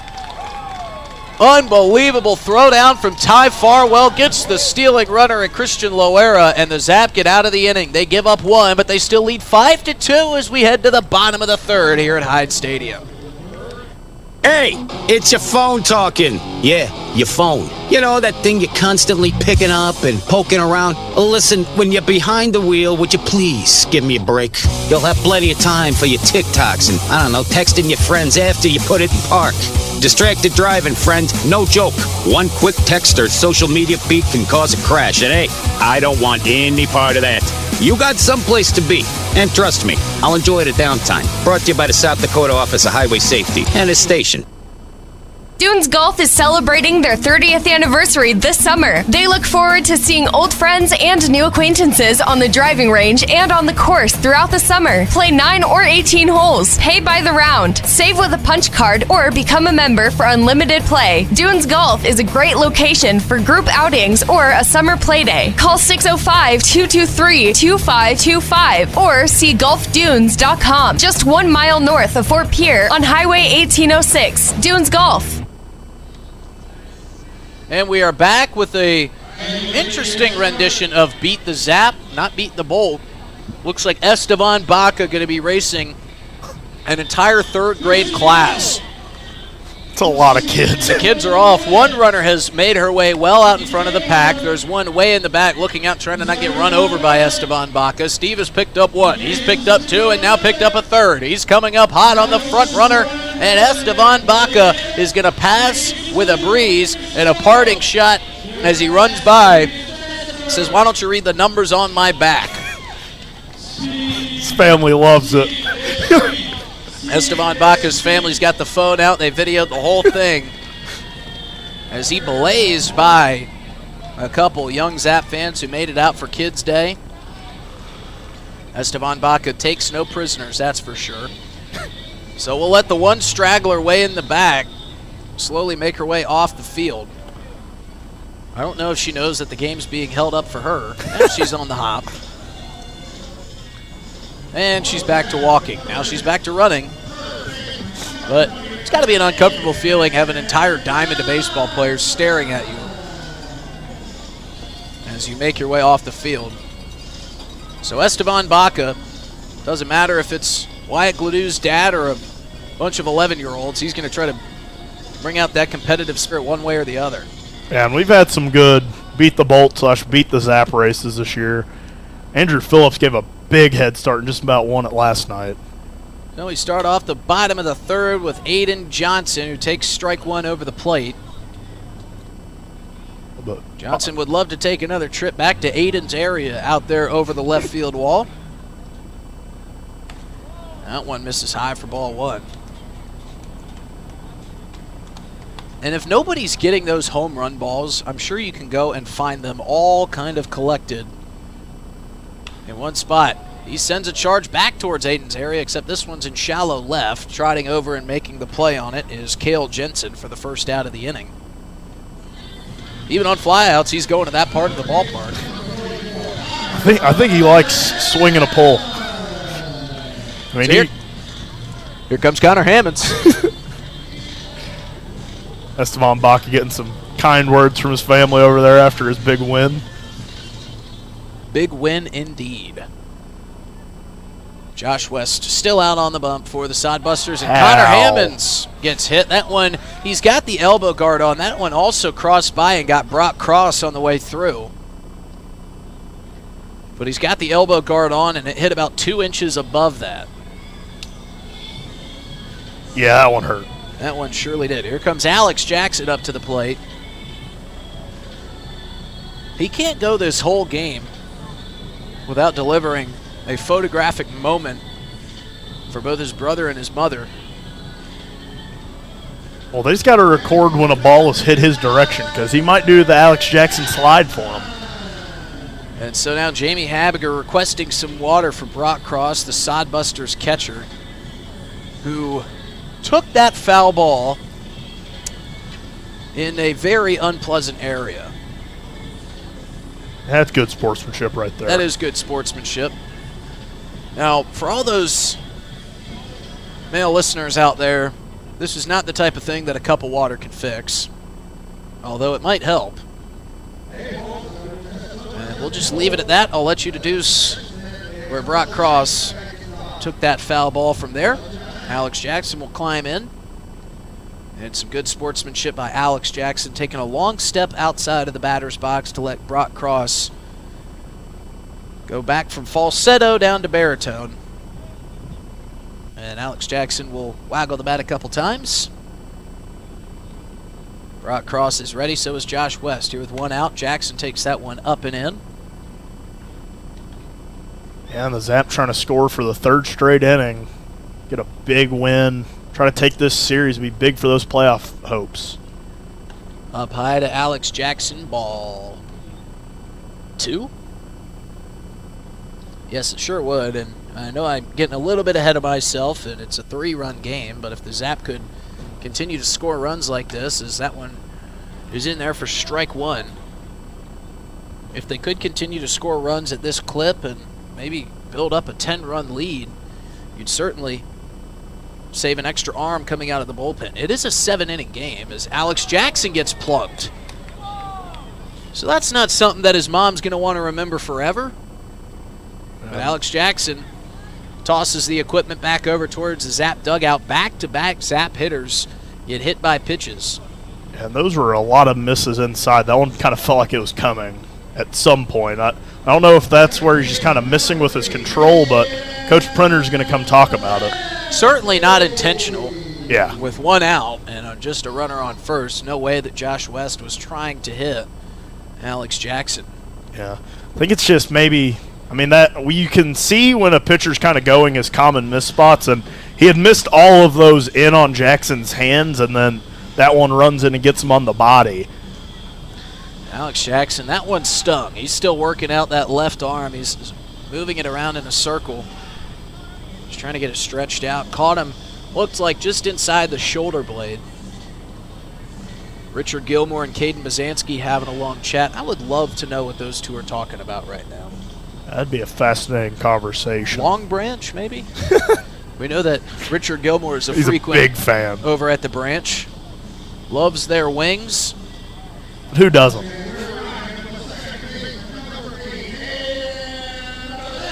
And with Go ahead. I want to hear more about I was going to talk about the Spuds, and with the Spuds off today with a win, the Zap could still just be tied with them overall in the standings rather than being a game back. And a win would be so crucial for the Zap with the Spuds coming in for a 4-game series. How much fun is that going to be? Bazansky steps in. He's got one out and runners on first and second. And he takes strike one. After that unfortunate bounce on Caden Bazansky, he'd love to put some runs up here with a big base hit. And that one scoots through the wickets of Brock Cross, right through the 5-hole, and everybody moves up 90 feet. Connor Hammond's thinking about coming home as nobody's covering. But Cross gets to it in time. And now Josh West and Brock Cross going to go over some of their signals and signs with Caden Bazansky standing right there. And he kind of turned around and looked at the dugout like, I can't believe they're talking about this right in front of me. Hope he has good hearing. But it would be interesting because as it stands right now, the Zap would be behind the Spuds, but since they don't play today and the Zap have 2 games, they were 2 games behind, played total. So if they win here today, they'd still be tied for the lead. As Bazansky takes strike 2 on the inside corner. Thought you were going to save that for our Dunes Golf path to the playoff with Eli Lewis. We're just getting it primed for them. We got to get them set up. Well, it's going to be a perfect segue here in about 2 outs. We'll get Eli Lewis on the headset. He'll tell us these path to the playoffs. That one bounced. Nice block by Cross and saves a run. Slid to his right on both knees, and Brock Cross is taking a beating back there behind the dish. And that one ended up skipping off the shoe of Bazansky off a cross, and that one saved it from going back into the field of play. I don't know if they would have sent Hammonds with just one away, but it would have been a close play for sure if the pitcher had to come cover it. Well, he made it about 50% of the way down the third baseline to Connor Hammonds before slamming on the brakes and heading back to third. Infield is playing in for the Sodbusters, trailing 5-2 here. See if Bazansky can poke one through. He fouls that one off into the netting. Stays alive on a 2-2 count. As the folks get out of work, they head over to Hyde Stadium.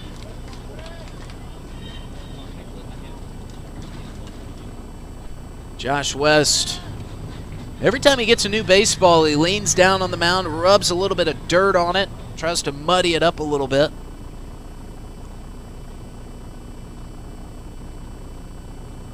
West comes set, 2-2 count to Bazansky. Big lead at second. Now they're going to throw over to the shortstop. And Alex Jackson kind of toying with Christian Loera. Loera was standing in front of Alex Jackson when that ball was thrown over. So, not sure if he just wanted to get Christian Loera involved in this inning or what. Here's the 2-2, up and away, ball 3. And they might have got Alex Jackson if he was laying down there with a pillow and a blanket sleeping. Or if he was turned looking back at Aiden's area.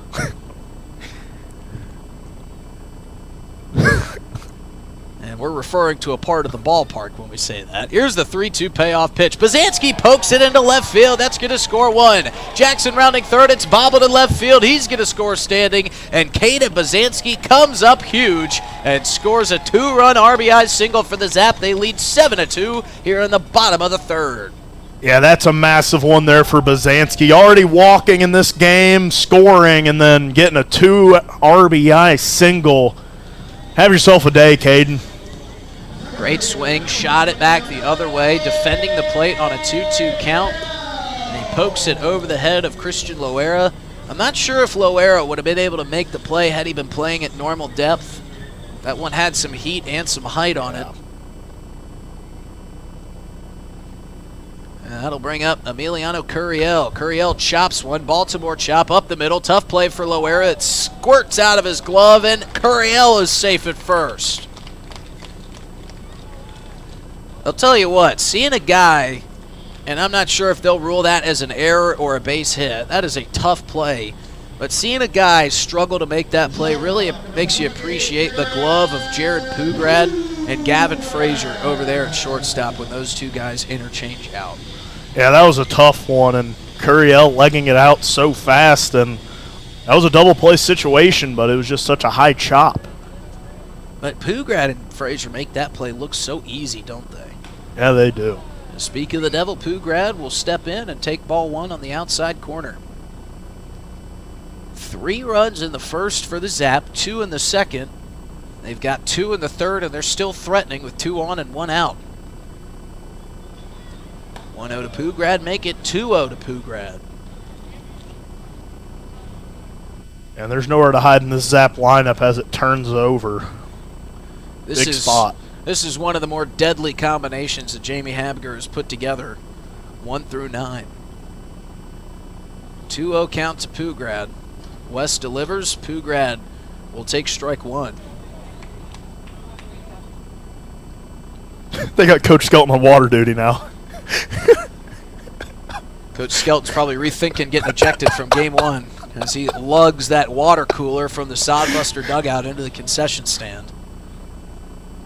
Who knows? He might grab a cold beverage while he's in there. Here's the 2-1 to Pugrad. That's off the plate, ball 3. And we get some movement down there in the Sodbusters bullpen. And Austin Rains with an outstanding outing for the Sodbusters in game 1. They were able to go to Christian Loera to close things out in the 7th. As Pugrad lines that one out into left. It's going to be a pretty simple play for Cale Jensen. He squeezes it, and that's the second out of the inning. But Austin Rains went over the 100-pitch mark in the first game. They didn't have to go to a true pitcher, as Loera, their shortstop, came in and kind of mop-up duty for the Sodbusters. And now the Zap might be able to run starter Josh West if they can keep hitting here in the bottom of the 3rd inning. And who better to keep putting on the pressure than Nick Golden? 2 outs for Nick Golden. Still runners on first and second. And he lines one into left field. That's going to get down for another base hit. Running on contact were the runners. Here comes Bazanski. He's going to dive in head first, and Nick Golden delivers yet again. We sound like a broken record, but this 2-out offense from the Oahe Zap is potent. And it's 8-2 Oahe here in the bottom of the 3rd. That's a big one. And this team is just, they flipped the switch. I mean, earlier was playing some, I don't even want to call it ugly baseball because it feels like a few errors kind of put them out of that game, just whether it was on the mound, in the field. But Zap just really playing some good baseball here in Game 3. Bazanski had to go clean up a little bit. He left his batting glove there on the slide, and he gets to go through the high-five line all over again.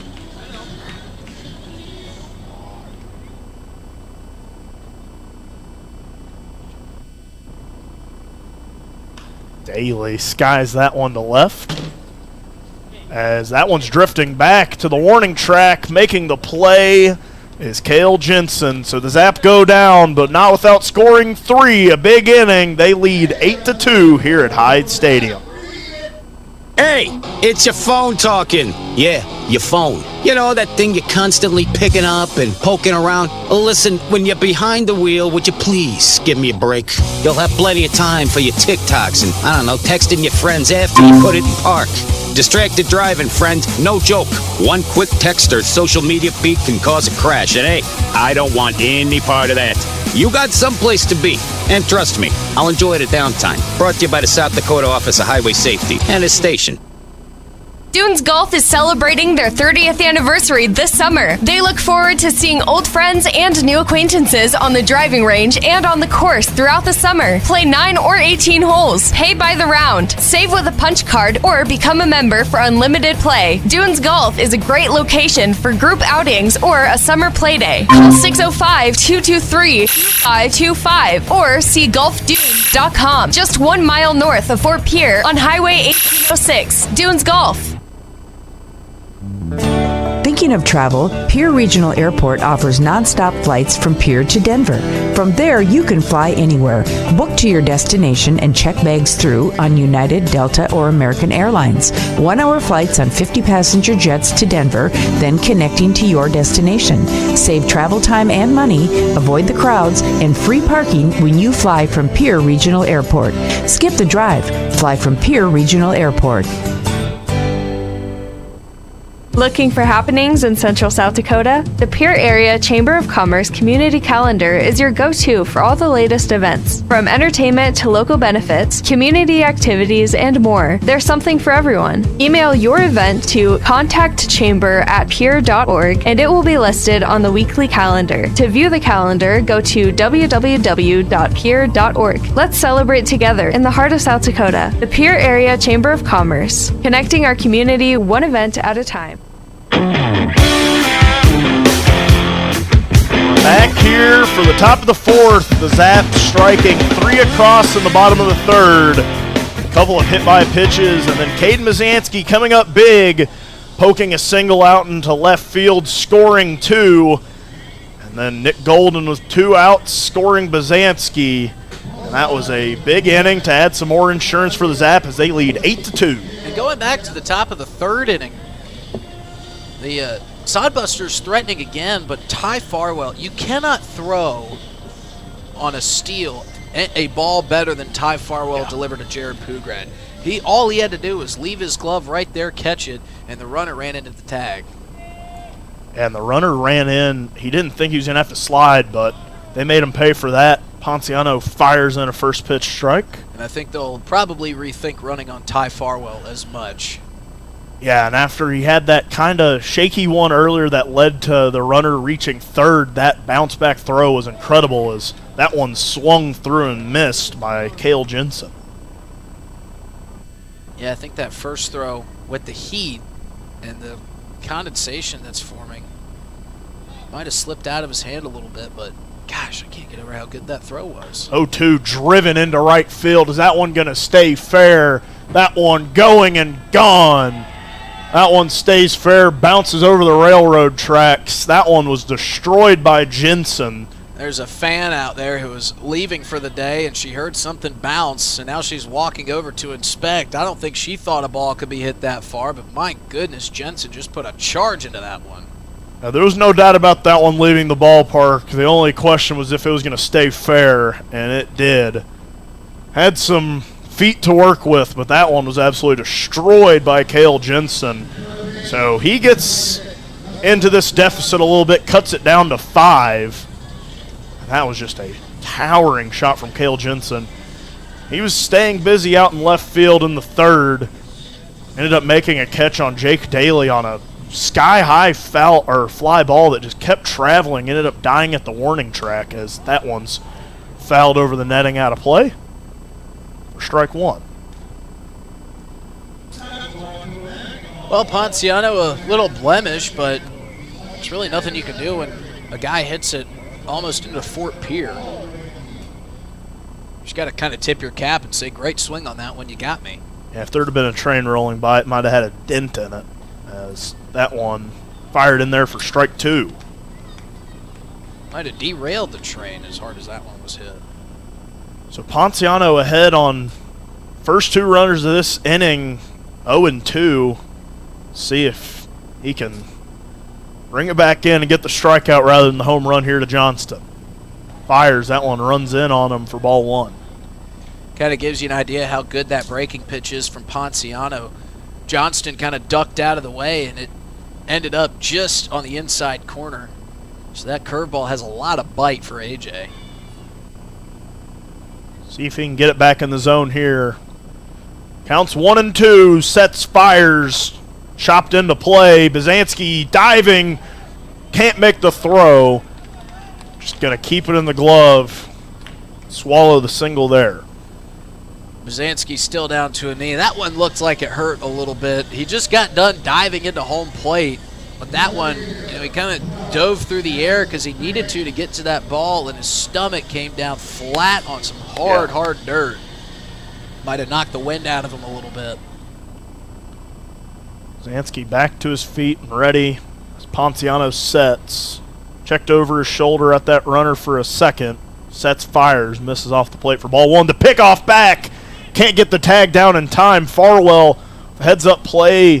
The throw was just a bit high to Hammonds. He tried to get the tag down. It looked like they might have had Johnston in between, but he gets back in time. They sure did, and it's asking a lot for Ty Farwell to get that throw down low to eye level of the diving base runner. As that one driven back the other way, that one going to get down in left field. That'll be a station-to-station single. And some early adversity here in the fourth for A.J. Ponciano. Another one you really can't do anything about. Just a nice solid swing through, caught the thin part of the bat and was just poked out over the head of Aiden Johnson right into no man's land. Yeah, a no man's land single. And runner on first and second, nobody away. Jensen already scoring on that home run. Zap have some insurance to play around with, but I'm sure they would love to save those for later in this game, as we're in the middle of the fourth, 7-inning ball game. The Zap trying to take a big one to stay tied for first place here in the second half of the ILB. Yeah, and Katie Acosta talks about that race to 7 runs. Usually if you get to 7, you usually end up on the right side of the victory, but it kind of goes to show how good the offense is in this league, because you can't get away with just scoring a couple runs and trying to win a game. You have got to have your offense at a premium. So that's why it's great to see the Zap. You know, they're not having huge innings, but they're having a couple big innings. A 3-run inning, a 2-run inning, and another 3-run inning in the third. Ponciano readies himself on the mound, checks on the runner, fires to home. In there for strike one. I think Richard Gilmore is back to his delayed strike calls. That one took a while. Ponciano trying to get a big out here on Tyler Welsh. Sets, deals, misses for ball one. Zap on 5 hits, scoring 8 runs. Testimony to some of the plate appearances and timely hitting they've had. Been hit a few times, but they've had the at-bats to knock them around. Ponciano, the 1-1, driven towards right. Jackson settling under it. We'll see if they test the arm. They try to fake him out, but Alex Jackson fires it back into the infield. Everyone stays put. So 1 away, now a double play could end the inning. Just 1 run for the Sodbusters. Probably good they didn't test out Alex Jackson's arm on that, because the way that ball got into Poograd, I think they would have had him by a mile. Yeah, I don't think there's going to be too many more runners testing Jackson's arm this year. If any of them are following him on Instagram, I'm sure they saw that throw he had a couple weeks ago if he posted it, and it was an absolute laser from left field to home plate. Saved a run as Ponciano misses high and inside for ball one. There's been a couple really nice throws this season on plays that you're almost thinking, okay, that runner's scoring. Yeah. Or they're tagging from second there, and he just pulls out just one of the better throws we'll ever see. Ponciano, the 1-0, swung through and missed for strike one. Great pitch from Ponciano. Pulled the bottom out from underneath it. Brock Cross at the plate has been fighting behind the plate here today. Got hit by a couple. Still remaining in the game. Trying to get a big hit for the Sodbusters. He watches ball 2 in.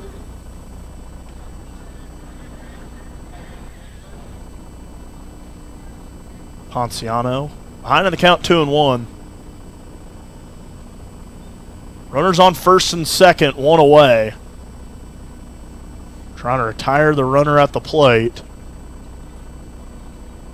Zap scoring in every inning of this ball game so far, giving him some nice run support as that one's fouled over the grandstand. Didn't quite clear it, hitting the metal roof. Ponciano is strike away from getting the second of the inning. He's got one strikeout on the day. But don't think there's too many Zap pitchers in this room concerned about their strikeout tallies. I think the only thing they care about is what the score says on the end of the day and if the Zap are out in front. They want the win column on the team side. They don't much care about the one on the individual side. 2-2 from A.J. Ponciano. Swung, driven to center field. Curiel giving chase, settling under it, and making the play for the second out of the inning. Firing into the infield. Won't be there in time, so the runner will tag to third. But now 2 away for the Sodbusters and a chance for A.J. Ponciano to get out of a huge jam with just the one run on the Cale Jensen home run. Yeah, and Ponciano really hasn't looked out of sorts at all. He's looked very comfortable out there on the bump today. Just kind of moving with ease and good pace. Even when he's had runners on, even when they're in scoring position, he's just kind of been cruising along. And we'll see what he can do here. Trying to get out of this inning.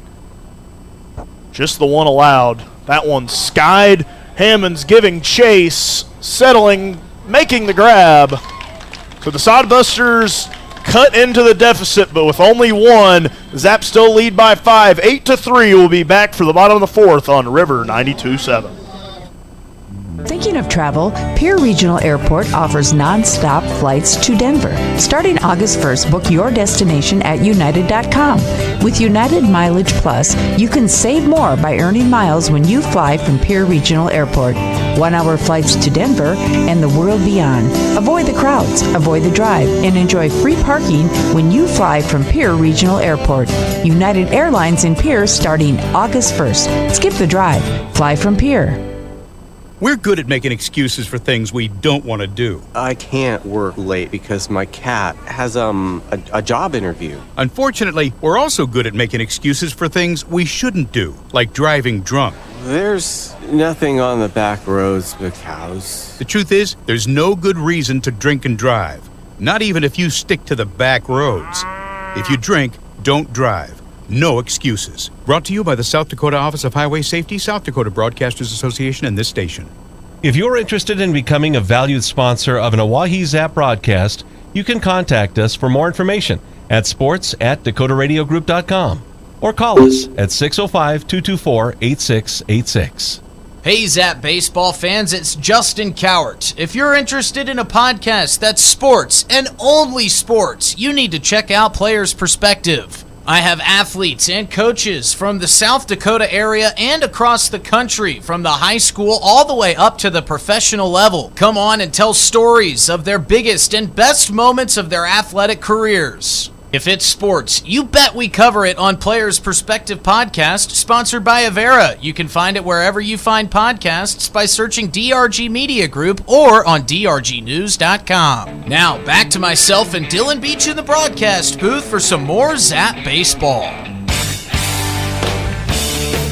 The Sidewinder back in for the Sodbusters. It's Nate Fisher. We saw him in Game 1. See what he can do here today. As the Zap are out in front by 5, they lead 8-3 here in the bottom of the fourth. Yeah, this group of young Zap fans getting to partake in all the games here today. Saw them try to beat Esteban Baca on the Beat the Zap out in right field all the way over to left field. Now they get to play the water dump game. I'm not really sure what you call that. I think it was a water relay. Like you fill up the buckets of water and race, but I wasn't really paying attention. It didn't look like they were moving very far. I just saw the kids dumping water all over themselves. So they can turn just about anything into a game here at Hyde Stadium, that's for sure. As Fisher takes one last warm-up pitch, and we'll get back underway here at historic Hyde Stadium. Ty Farwell to the plate. Trying to lead off a big inning here for the Zap. The 4, 5, 6, Farwell, Johnson, and Hammonds. It's been some timely hitting on some walks, some hit by pitches, and even some passed balls that have done the damage and let the Zap get some runs out for this big lead. Fisher comes set, fires in there a first pitch ball to Ty Farwell. Seen Farwell go opposite quite a bit here lately. He's got a big gap there in left center field. Fisher squats, sets that one, chopped towards short, firing over Loera in time. As I think that is a new shortstop, and it is for the Hastings Sodbusters. That one, Chase Miller. So Christian Loera's day is done. He's had quite a long day. He started at shortstop in game 1 of this doubleheader, then came in relief. And he played a couple innings over there at shortstop here this afternoon. He's probably ready for a nap. Aren't we all?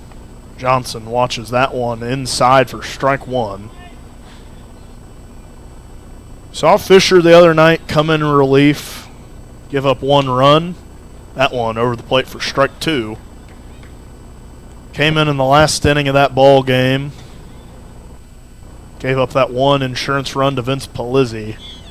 The 0-2, watched off the plate by Johnson for ball 1. It's an insurance run the Zap didn't need the other night, but I'm sure they love to have had it. I'm sure they'd love to add a couple more here. Johnson, 1-2 delivery, fouled off at third base line. Good swing to stay alive for Aiden Johnson. Fights off some pretty tough pitches. Yeah, he takes quality at-bats just about every time he steps to the plate. He's one of the leaders in the team in home runs, and he's towards the top in walks, part of the logjam at tied for second as he skies that one. Miller getting some early work at shortstop, sizing up and making the play for the second out of the inning. See if Connor Hammonds can stay out of the way of Nate Fisher fastball. He wore the last one he was in the box for. We saw Fisher hit Nick Golden last night with one of his only overhand pitches of the evening. And I thought for a second that Hammonds ditched the elbow guard effort. Didn't do much good last time, but he does have it on. As he watches strike 1 inside. Hammonds trying to get a 2-out rally going for the Zap. Fisher starts his windup. That one wafted over the plate for ball 1. Such a different vantage point with that ball coming out from the side. Just completely different style of pitch. Hammonds gets a hold of that one, heading towards center, but right into the glove of Hannaford. A well-struck ball from Connor Hammonds. An even better defensive play from Jet Hannaford ends the inning. The Zap goes scoreless for the first time in this game, but they still lead 8-3. We'll be right back here on River 92.7 and the Oahe Zap YouTube. The summer is here, and you know what that means. The Oahe Zap are back, and we at DRG Media Group are bringing you coverage of every Zap home game all summer long. You can hear all the home Zap games on River 92.7, or you can watch them live on drgnews.com at the River 92.7 station page. The Zap are offering you fans something new every single night. So get out to Hyde Stadium for some Zap baseball this summer. Purchase your tickets on oahezap.com or buy them at the box office. If you can't make it to the game, we've got you covered on River 92.7 Oahe Zap Baseball, brought to you by DRG Media Group.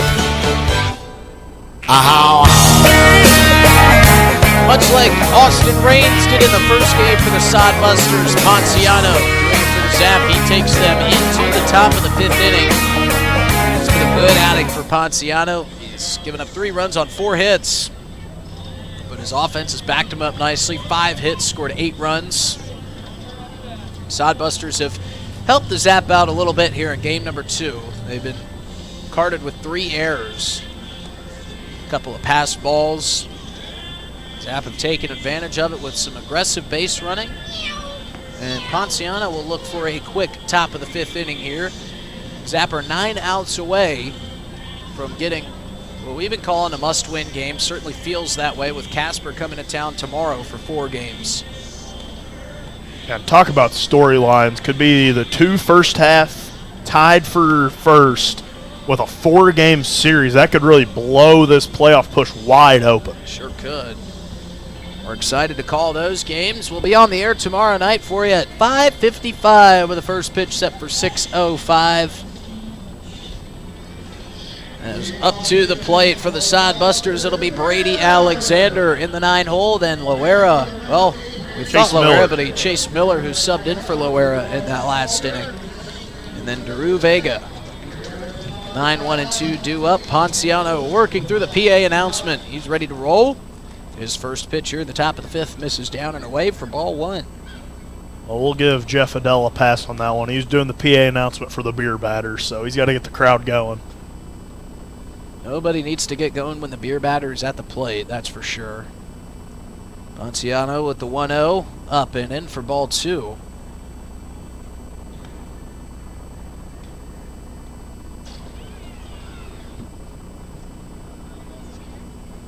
Ponciano slowing down for the first time today. Had to adjust his ball cap. Now he comes set. Here's the 2-0 pitch. That one lifted high back our direction. Gonna skirt foul. Gonna topple off the top of the roof and roll out into the street. A couple willing fans chase that one down. Ponciano still behind in the count, 2-1. As this one's lined down the right field line, that 2 going to curve toward the Zap bullpen and curl foul. Bryce Van de Wastein getting loose in that bullpen right now. It's been a little time since we've seen Van de Wastein. The last time we saw him was in a starter role where he pitched outstanding. Hope he can carry that same shutdown stuff today. 2-2. Line foul. You know, I don't know what Alex Sheets in the front office paid for that bouncy house to be here today, but they are certainly getting their money's worth. Yeah, there's been kids just going in and out of that all day. That is the kids' version of the beer cart here at Hyde Stadium, and they've been wearing it out. 2-2. Farwell wants to have a chat with Ponciano about the next pitch.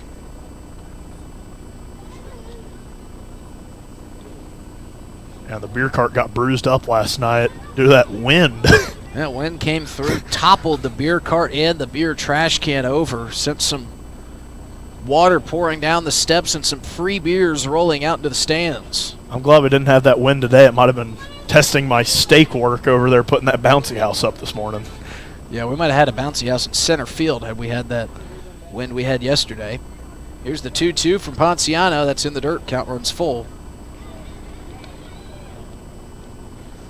And the Zap going scoreless for the first time in the bottom of the 4th after scoring 8 runs through their first 3 at-bats.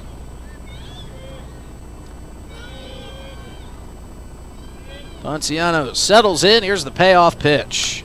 Lined high over the fence and foul. So Jeff Adele reminding everybody that the beer batter is 1 strike away from discounted hops. 3-2 count for Ponciano. Nobody out, nobody on here in the top of the 5th. 7-inning game. 3-2 is low, and the beer batter escapes. He will head down to first on the free pass.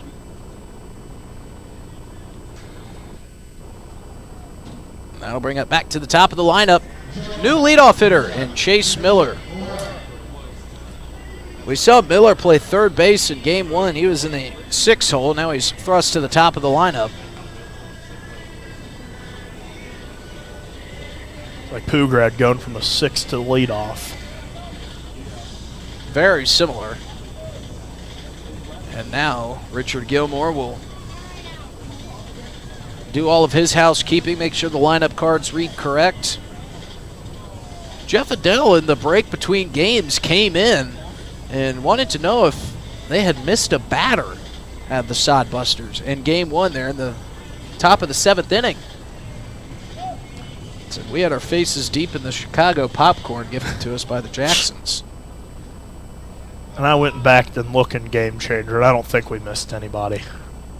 A rare mistake from Jeff Adele, so he is human. That one bounces into Ty Farwell. Great pick from Farwell to keep Brady Alexander put over at first base. And that's a quick runner you want to keep put over there as the leadoff walk. Quick peek from Ponciano. Now he's back set. There goes the runner. That one's in there for a strike, we'll believe. Throw down to second, just a bit behind. It was a perfect throw. When I say behind, I mean timing-wise. An absolute dart from Ty Farwell. Yet again, put it exactly where it needed to be, but the speedy Brady Alexander paying off that speed with a stolen base. Yeah, that was a great slide just to avoid the tag from Bazanski. Giving Bazanski a little taste of his own medicine after he pulled out the swim move sliding into third earlier. 1-1 count. 2-1 count. That one misses high.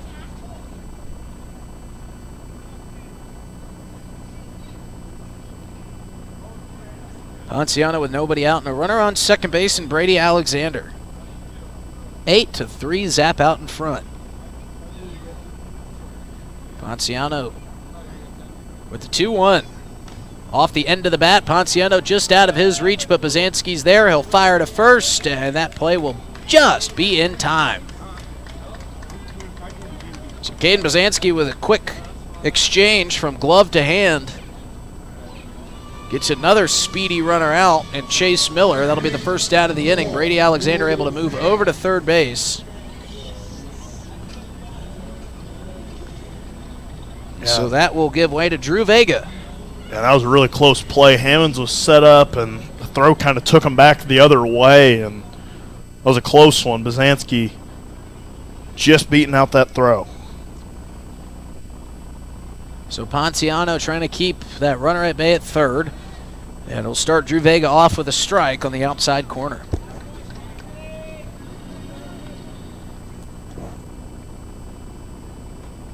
Couple wispy clouds hanging out at Hyde Stadium here today. Doing kind of a halfway job of keeping that sunlight off the diamond. That one's charged into center. Curiel going to charge in, make the catch. Runner's going to tag. Throw coming in. It'll pull Farwell off the home plate area, and that will bring across Brady Alexander.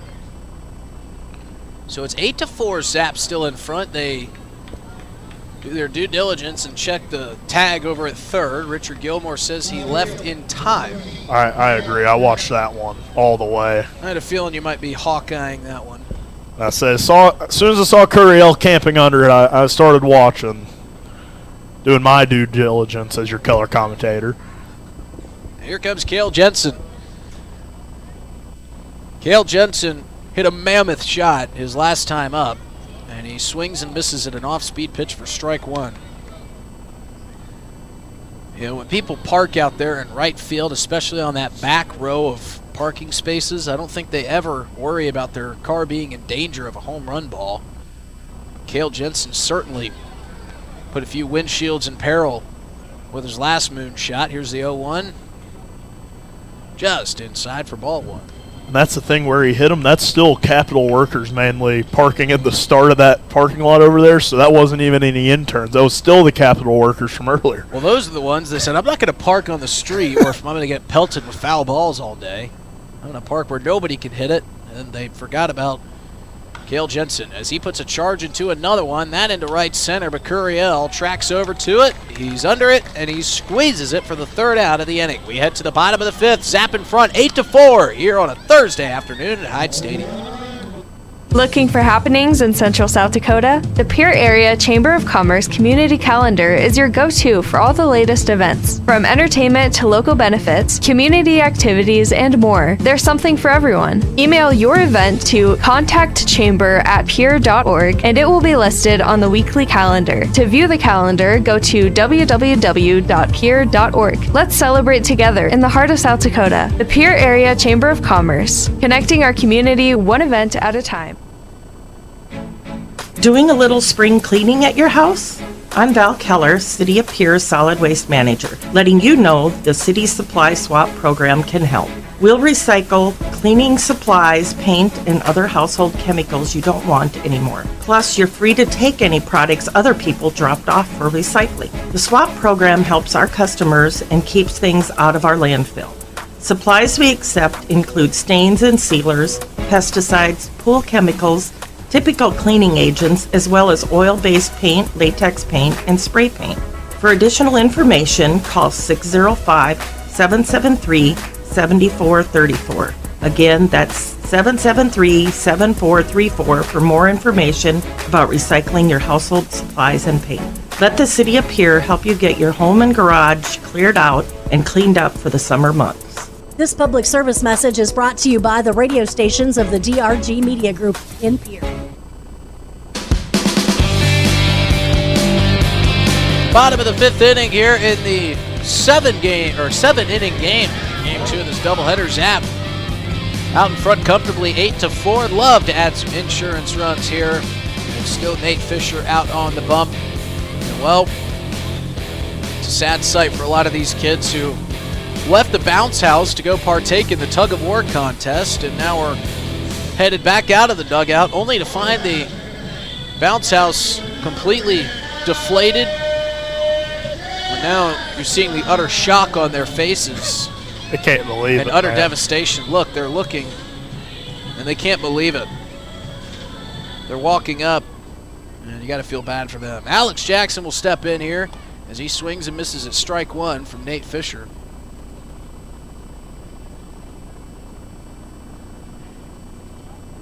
Fisher working quickly. Drops to that squat before he delivers the sidearm pitch. That one catches the outside corner for strike two to Jackson.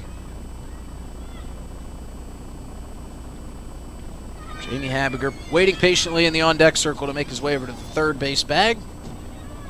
Or that third base coach's box, I should say. Here's the 0-2 to Jackson. Off the end of the bat foul. And it kind of just dances along the netting in that wall. Rolled all the way around. Rolled all the way around so that a Zap player did not have to get up off of his stoop to go field that one. Again, 0-2 to Jackson, and he wears it. So Jackson, who got behind 0-2, takes the hit by pitch, his second of the ball game. At least that one was off speed. That one was off speed, and that one was not around the shoulder area. That was more around the backside. So now Caden Bazanski will come up to the plate. Bazanski's done some damage today. He hit a 2 RBI single into left field. That was when the Sodbusters were essentially still in striking distance. They had their infield playing in. It was a 3-run ball game at that point. They're still in striking distance, a 4-run game. First pitch to Bazanski is in there for strike one. Yeah, it's been a real good day so far for Bazanski. Walked his first time, had that great slide into third, and then came in on that passed ball and that RBI single. 0-1 misses outside.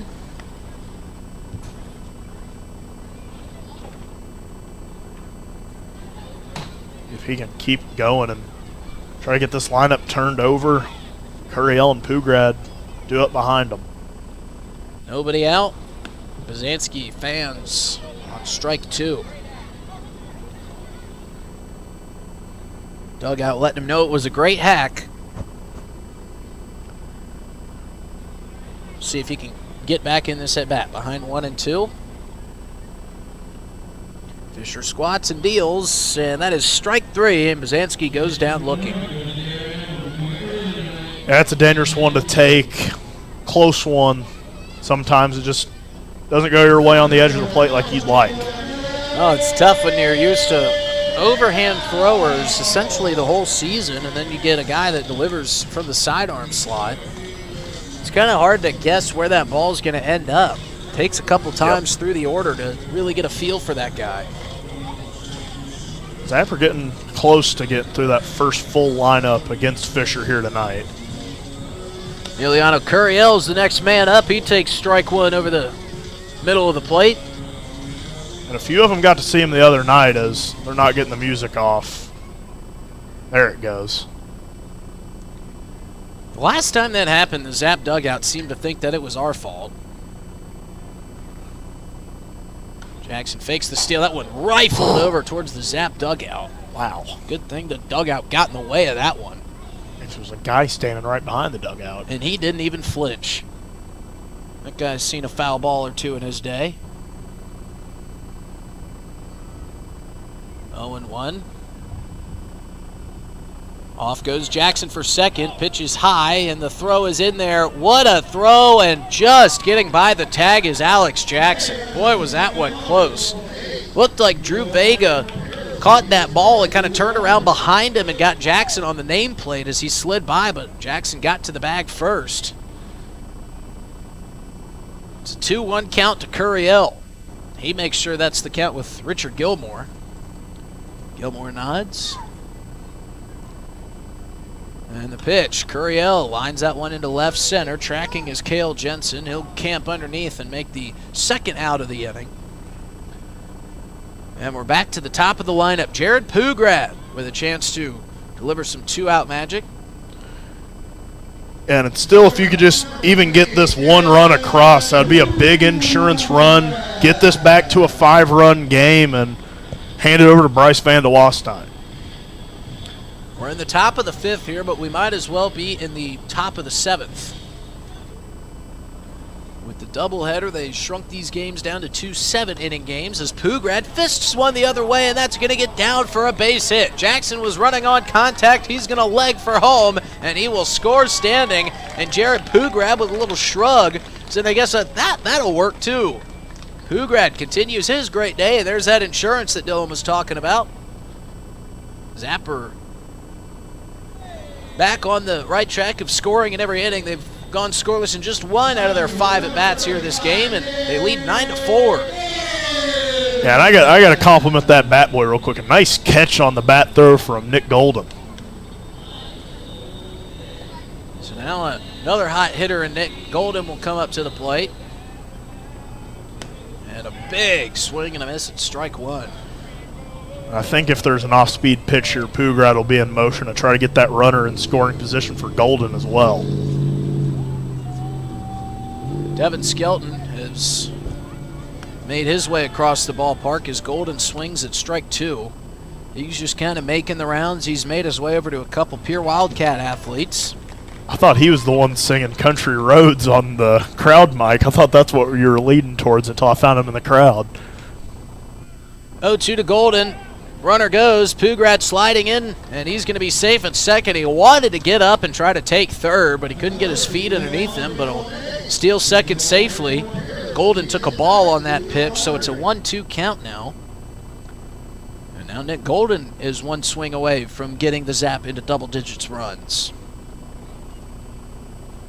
And Nick Golden got that RBI earlier, and I read off his RBI total to a couple of the guys in the press box before the game. That was just his 6th of the year. That's so high up in the lineup every night. Nick Golden will take ball 2 on the outside corner. Good take from Golden. That's so high up, and combine that with how many times he gets hit by a pitch, it's kind of hard to knock in runs. 2-2 count, 2 outs. And another hit by pitch for Nick Golden. I'm going to claim announcer's jinx on that one because you put it out in the air. Sorry, Nick. And Nick continues to pad his lead in the hit by pitch 17. category. As many as the Zap have wins. That is just unbelievable. So now Jake Daly will come up with 2 outs. Nick Golden trying to work out that right arm. That's right where it plunked him. Got him kind of on the between the armpit and the shoulder blade. First pitch to Daly. Swung on and fouled off over the hometown crowd here on the first base line. And Nick Golden might have some lifelong bruises when he leaves Pier. I mean, he just gets hit seemingly every time we have a game here at Hyde Stadium. And we've got a lot of games at Hyde Stadium. Daly waits on and off speed and shoots it through the left side. Pugrad going to get the stop sign. So the Zap now have him loaded for the moment. A throw over to second. They were trying to get Nick Golden in between second and third, and they almost threw it into the outfield. which would have turned the stop sign into the green light for Jared Pugrad at third. But Ty Farwell is coming up to the plate with 2 outs and the bases loaded. And one swing to put the Zap 1 run away from the run rule. Of course, Farwell is just thinking, let's get something in play here and bring a couple more runs across. He chops that one to the right side. That's going to get through for another Zap base hit. 1 run will score. Golden rounding third. He hits the brakes. Now he's going to be caught in a pickle between home and third. They're going to throw it home, and Golden trying to run through the tag of Brock Cross, and Cross holds on to the ball, and Cross with a long look back at Nick Golden, and now he and Nick Golden are in a staring contest. And now the dugout for the Sodbusters emptying, I guess to welcome their defense back, but also to be on guard for something.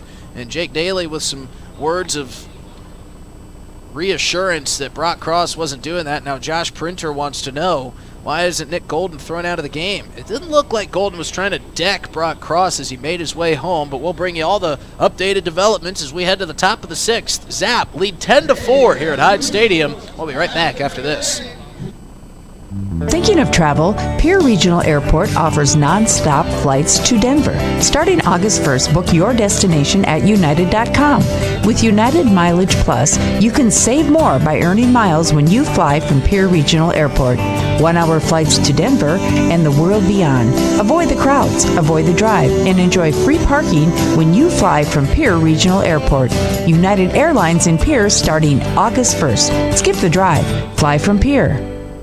We're good at making excuses for things we don't want to do. I can't work late because my cat has a job interview. Unfortunately, we're also good at making excuses for things we shouldn't do, like driving drunk. There's nothing on the back roads but cows. The truth is, there's no good reason to drink and drive, not even if you stick to the back roads. If you drink, don't drive. No excuses. Brought to you by the South Dakota Office of Highway Safety, South Dakota Broadcasters Association, and this station. If you're interested in becoming a valued sponsor of an Oahe Zap broadcast, you can contact us for more information at sports@dakotaradiogroup.com or call us at 605-224-8686. Welcome back here as Bryce Van de Wastein takes the mound. 10-4 ball game. Zap lead. 2 big insurance runs for Golden. Ran into the final out of the inning. Got caught in a bit of a pickle. Coach Habiger sent him around third, and then he threw on a late self-imposed stop sign, and might have been better off just keep on chugging home because he got caught in the rundown. Went down for the 3rd out of the inning, but not before 2 big insurance runs had scored for the Zap. As the only inning they haven't scored in today was the bottom of the 4th. And a chance now for Bryce Van de Wastein to hold this game where it's at. Try to set up the Zap for their 18th win of the year. And it would be a big win for their playoff hopes, as it would put them back into a tie command for the second half with the Casper Spuds. Going back to that Nick Golden play at the plate, I think you're right. I think you may want to just try to force the hand and force the throw and see if they can get the relay in time rather than getting into a pickle, because into a pickle, those usually favor the defense. 9 times out of 10, they're going to get you out. I'd say about 5 times out of 10, they're going to throw you out at home. But Nick Golden, trying not to run into an out. I get it. As that one fired in for a first pitch strike from Van de Wastein. The last time we saw him was a great start on the mound for Van de Wastein when his family got into town. And the day before they gave us those awesome cinnamon rolls, as that one misses low for ball 1. Van de Wastein trying to have a good relief outing after his 1 start of the year, which he just looked stellar. And he's always so animated on the mound. Sure, he would love to deliver a win for the Zap here today. 1-1 turns 2-1 as he misses low. I was really impressed with Van de Wastein's start, but maybe even more impressed by the family recipe of the Van de Wasteins for those cinnamon buns. I can't stop thinking about those things. They've always been on his mind since it happened. 2-1, swung through in the dirt. A nasty pitch there from Van de Wastein. And Gavin Frazier's mom got us some great snacks. What were those cookies called? Mr. Maples? Oh, my goodness. Or Mirables? I have dreams of Mirables almost every other night. And now with these Chicago popcorns. 2-2, swung, chopped into the leg of Johnston. I've got plenty of food to think about. And it's always a good treat when the lovely parents of these Zap ball players bring us something to try on the broadcast. And the Garrett mix lived up to the hype.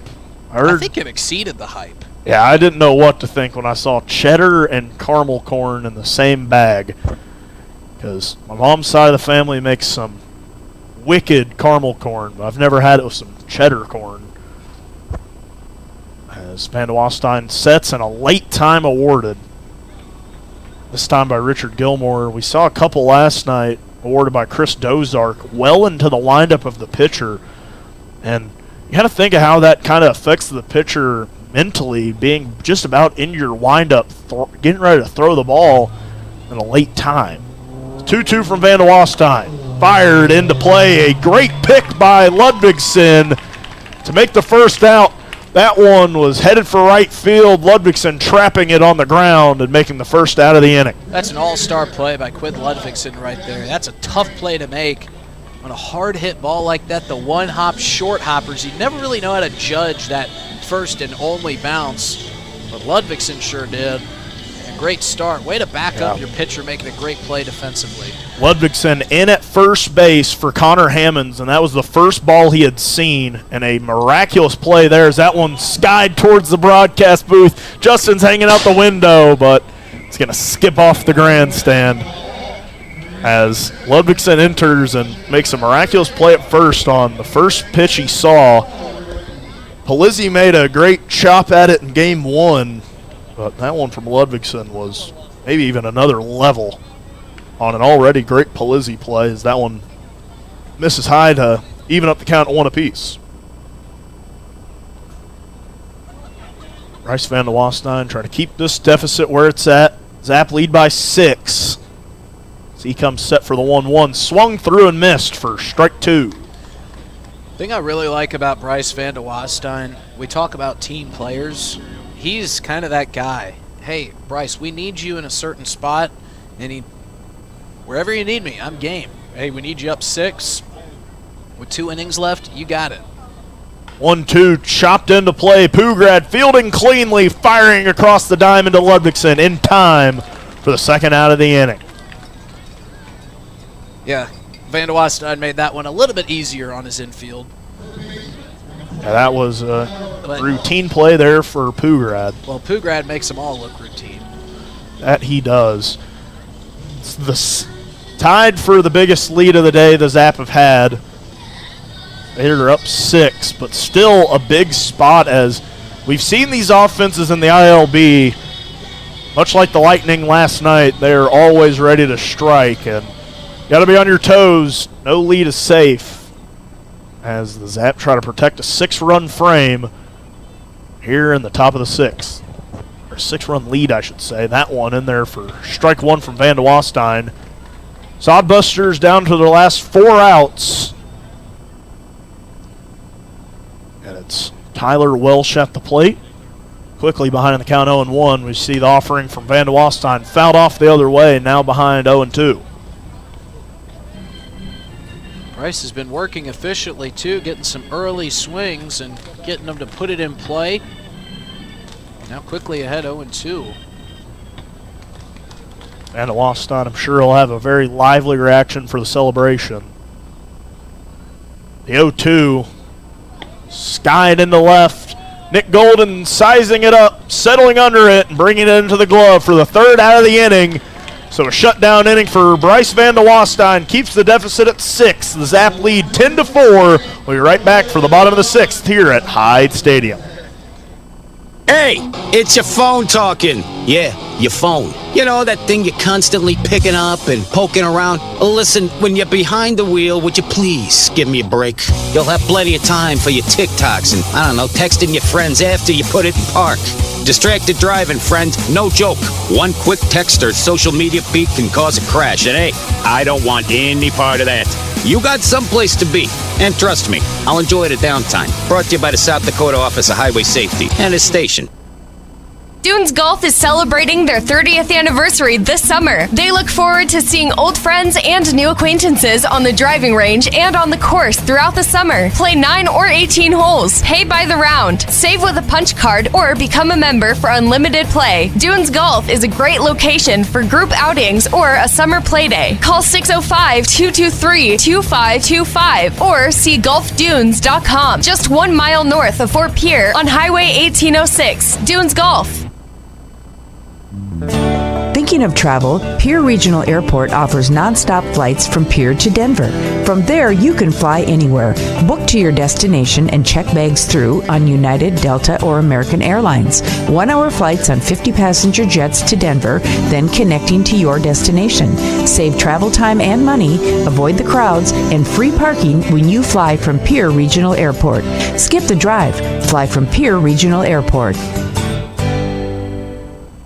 Looking for happenings in Central South Dakota? The Pierre Area Chamber of Commerce Community Calendar is your go-to for all the latest events. From entertainment to local benefits, community activities, and more, there's something for everyone. Email your event to contactchamber@pierre.org and it will be listed on the weekly calendar. To view the calendar, go to www.pierre.org. Let's celebrate together in the heart of South Dakota. The Pierre Area Chamber of Commerce, connecting our community one event at a time.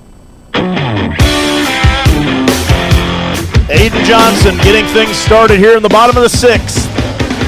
As the Zap lead 10-4. Aiden Johnson homering in game 1 of today's doubleheader, but it was in a losing effort. He's hit 4 home runs this year, and none of those ball games have been particularly close. As that one in there for ball 1. And the intern team, after every game, has to give a player of the game post. It's a sponsored post. They have to do it after every game. The 1-0 in there to Aiden Johnson turns 2-0. They have to do it after every game, win or loss, and it feels like every time there's a loss, Aiden Johnson's getting that. Well, it's because a lot of these losing efforts, Aiden Johnson's homering in them, as he's quickly out in front 3-0. When we had a little break in between games, you went and looked at some of the scores of the games in which he had hit home runs in. I think the average deficit was around 10. 3-0 to Johnson in there for strike 1. There were some ugly ones in there. He homered in that Prospects loss. Homered in one of those Spearfish games. Homered the last time we saw the Sodbusters before this one as he grounds that one sharply to second. A good play there from the second baseman, Drew Vega, to keep it in the glove and record the first out of the inning. Yeah, you know, for the longest time, the Zap were hitting home runs and losing games. Maybe now we just need to keep Aiden Johnson in the ballpark. Keep him out of Aiden's area over there. You're welcome to visit during batting practice, Aiden, but stay away in game time. As Ludvigson steps in, his first at-bat of the game. He watches one outside for ball 1 from Fisher. Ludvigson, then Jackson due up. Ludvigson entering for the exiting Connor Hammonds. As he fouls that one off into Capitol Ave. There's a couple young girls doing their best Quint Ludvigson impression with some Gatorade bottles down behind the netting. They're kind of getting that bat up in the same general area that he sets up. One issue, they're both batting right-handed. Give it time. As that one misses off the plate for ball 2. They can always become switch hitters. Got some pretty good swings down there. Ludvigson ahead of the count, 2-1, now 3-1. As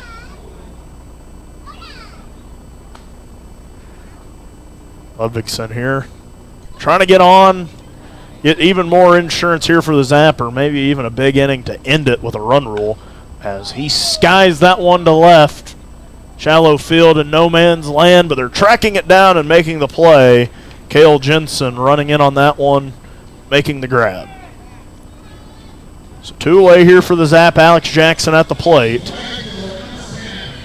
Likely the last opportunity. I'm not sure how long Alex Jackson's family is going to be here. Hopefully they can stick around for the weekend series against Casper. Just love to see him do something huge in front of his brother and his mom. Especially since he's been getting plunked so many times a day. They're probably going to be quick to check on him after the game as he watches ball one. Well, maybe his mom will check on him. I'm sure his brother will probably have maybe some laughs at him for getting hit a couple of times tonight. He might be in a ice suit later as he watches ball 2 in. An ice suit. Kind of like what Trey Martin was wearing. Yeah. 2-1 chopped away towards the Hastings dugout. Coach Habiger out there trying to do his best soccer skills. He tried to stop it with his foot, but it was not the best first touch from Coach Habiger as he gets away from him. Just checking on that ball, seeing if they can still use it. It took a scuff off the concrete, but I'm sure we'll be using that one again. That one, Jackson grounds it softly to third, firing across in time for the third out. So Zap can't add any insurance. We head to the top of the 7th as they try to close things down and get a patented Dylan Beach honorary save as they lead 10-4. We'll be right back here on River 92.7. The summer is here, and you know what that means. The Oahe Zap are back, and we at DRG Media Group are bringing you coverage of every Zap home game all summer long. You can hear all the home Zap games on River 92.7, or you can watch them live on drgnews.com at the River 92.7 station page. The Zap are offering you fans something new every single night, so get out to Hyde Stadium for some Zap baseball this summer. Purchase your tickets on OaheZap.com or buy them at the box office. If you can't make it to the game, we've got you covered on River 92.7 Oahe Zap Baseball, brought to you by DRG Media Group. Hudson Ivy will close things down there for the Zap. Oahe out front 10-4 as we head to the top of the 7th inning. And if you're wondering why I close it out, yes, 2 7-inning games as a part of this doubleheader today. But don't worry, they're still going to get the YMCA in. 2 YMCA day. 2 YMCA day and a little bit more energy for this YMCA than the first time around in game 1. But a big smile on the face of Esteban Baca as he's getting the crowd pumped up right in front of his family. When doesn't he have a big smile? He even had a big one after coming off the mound after today's loss in game 1, and he just swiped a $5 bill from a kid. Maybe that's why he's smiling. He's staring right at the kid after he did it, too. Hudson Ivy will deliver from the side slot position, much like Nate Fisher did. And Hudson Ivy getting a little bit of maintenance work here in a 6-run ball game. Zap out in front 10-4. They scored 10 runs on 8 hits. They scored 3 runs in the first, 2 in the second, 3 in the third. They went scoreless in the 4th. They scored 2 more in the 5th. Nothing there in the 6th. They went down to 1-2-3. For the Sodbusters, they scored 1 in the first inning, but Ponciano got out of a little bit of a jam. They scored another one in the 3rd, followed that up with runs in the 4th and the 5th, but it's been all 1-inning frames for the Sodbusters today. That is, unless they go scoreless, which they did in the 2nd and the 6th, and Hudson Ivy trying to keep it that way here in the top of the 7th.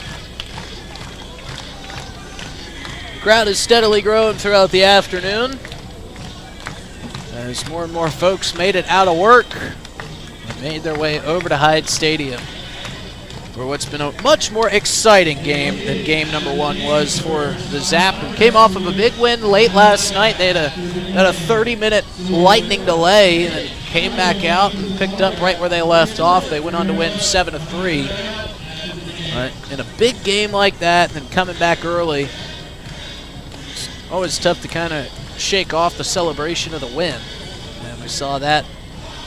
And, of course, Esteban Baca was a little bit nervous, as Devin Skelton said when he joined us on the broadcast in Game 1. He had his family here. He was definitely operating at a more intense level than he normally does, and I think that came through on some of his pitches.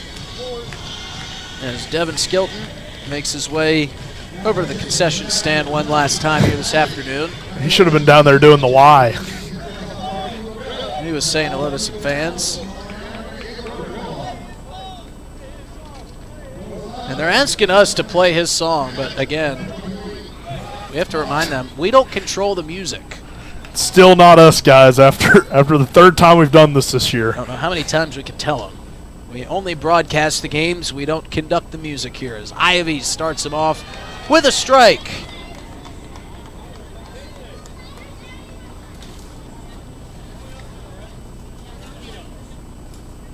New hitter here for the Hastings Sodbusters. That one runs inside. Brock Cross, the catcher who allowed a couple runs across with some pass balls, a couple wild pitches that got by him. As Ivy delivers, that one misses high and away for ball 2. No time to rest for the Zap between big series. They will likely win the series barring a 7-run 7th inning here from Hastings. They'll take 2 out of 3, and then biggest series of the year starts tomorrow against Casper, who they are battling with as the pitch from Ivy on the 2-1 count misses outside. It's 3-1.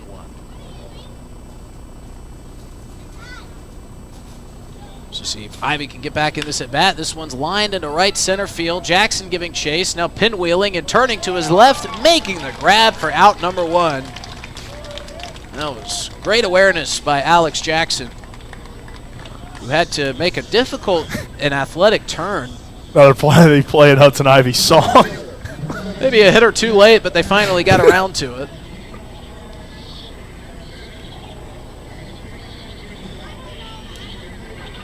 So I ought to bring up Jet Hannaford. Now it just feels like we're giving a very hype walk-up song to the other team. That's exactly what it sounds like. Let's see if Jet Hannaford can use that. Takes that first pitch outside for ball 1.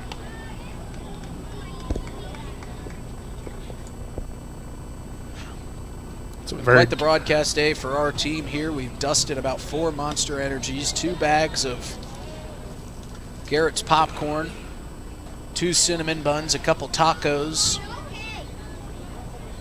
So Ivy misses again. 2-0 is the count. That one outside. Farwell snags it, and the count runs 3-0. It was an early day. We got on the air around 12:50. We didn't really have much of a break in between games, just enough time to go grab a bite to eat, and then we were back on for the pregame. Here's the 3-0 pitch from Ivy. That one's off the plate for ball 4. And believe it or not, boys, we are at about 6.5 hours of broadcast time here today. We have enjoyed every minute of it. We hope you have as well.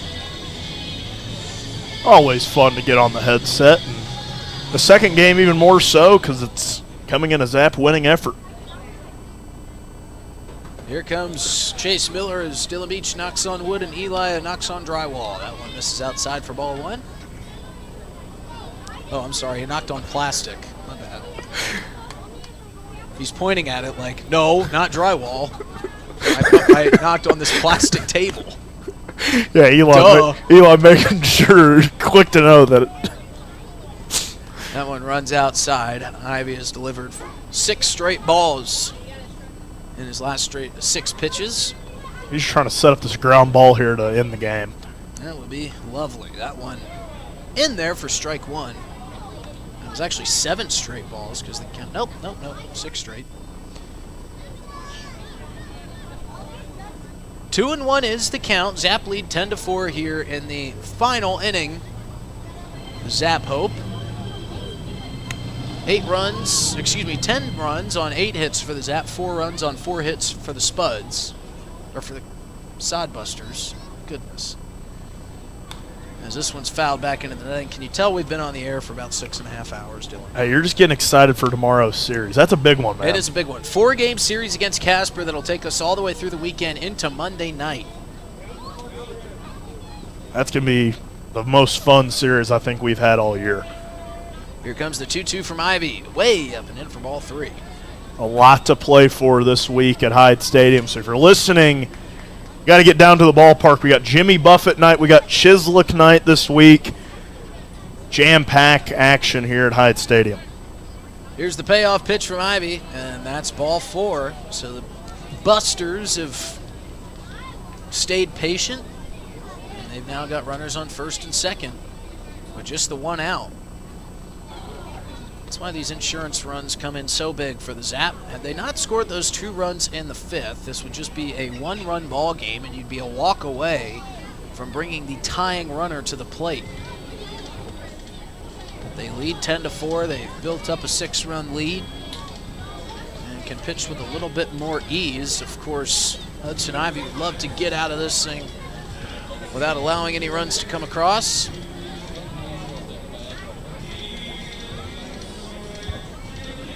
Ivy with a big shrug of the shoulders after a all-infield meeting on the mound.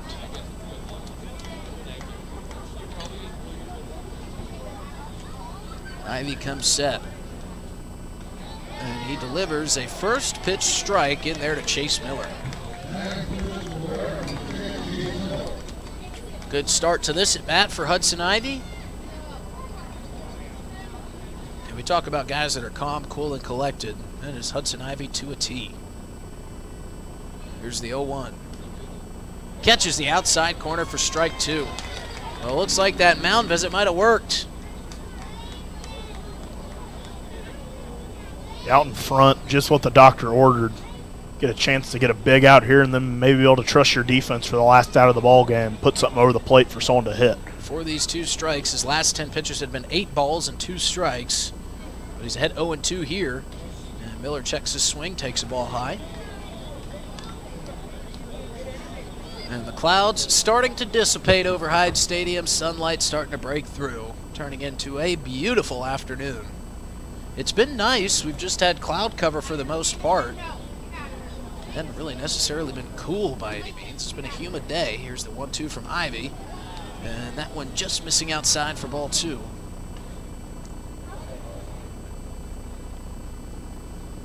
And even still here with a big deficit or a big lead to work with, 2-strike count, put something over the plate, try to trust your defense here, try to throw some strikes. Ground ball could end it. And he gets one right to Pugrad. Pugrad to Bazanski for 1. On the way to first for 2. And that's the ball game. The Zap come back in grand fashion in game 2 of this doubleheader. After losing 11-4, they bounce back and give the Sodbusters a taste of their own medicine. They take it 10-4 here in game number 2 of this doubleheader. They win the series, split the day, and they look ahead to a massive series getting underway tomorrow against Casper. We'll recap all of it for you and look ahead to the 4-game series against the Spuds, which gets underway tomorrow night. We'll be right back with our post-game show after the Zap win at 10-4 here at Hyde Stadium. Looking for happenings in Central South Dakota? The Pierre Area Chamber of Commerce Community Calendar is your go-to for all the latest events. From entertainment to local benefits, community activities, and more, there's something for everyone. Email your event to contactchamber@pierre.org and it will be listed on the weekly calendar. To view the calendar, go to www.pierre.org. Let's celebrate together in the heart of South Dakota. The Pierre Area Chamber of Commerce, connecting our community one event at a time. Doing a little spring cleaning at your house? I'm Val Keller, City of Pierre Solid Waste Manager, letting you know the City Supply Swap program can help.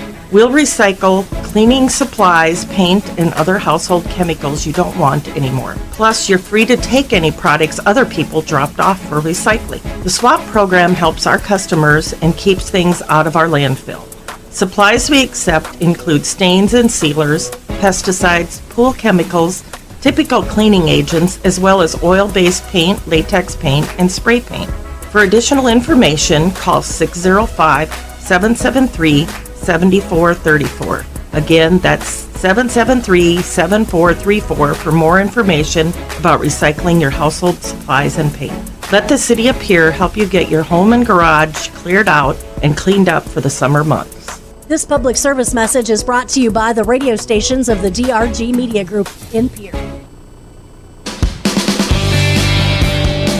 Zap bounce back, get off the mat, and win a huge game 2 as they take down the Hastings Sodbusters 10-4 in the second of this doubleheader here this afternoon. And the entire Zap squad is going to line up on the back of the dugout and sign some autographs for some very happy fans. Hello, everybody. Justin Cowart alongside Dylan Beach welcoming you back into the broadcast booth. What a marathon day it has been, and what a turnaround from the Zap, who lost 11-4 in Game 1 of this doubleheader. But they shook that off. They used that momentum from Devin Skelton getting tossed out of the game alongside his boss, Jamie Habiger. And they used that to their advantage, and they bounced back in big fashion, scoring 3 in the first, 2 in the second, 3 in the third. No runs in the fourth, but 2 more in the fifth. Applied some welcomed insurance. The Hastings Sodbusters scored in 4 innings. The only problem for them was they only scored 1 in each of those frames. 1 run in the first inning, 1 in the third, 1 in the fourth, and 1 in the fifth. Zap scored 10 runs on 8 hits, and the Sodbusters 4 runs on 4 hits. Hastings with 3 errors, Zap with the 2. And the Zap continue to climb closer to that final playoff spot, which will really come into play tomorrow. Dylan, your final thoughts before you have to get out of here and go get to work.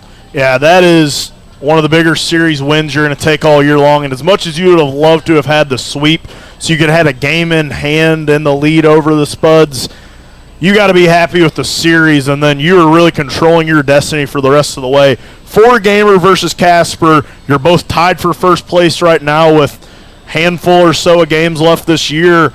It's going to be interesting. If you can win that series, you can set yourselves up for a really nice playoff chance down the stretch here at Hyde Stadium. So we've got to get out a player of the game. You got to get one on the social. Who are you giving it to today, Dylan?